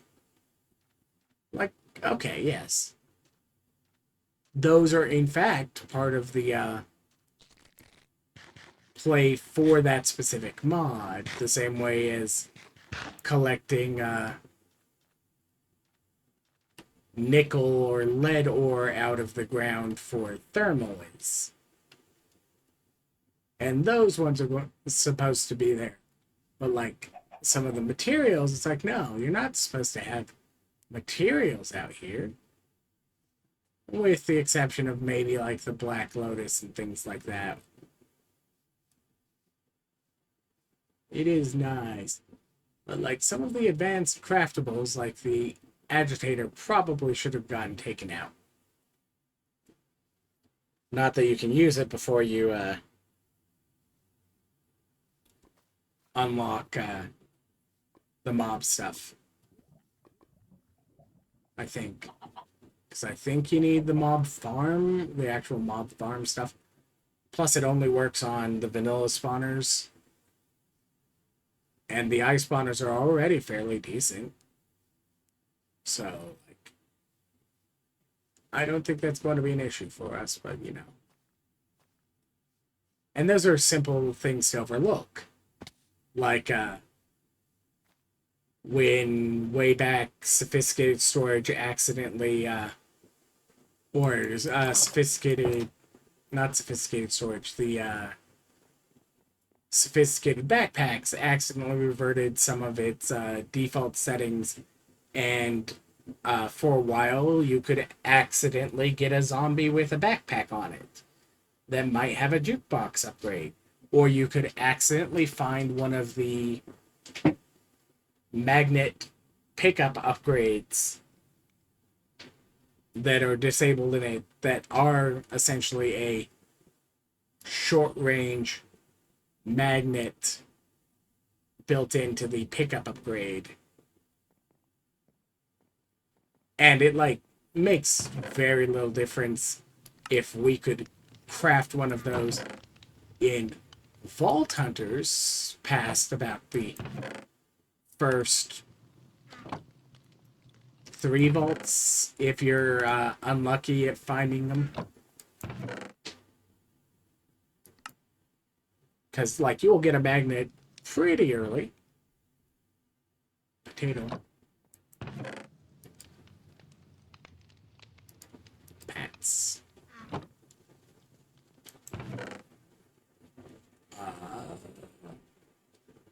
Grass goes downstairs eventually. Eventually.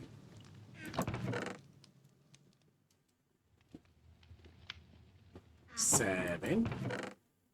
1.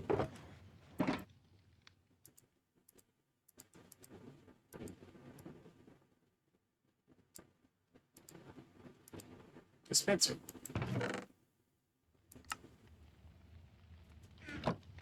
Alright. Let's go take a look at that iron.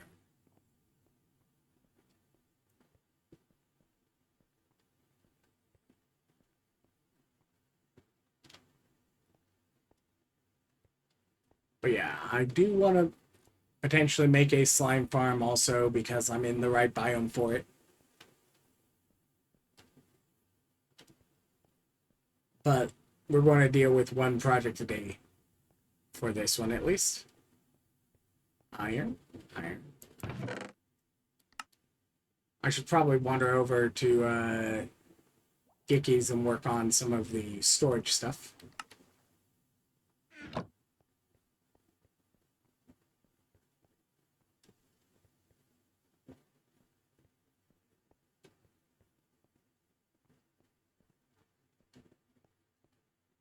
Let's walk some iron upstairs.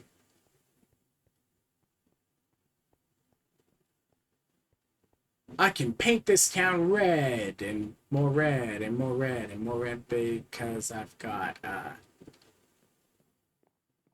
the ability to make a ridiculous amount of red dye now. You can't say it like that. Why? Because saying dye now sounds, well, you know, it's Twitch. You gotta watch out for that, right? Nah.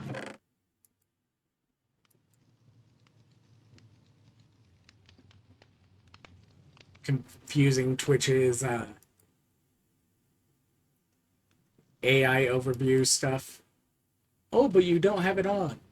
Yeah, it's still listening. The fun one is it will even say that it's listening. Okay, I might be a small enough time streamer that it's not listening to me when it's off. But I wouldn't put it past him. Copper ore, iron ore, coal ore.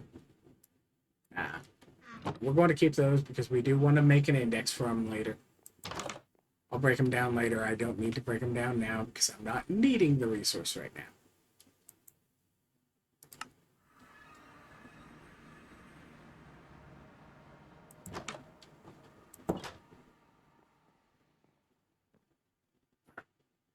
Okay. Well, I'm here working on her stuff. I can use her resources for it.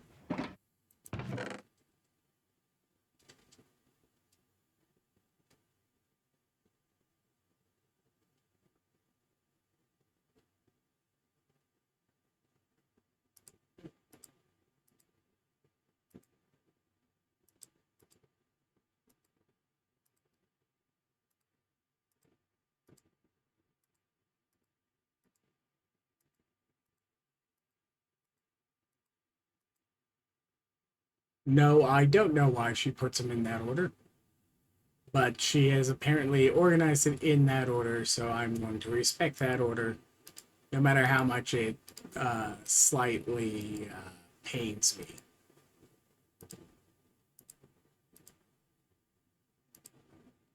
Because that's not the order of a pog.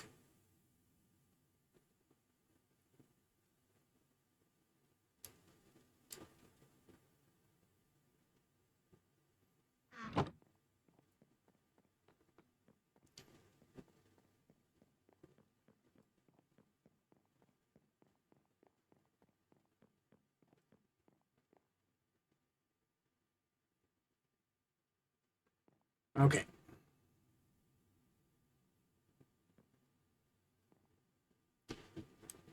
Vaultstone.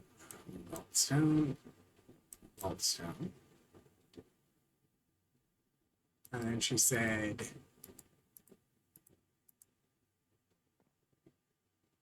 keep it still. Vaultstone, vaultstone, vaultstone up top. Instead of doing vaultstone, stone, stone, vaultstones, vaultstone, stone, stone. So that it's each one is still exactly consistent with the one above it instead of mirroring back and forth. I personally like the mirroring back and forth, so that's what I will do when I do mine. But her preferences are her preferences.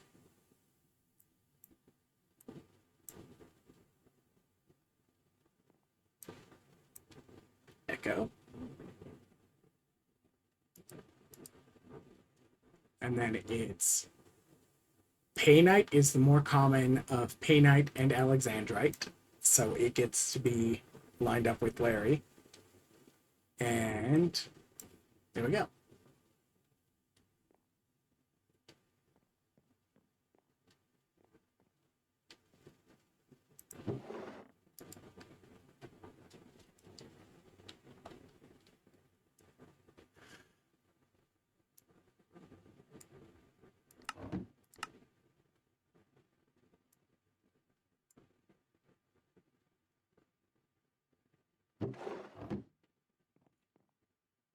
So you technically do not have to find everything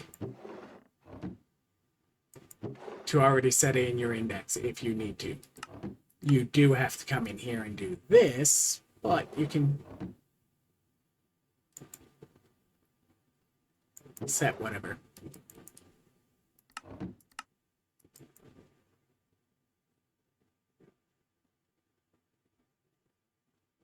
So, or stone.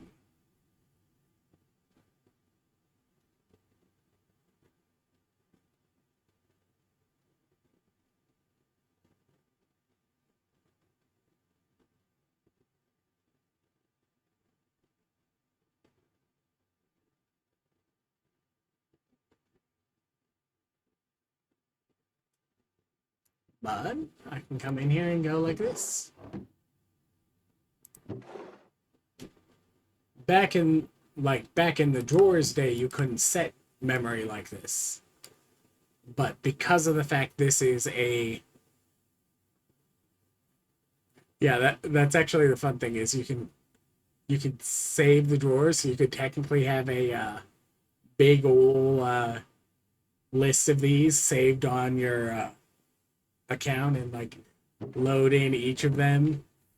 It matters more for like doing a sophisticated shulker or whatnot, but you can set everything using uh, the memory.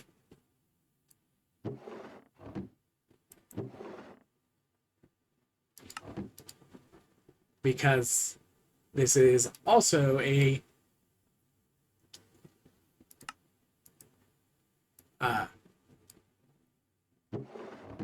Pepperfly sophisticated mod.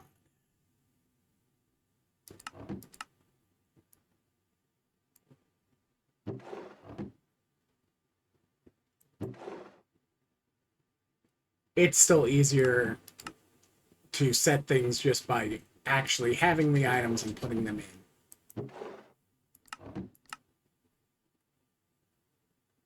And you do actually want to clear the match NBT because it can be annoying when it decides the particular NBT of that particular trinket you picked up isn't working right. So, like...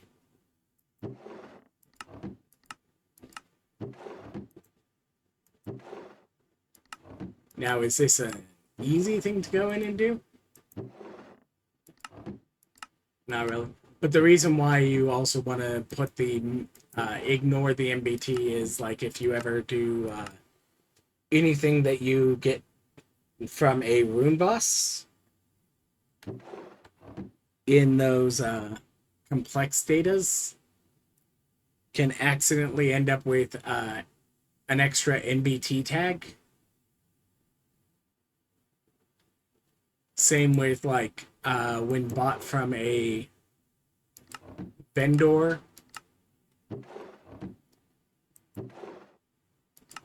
you can end up with extra NBT tags that mean that something that's functionally identical to everything else doesn't stack. Notably, faceted focuses from black market not matching up with faceted focuses from recycling because it managed to inherit the slight extra data of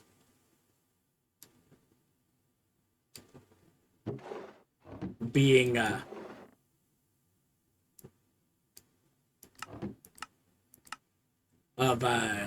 being a specific price. I believe it is. Bomik.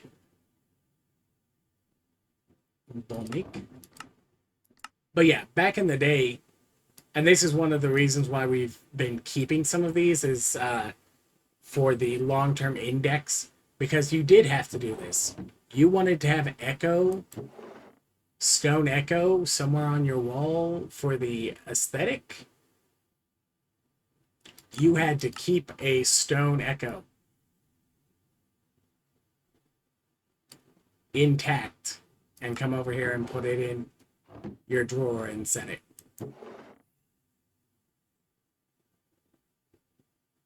You think that was bad, though?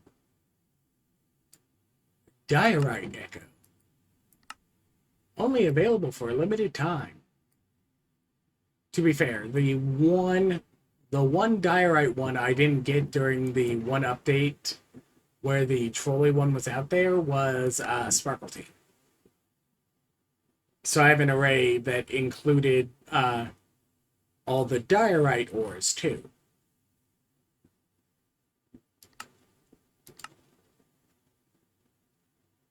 Sleepsies. That's great. Alex. And payment. There we go.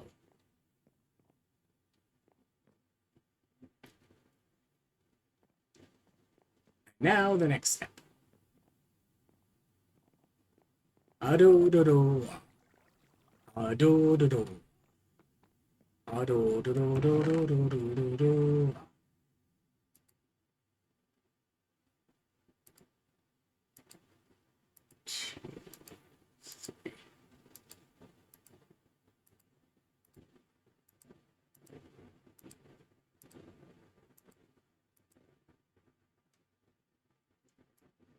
Boop, boop.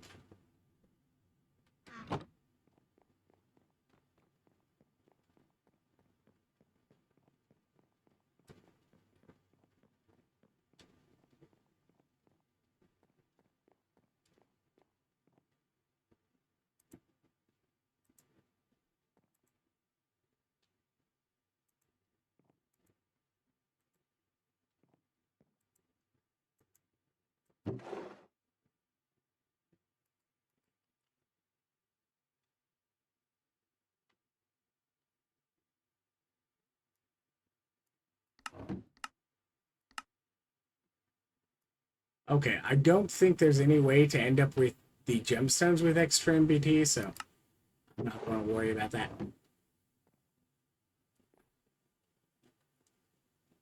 All right. Larry, Benny.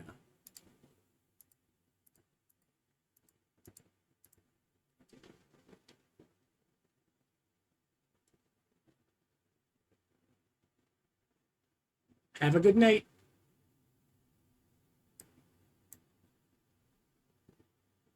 Larry, Benny,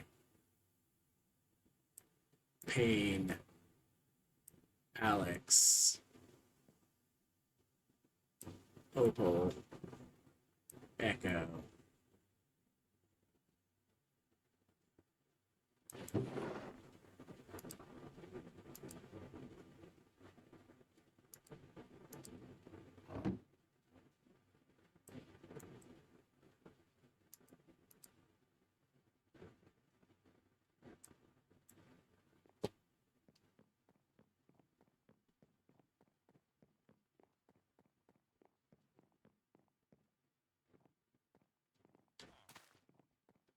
Oh, yeah.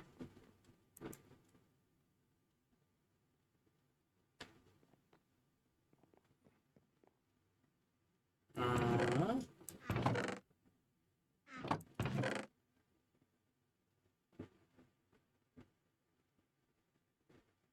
and we can test to make sure it worked.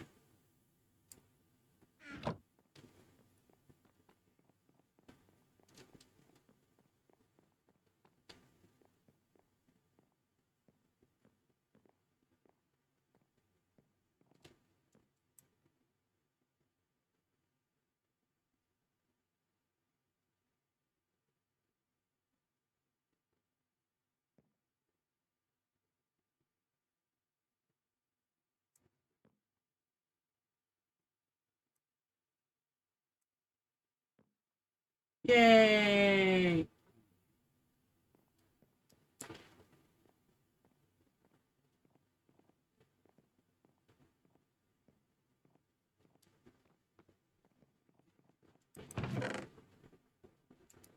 Yoinksies.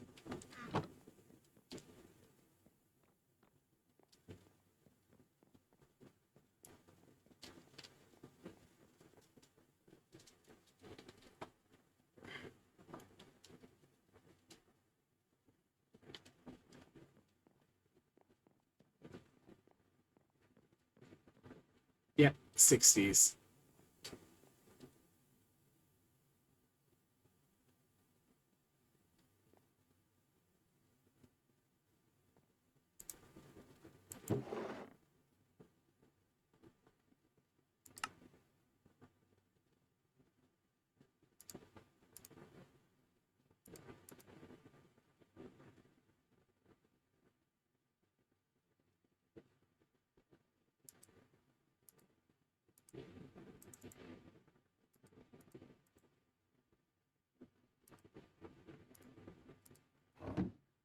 All right. You craft this one, so there's at least some loose Benny. Craft this one, so there's at least.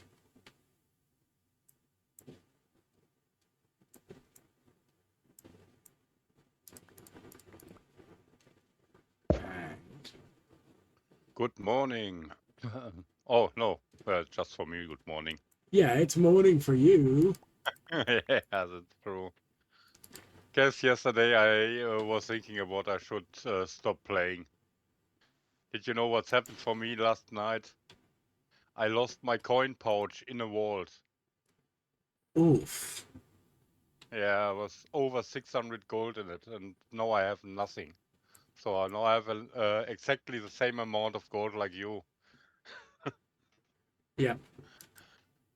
Start have And to that's start really over annoying because now. it's also technically soulbound, which means it just was like managing to drop it, and it's like, yeah.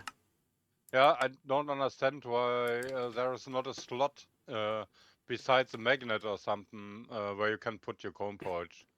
I not even know how I lost it. I know that I had a big struggle in one room with lots of mobs, and I pushed some wrong buttons on the keyboard, and maybe I throw it out there. I don't know. Yeah, Uh, that's always the problem, yeah. right? Yeah, actually, because slowly the vendors have really nice stuff. So and And now now I you can't buy can't, anything. yeah. And Yeah. now you can't get it because you managed Yeah, to accidentally lose your exactly. coin pouch. Exactly. The first thing after that I saw was a loot belt for, I think it was 12 gold or something. Was really really cheap, and I not even can afford that. So that yeah. Yeah, definitely a bummer when that happens. Oh, do you have a little bit time to join my base for a moment? I have to ask some question about the storage. If you can help me Yeah, there. I can wander over right now. Just give me a half second. I am setting some memory in some of the drawers for Gicky's storage. Oh, okay. Yeah. Just finished putting up her gemstone wall.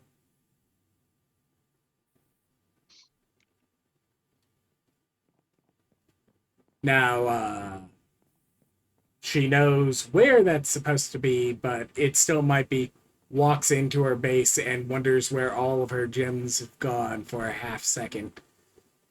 Hmm. I don't expect it'll be more than a half second because we did talk and organize it, but it's the opens it up to go and look for the pog materials or other things like that, and then it's just like it's just gone, and then it's like okay. But I also need to like move a bunch of this that she's got here in the long term eventually, but for now, compact. There we go. And eventually we're going to get all of her vault loot stuff also up on the wall as its own wall stuff. Yeah, I don't know exactly how I should do my storage this year. I Well, you will see, find that's why out. you're asking me and whatnot, and I will help with that.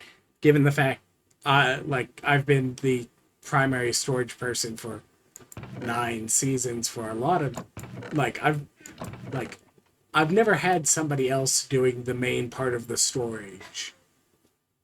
So I've done storage for nine Yeah, seasons. So actually, I have some fundamental questions about this storage mod. So yep, and that's perfectly relevant. I will say I even now I'm learning things about it, and that's because yeah, I just confirmed that yes, it does, even down to the limited barrels, use the same uh, memory from JEI, so you can set your barrels even if you don't have the items to set your barrels. yeah, So that's that's nice. helpful. Swimmy, swimmy, swimmy, swimmy, swimmy, swimmy, swimmy, swimmy, and nether.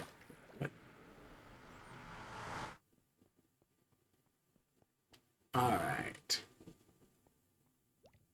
Hmm. Actually, my storage on the roof. Yep. You have to look ups now. Ups. Look ups. I'll look up. Yeah. So that's my storage actually, and I want to know if I can use it like that, or is that a Oh, problem? it'll work fine. Okay. About like the big thing is you might have to decide like what goes where, and so because you've done the Actually, fancy stylization, I will say though there are a decent number of things that use like for compacting, and you can also put other things in there, and you don't even have to have it display if you want to. You can make it so it doesn't display anything, so it can yeah, but preserve that and just works as a array of storage up there. You can hide the upgrades on them and everything. So like oh, This is a limited barrel too, but if you made it into a copper one, that might add some details you don't yeah, like. But updates maybe comes later. It's just yeah, the raw basic storage. but yeah, you can update. You can make all of them hide If what you want to have tier they are some, for upgrades and things like that. if you want to have one of the power generators, you can Okay. take it. I have lots of. I will mention one of the things you might want to do for storage on these. Before they're placed into the world, they have zero NBT data on them, which means that whenever you open more mod boxes, you Yeah. can then stack a bunch of them in one of the drawers or whatnot. So, like, since there's, like, I think 4 variations of the Fernator, or whatever it is, the burn things to make power, it can be nice to just put, like, 4 of them in one of the 4s, and then it's just Yeah. kind of go, Yeah. okay, when I get extra of it, I put them in there. Maybe I've stuck one really big stack upgrade in there, or I put a void upgrade in there, because if I end up with more than 8 of any tier of the Fernator, nobody else is coming by and using it, so I'm not Yeah, going to that's worry true. about it. No, actually, like you see, and I think, and behind the wall, I have another one I want to use. I actually I use for the energy cell for the building gadget. Yep, It's nothing. I just put it here for the energy cell so I can use the building gadget. yep. And Later they're on, just generating power. yeah. Do you know how I to use. add the energy cells to the wireless one here? No, I never do anything with wireless. Just So displayed all the blocks, so yeah, so this one. there's nothing.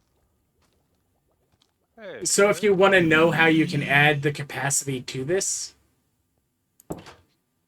uh, Actually, my power is not my problem. My problem yeah, is just because of the story mod I know anything about, yeah, and I probably it will use the energy too. I think.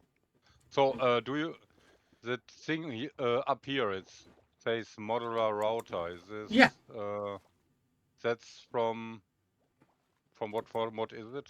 I never It's used it from the before. mod itself called modular routers.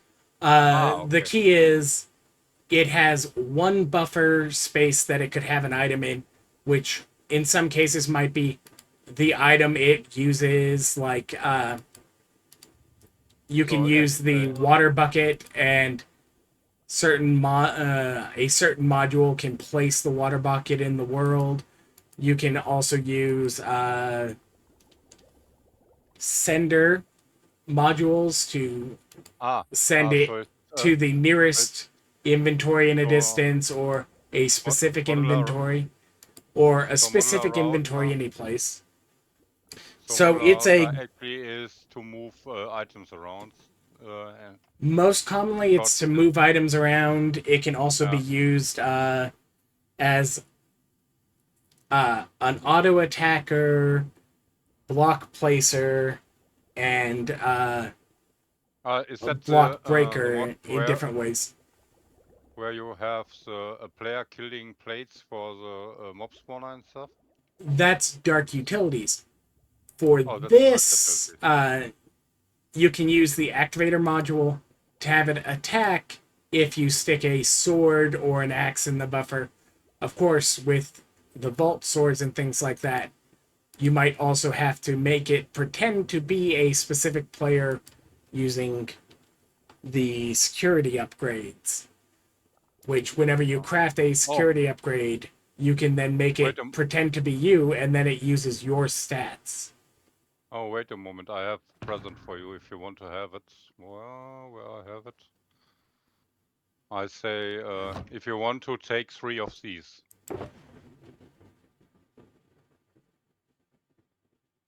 I'll probably have enough hammer jewels by the time I get higher up, but You don't, yeah, actually the most of them, it's only one low level, I think it's only the Yeah, 137. they're only the hammer size.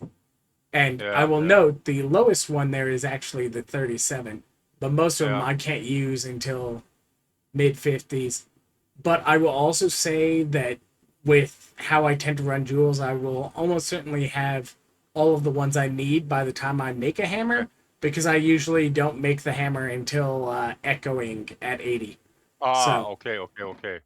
No, I was thinking maybe you but build a some hammer of the before. other ones might want that level 37 one, especially if they've started making even like a overworld hammer just for breaking a couple of blocks.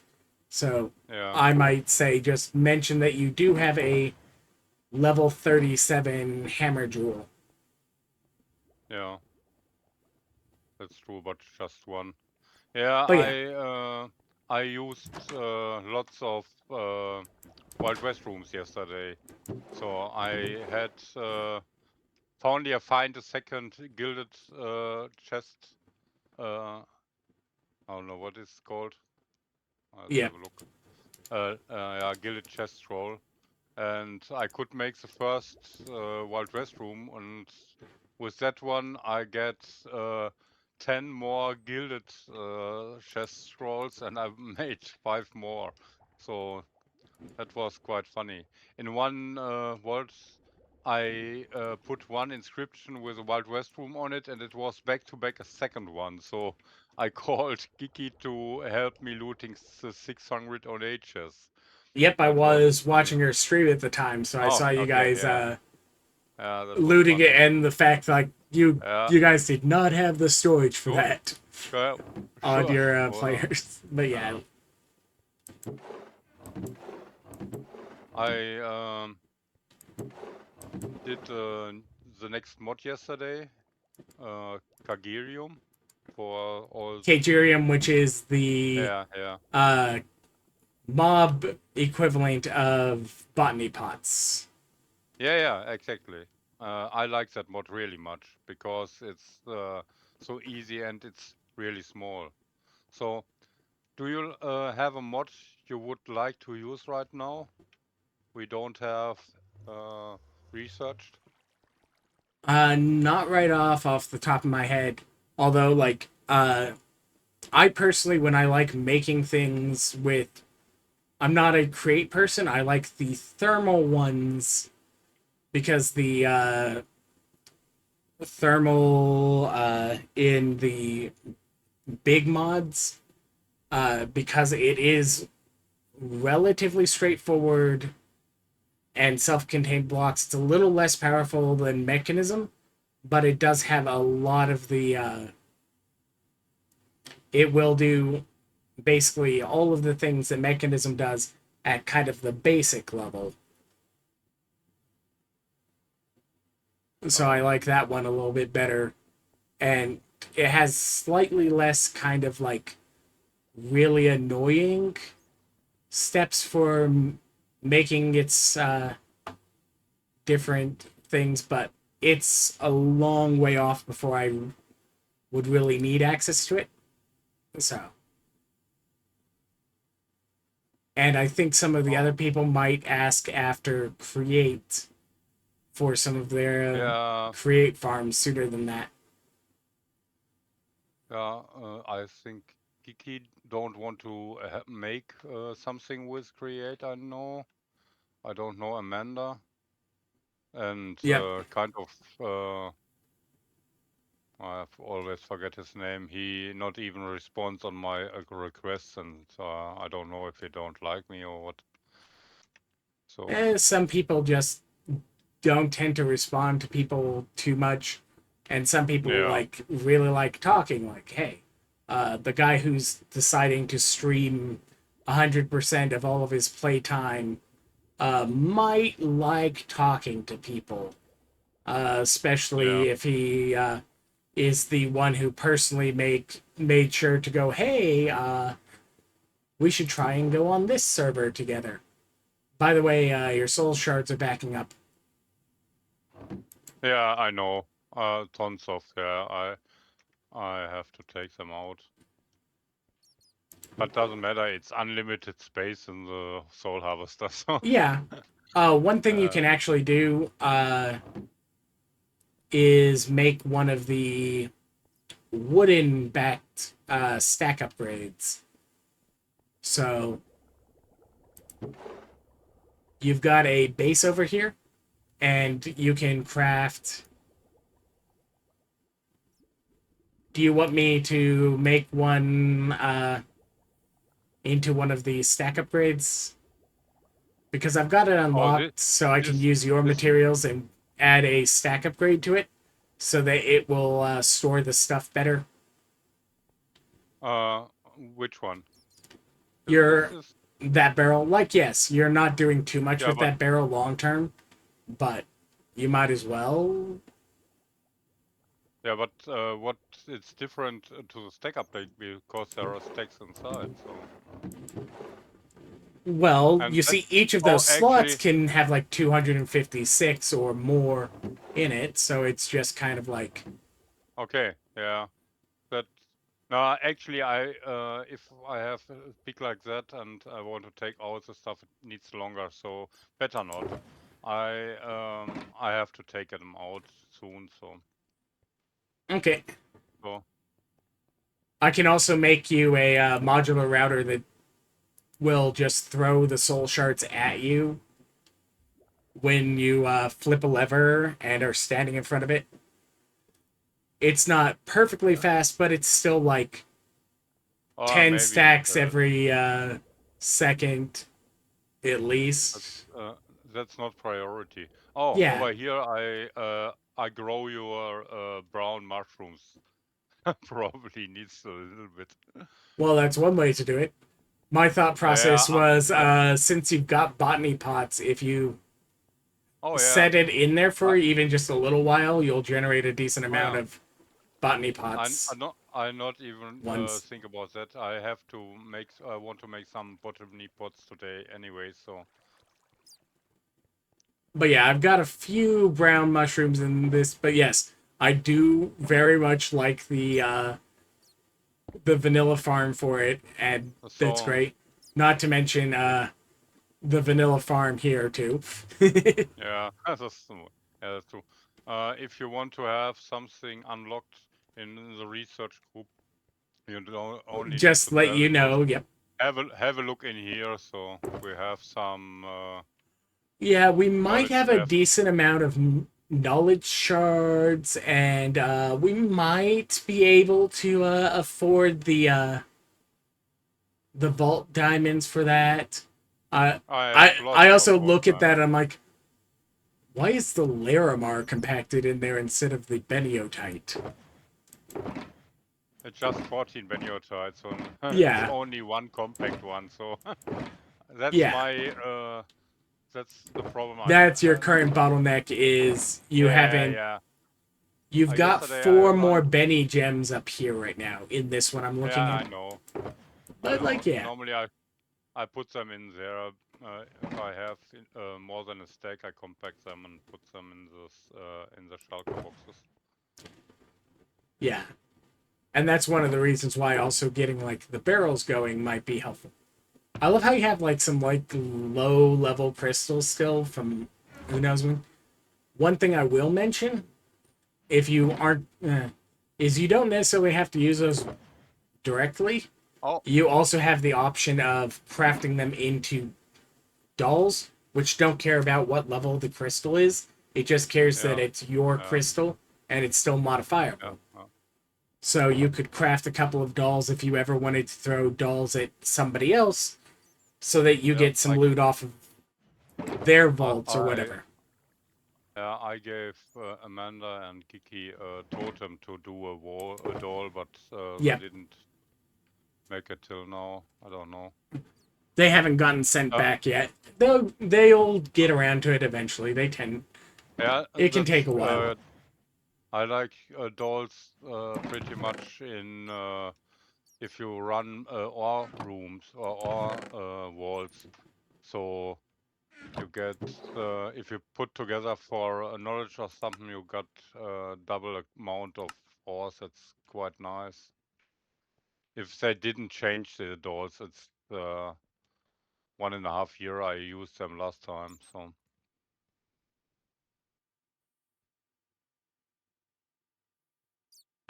So,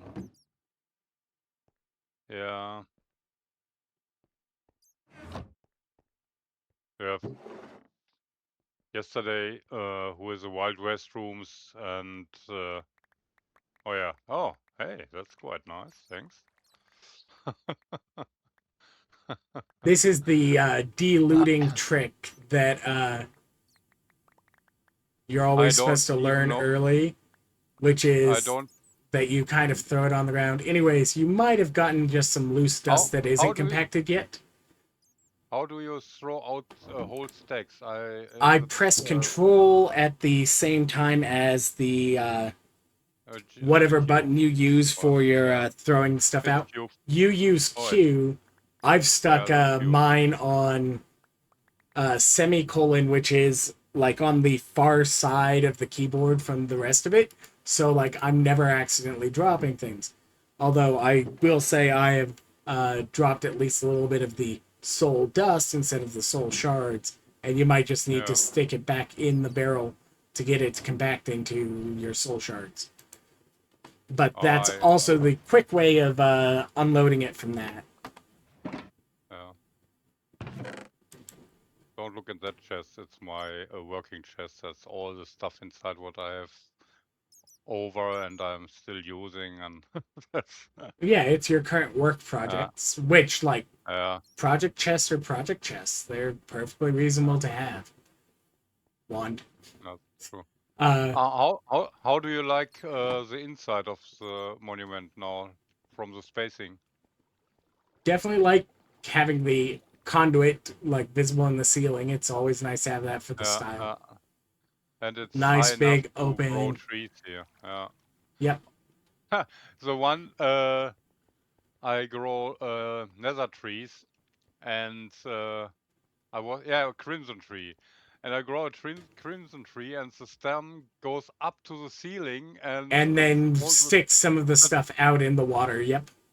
yeah, the whole rest of the tree was up on Was the out monument. on the roof. Uh, Yep. and the conduit stops working because it Some of generates the blocks one block stopped being inside water. the conduit. Yeah, Yep. that was quite nice. Oh, At do you least want the to see brown my? mushroom doesn't do that. Oh, yeah. I, where have I? There's. I have under here. I put uh, just an obsidian box for. With your spawner inside, you mentioned that it's Yeah, 3 blocks down from this, so you just kind of come over here, you stand here, you right click, yeah. you swap the egg in for whatever you're going to harvest, and then it Exactly. falls down there. And Yep. Hadn't seen it yeah, yet, but knew about it because you had mentioned it, and yeah, yeah. then you can swing at It's it, just and if you need to climb yeah, in there for, I don't know, those it's temporary rabbits. and it's temporary anyways because oh the switch the if The switch to the open lever the door inside. the lever is inside, so But yeah, uh, one of the things you can potentially use with that is Dark Utilities is one of the ones that can be used with it. But like I yeah also said, that you can use a router to attack for a player if you give it a vault weapon and put in a security upgrade and an activator module. It can attack for the player yeah using that sword, and it can like so you can make it actually do looting, and you can have it I also don't pick up the items for you. was it last year or the year before? I think Iskal had a really nice Yep. mob cage with displaying the mobs and stuff. That would I would like to do something like that later on, but But for now, This gets the job Yeah, done, and that's its only yeah, job. Is exactly. That's exactly the right thing. remember, done is better than perfect. If perfect is So going to never perfect happen. is never say something like that to a German. Oh, Germans you'll like get perfect. perfect. Yeah, you'll get perfect eventually. But sometimes Yeah, no, no, it's never. better to Nobody. get done and then do perfect Yeah, later. yeah. So I have lots of hostile mob egg. I do 2 wild restrooms with living yesterday, and I found over 100 mob eggs. So that was this case. That's a hostile mob egg we have to this moment. So Okay. if Uh, you and do you know how to recycle them back into mystery eggs? yeah, I know, Okay. but I need lots of vault diamonds for it, and I Yeah, don't yeah, want it's to. expensive. I know, I I've done still it. have. Yeah, I still have normal. Oh, here are the normal the other mobs, and I still have no mystery eggs. So Yep. I think Which is about good 20 of them. because here's the fun one. When they managed to get the patch, which right now the reason the patch isn't out is because they broke some of the scripts, and it turns out if upgrading your backpack is just using a single netherite or like 8 diamonds or 8 gold, it becomes a little too cheap, and players will cheese it. Yeah, like So me with wild west rooms. yeah, So I they're was having to thinking, fix some of those busted patches. By the way, I've got my iron golem uh, farm all set up. I haven't set it on the right now. once It's on like the standby one, but like it yeah. generates a fair amount. Even like it doesn't have a full off mode unless I actually do like physical intervention to keep an iron golem stuck in it at all times. But it does have a low generation amount. Okay, I can actually turn it off, and it involves me taking out villagers and sticking them in a box. But Oh, currently, maybe one too large. I need a big barrel for the mushrooms. Actually 2. Oh,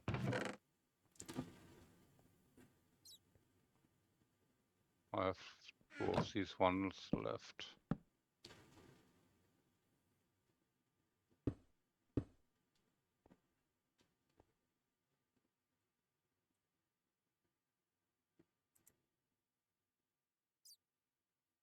Okay, let's grow some brown mushrooms then. yeah, that'll generate a decent amount of them. And Yeah, like I I said, think so. like I will say that I like doing the limited barrels, but these are Yeah, actually better in yeah, certain cases. I Uh, have some limited barrels in here too, but I didn't know how to open them. I tried it with a recycler, with a water recycler to put the unwanted gear inside, but I couldn't have open it to put the gear inside, so I don't know what's wrong with that one. Oh, that's a small smelter. well, It's the just limited barrel is for making the entire over thing here. only handle the very specific things. It's just it's not even a fast one or a good one. It's just It just for it's just automatic. yeah.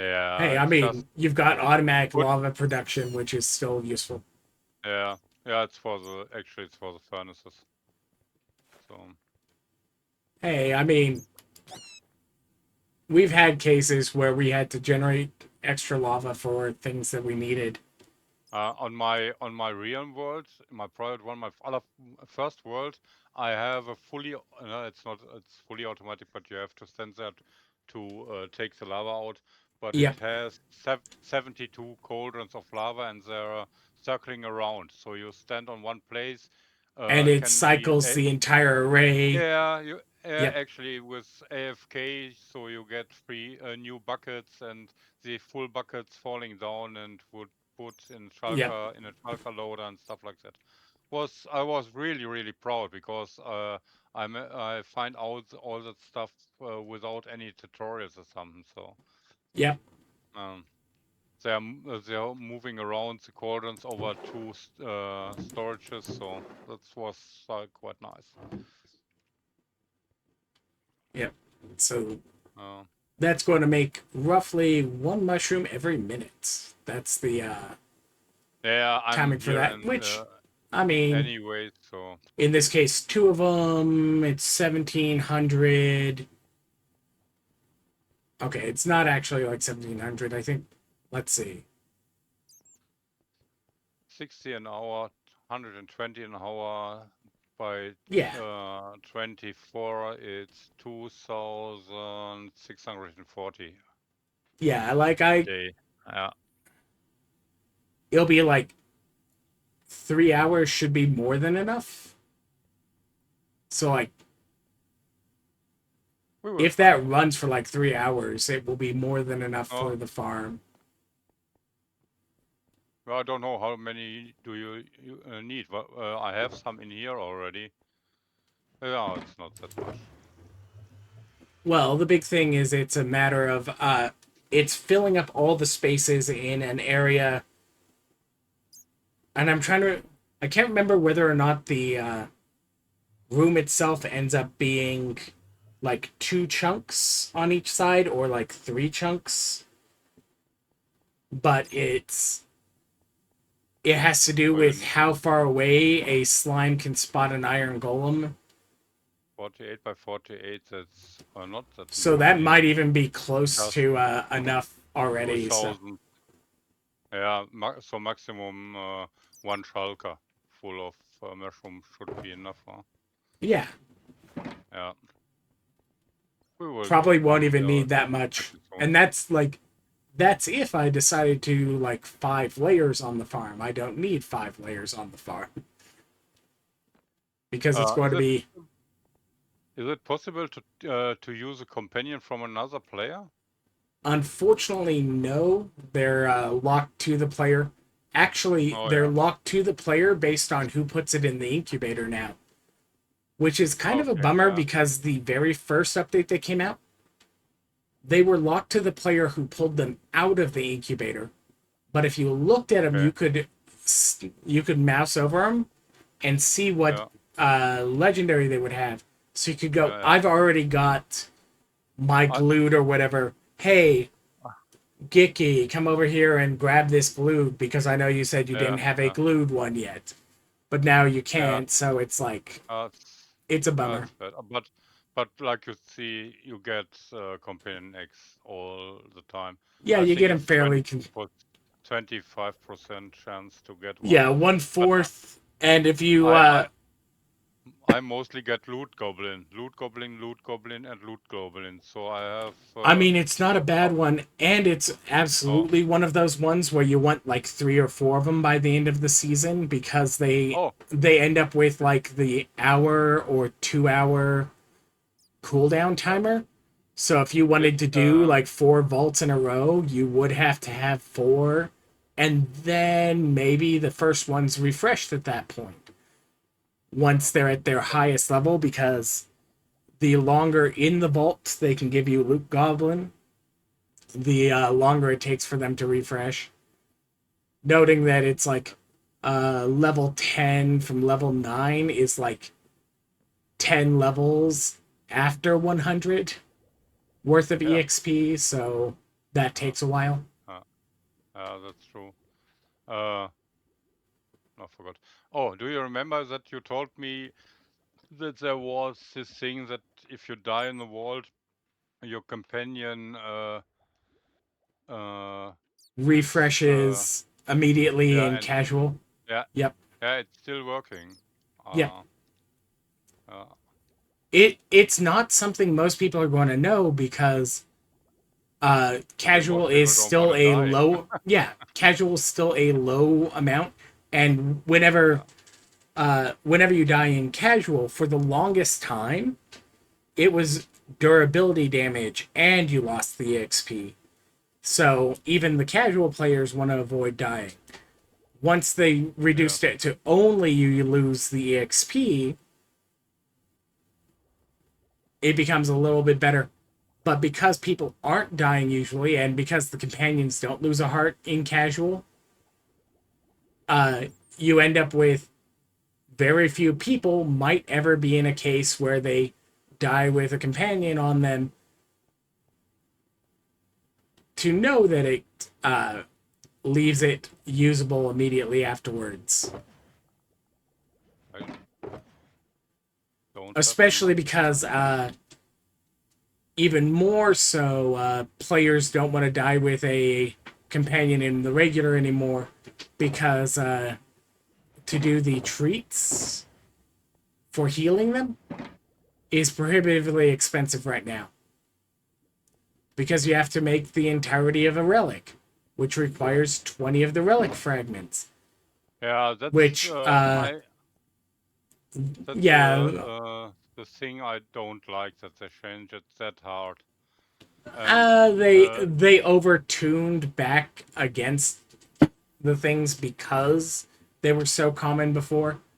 Uh, that's one of the common ones, and it's not even like a malicious or a oh major balancing issue, but almost any time Iskall corrects things, he tends to overcorrect.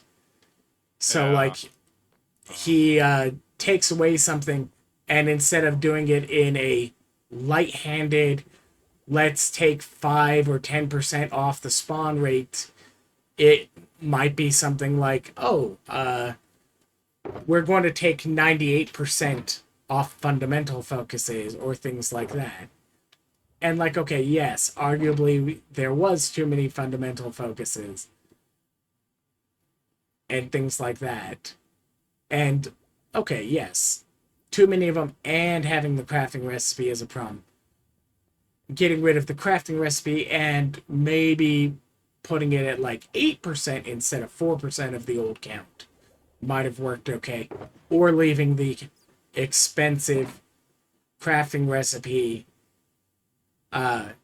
in, noting that by the time players can just spam pogs at something, they're already late enough game they should be able to farm fundamental focuses.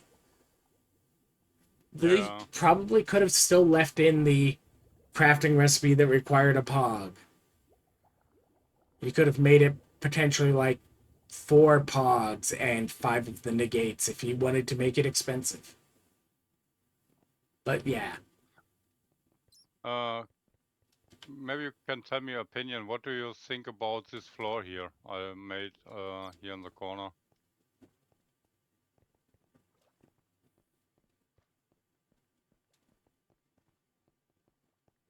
I'm not really not bad. sure. Eh,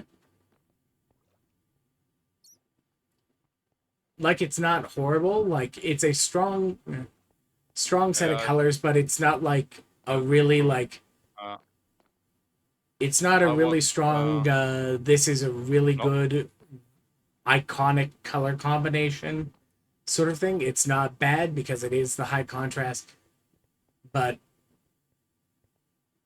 you know, if you're not sold on it, hopefully you Yeah, get better ideas. If you wanted to run a vault yeah. real quick, you've got I, about I, 2 minutes no, no, for it no, no, not to no, cause no, any no, no, no. problems. Yeah, no, no. Yeah. Um, I I tried this one with dark prismarines, but I think if I do all a big space of this, it's gonna be too dark. I'm not sure. Yeah. Anyhow, I maybe find another solution. Just trying. I mean, you're Oh, working on the aesthetics and you're yeah, looking at all of the cut patterns you could do with yeah. this is That's the chisel ones. Yeah. Yeah, I find out the chisel. I didn't know that before, so I tried it. Well, yeah, I mean, it was relatively recent for when it got put in.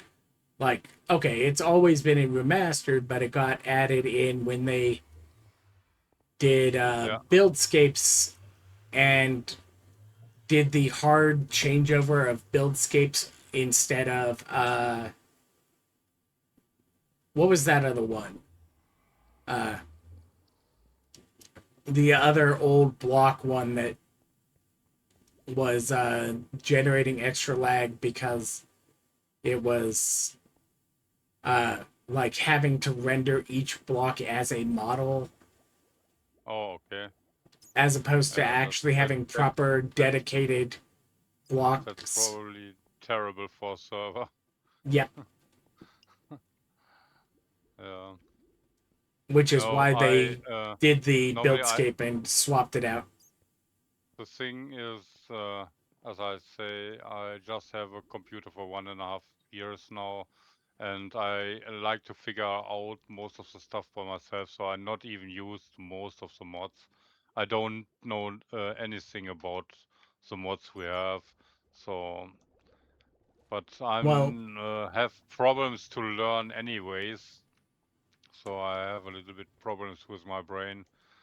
yeah. That's the reason why I always ask 2 or 3 times the same thing. So don't you Yeah. worry about that's normal for me.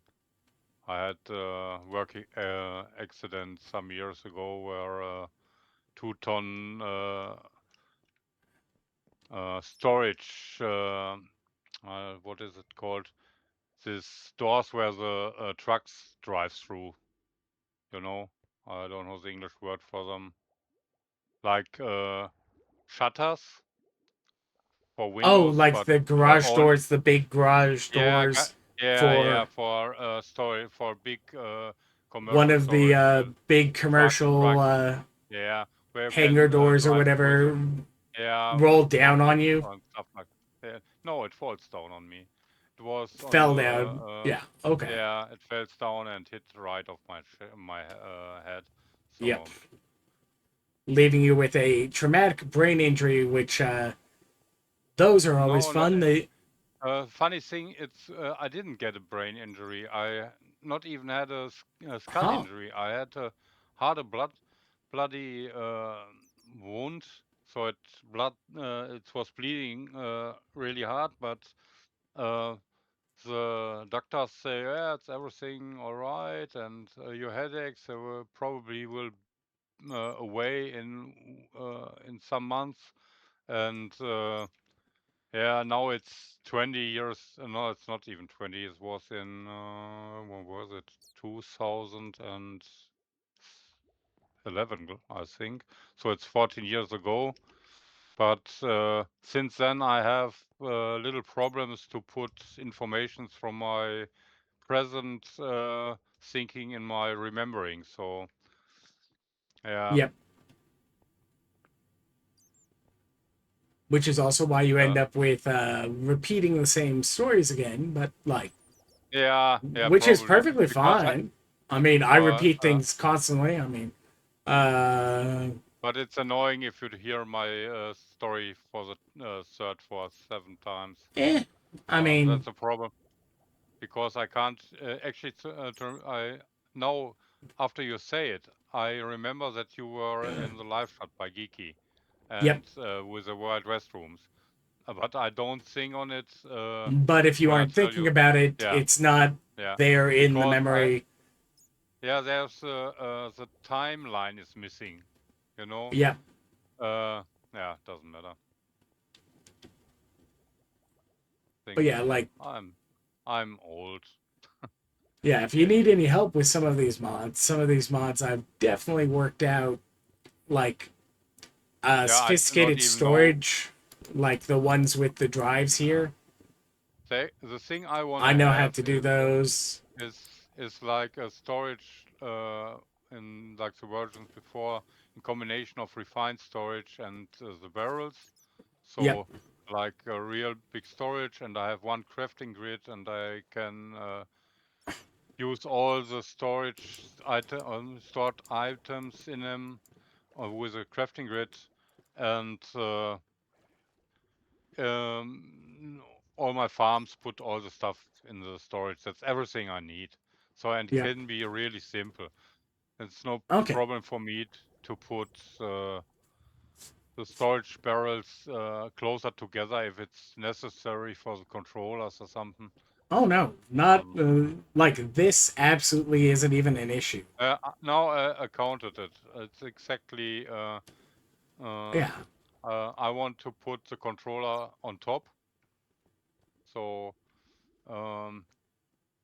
and it's 3 of these fields are exactly 15. So that's quite big enough. And I want to try like put it maybe up here, the controller. So now here, it's 3. So on here, like here, but on the top, if it's possible, so I Yeah. can reach the other side of these walls too. Later on, I want to put all that Yeah. the other farms and stuff, so they can connect to it. Oh yeah, that'll be Or easy. in here where I have and I have here the floor, maybe I do it on this side. I don't know exactly now, but I have count the blocks and find the perfect place for it. But that's later on. So Well, right now, based on how you've got these placed, if you put it here yeah, in this line, I think you would yeah, get it's two more of yeah, these this way. And even if you that put it like right on this one, you yeah, would well, also be able to put it that way. Or if you put it like uh, here, you could even put 3 more that way. But neither one of those is helpful because, well, depending, you could take up this space, but then you can't grow your mushrooms in here. Or no, not mushroom. this I don't. space. No, not Yeah, I this know. space. Yeah, you said Yeah, sideways, and yeah. this will I probably have, be a decent and amount. And even if you had to oh, put another floor above with another array of it, yeah, like you need. uh, By the way, that's one of the things you might want to just do a research. Go over to the storage one and select the interface one and unlock that. Right now, it's a little more expensive to make one interface than it will be after the update. But right now, like you've also got a decent amount of the materials just from the mod box for making one. But it's like 8 echo gems is what it will cost you that's now, which is if you're doing fine for but echo gems, that's a nothing cost. If you're not doing fine for echo gems, that's an expensive cost. Like that's the um, dichotomy. Either you've got the echo or you actually don't. I don't know how many echo gems I have right now, but I think I have some. 33. Yeah, that's possible. 33. So it's possible, but that's still a heavy ask because you Yeah, don't want to use 8 no, of no, 33, it's not my priority, especially because as soon as the patch comes out, that cost priority. drops to like I think a black chromatic or a single echo.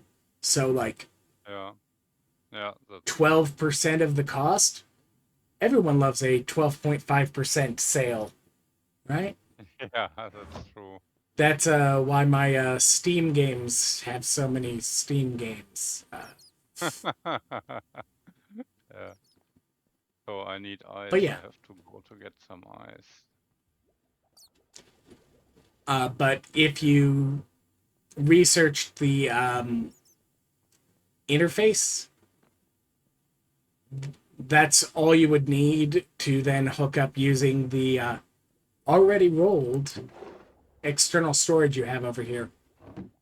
And you Yeah, could start external using storage this get all as the a time. drawer Yeah. array just with that. And Yeah. the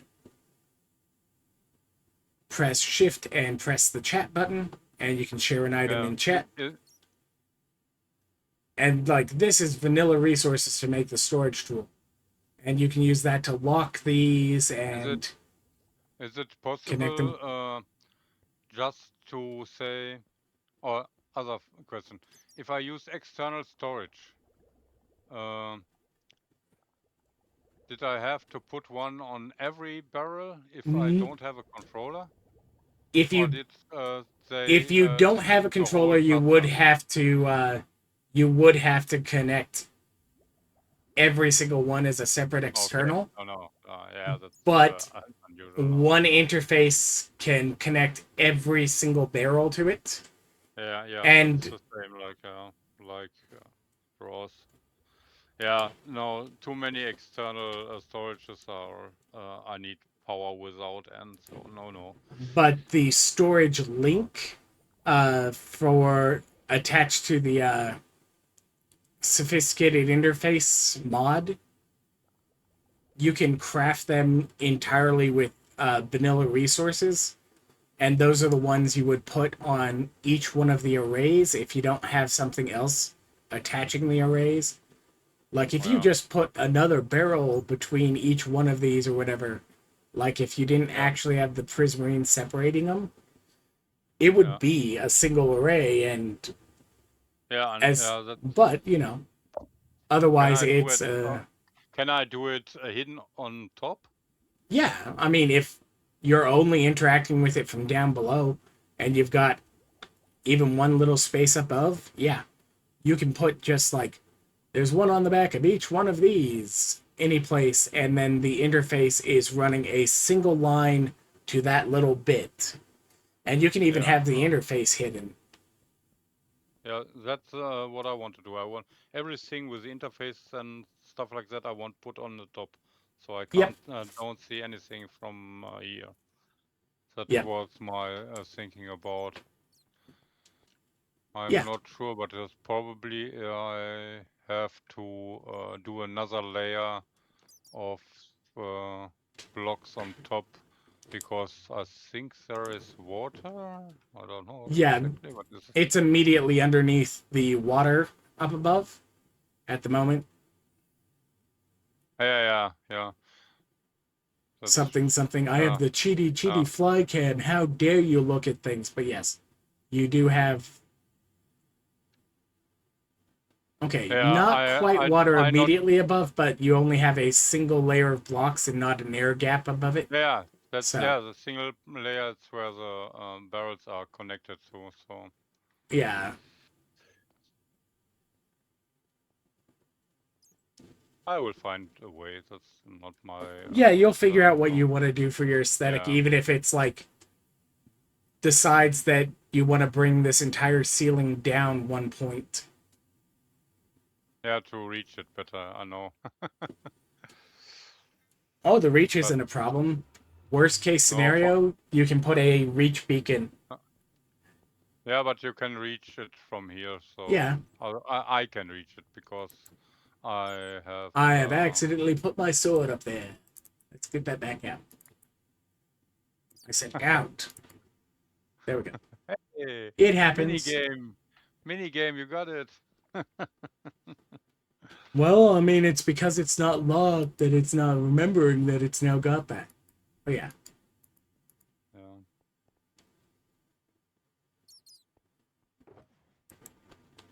Technically, you don't even need the extra pieces. If you stuck the interface up there, you could connect every single one to the interface.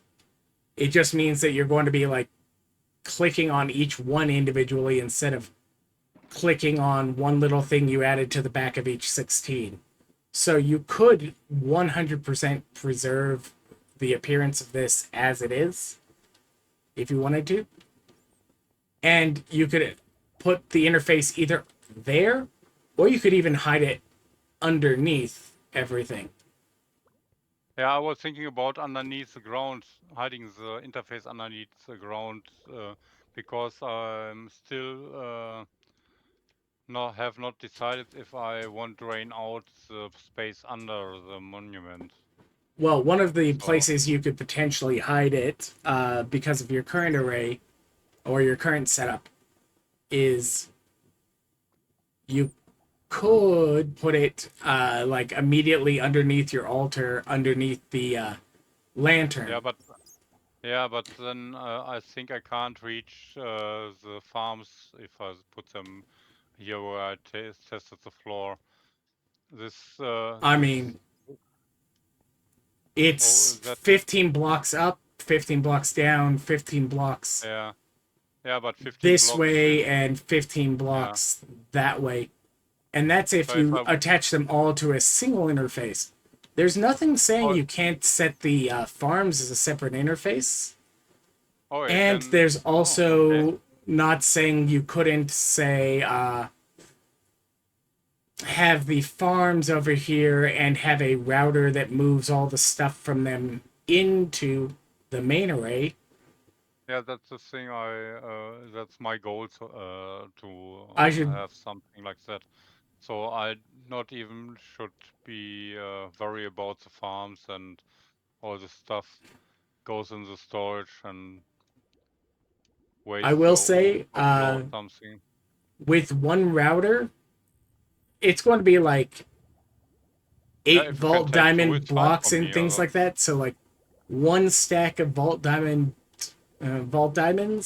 and a router and like a bit of iron, a couple of blocks of it, of the chromatic steel and things like that, and you can put in and like a decent amount of Larry, you can make a router handle 64 different inventories for pulling things out of it, which is more than the total number of botany pots you are likely to ever need.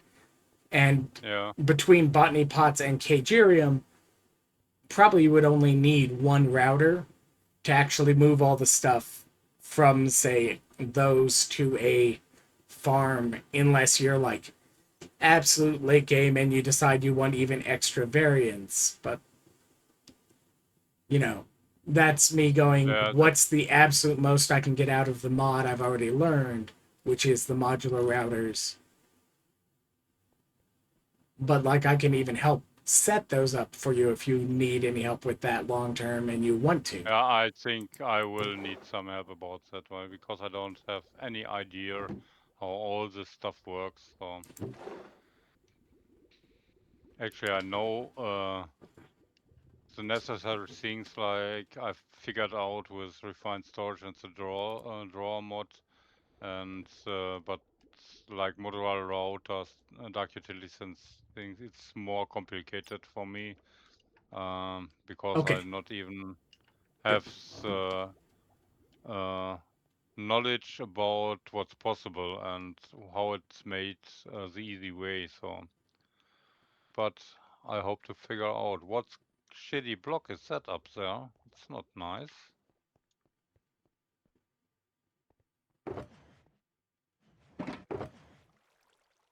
Oh, oh, yeah.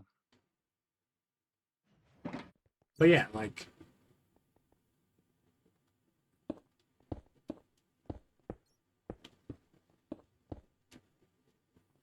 haven't got a Pickering yet? No, Hopper. I tried to find one, but no, not my luck to find ones. Well, fortunately, it is one of those things where, like, the hard part in the vanilla part is just finding and getting a stoneling to get the heart if you have to handcraft one. And then it's like an echo pog, so it's 8 pogs and 4 echo. Yeah.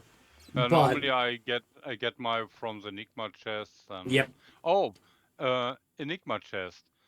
You are still level 0. Would you harvest my raw vault crystals for me so I can have a shulker full of level 0 ones? potentially. I will say one of the other ways you can also do it is just by placing the buds, waiting for the buds to grow, and then breaking the main block before How that rather works? than harvesting the whole thing. Because if you aren't breaking it directly, they will drop into the Oh, world as level zeros. So if you break oh, the okay. I didn't know supporting that. block, all 6 are going to drop as zeros. Oh. I'll go try it right away. Why not? Let's have a look. So if you've got like, of course you have to deal with the fact it takes a little bit to mine those. Oh, they're not grown yet. Wasn't a loaded chunk, so. But yeah, that's one of the ways you can get them. Oh. Noting that like when I've gone and collected extra buds from geodes, I've gotten that sometimes, and it's like, well, now I've got a bunch of zeros I'm not using. So that's one of the ways you can cheese it, because of the fact you're not the one breaking it. It's breaking because it's just not supported anymore. Also, technically, you can also do it with a router, because it is possible. And this is actually one of the cheapest router modules you can make. You can make a module that can break a block by taking one of the blank modules, which you've already gotten from one of the mod boxes, putting it in an inventory with a pickaxe of the quality you want to have it breaking with. So, like, I could right now just take this diamond pickaxe and make a efficiency 5 diamond pickaxe breaker module, and then it's like you stick it in the router and tell it this is going to break fully grown clusters immediately in front of this, and then it can just break that whenever that happens, and it will slowly collect level 0 crystals for you. Yeah, I want to have a look about amethyst. So I get one from Enigma chest. Or yeah, so just one. So just take a one of the blank modules you've already rolled, and you can break the one immediately, and you can make a breaker module which can break the thing in front of it. And if you give it a fortune pickaxe, it will do it with fortune. If you use a silk touch pickaxe, it will do it with silk touch. Yeah. And if you want to be extremely cheeky, the security upgrade, which is a little bit more work to make, but isn't expensive, because it's one of the blank upgrades from the mod. One piece of nether quartz, one piece of redstone, and 2 gold nuggets makes a security upgrade, which if you put that in a router, that router, whatever it does, will pretend to be you for doing it. So you don't want to do that for your vault crystals off the raw crystals, but you can do that for the amethyst if you took the fortunate expertise and want to take advantage of your extra points of fortunate for more amethyst crystals. But I need warp plates. But yeah, like, I can definitely help out with any of that. And also, if you just want me to throw something together for you at any point, make you one of the blocks, even if it's like make the block and then explain kind of what each one is doing, I can make the thing and then just kind of give you a quick explanation overview of what I did, and that lets you know how in the world it works, and might even give you info so that you can figure out your own applications that you might want to do. Like you said, you wanted to do the amethyst clusters, and you also wanted to figure out how to do the raw crystals, and sometimes it's just figuring out how to do the tricks. Do you need some warp plates? Not at the moment, especially because I ended up without the research unlocked. I don't need the research unlocked at the moment. So I can use the warp stones as long as I have one hand or the other empty. when I click on it, Yeah, I and know. I can step on the plates, but I can't place them into the world or take the Okay. crystals out of them to link them. So, But I have a so warp plate at my base, and I'm all good at the moment.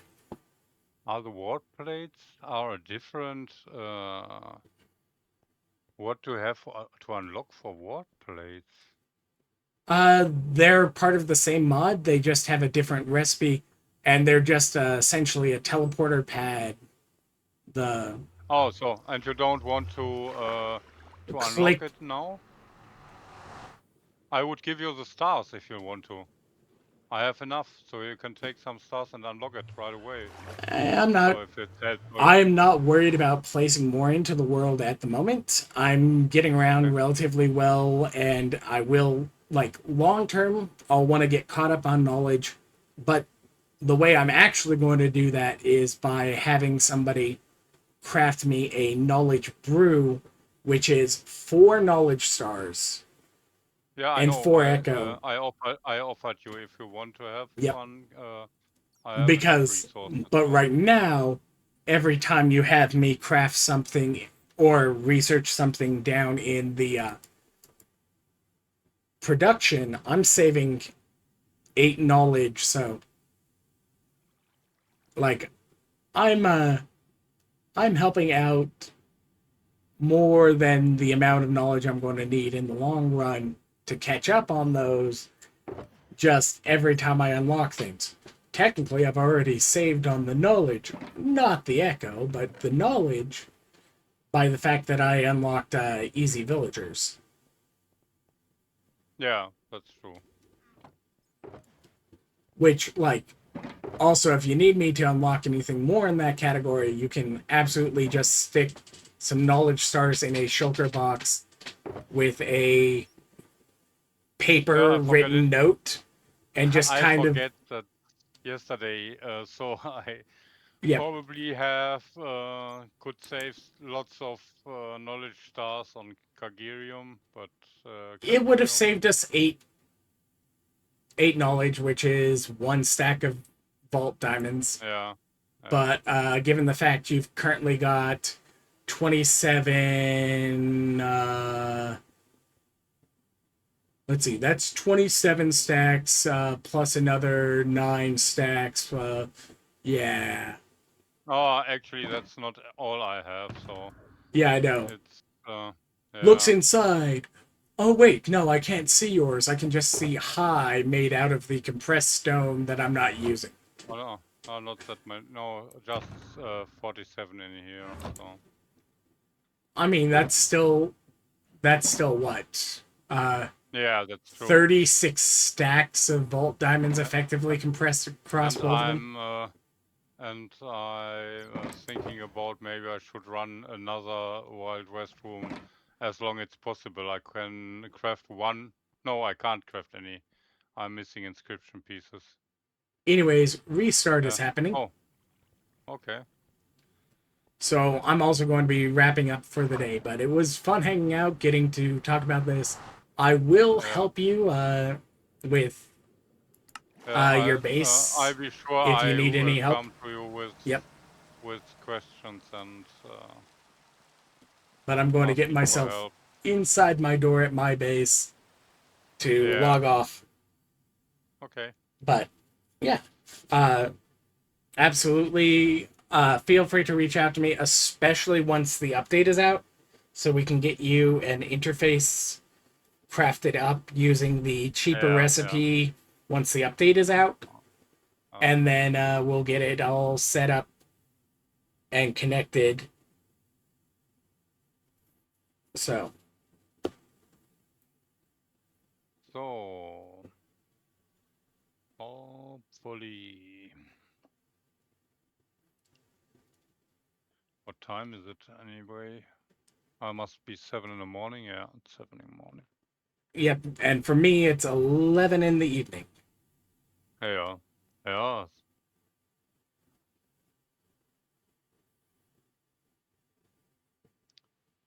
But, I've done a Yeah. decent amount. I've got my iron farm all working, like I said.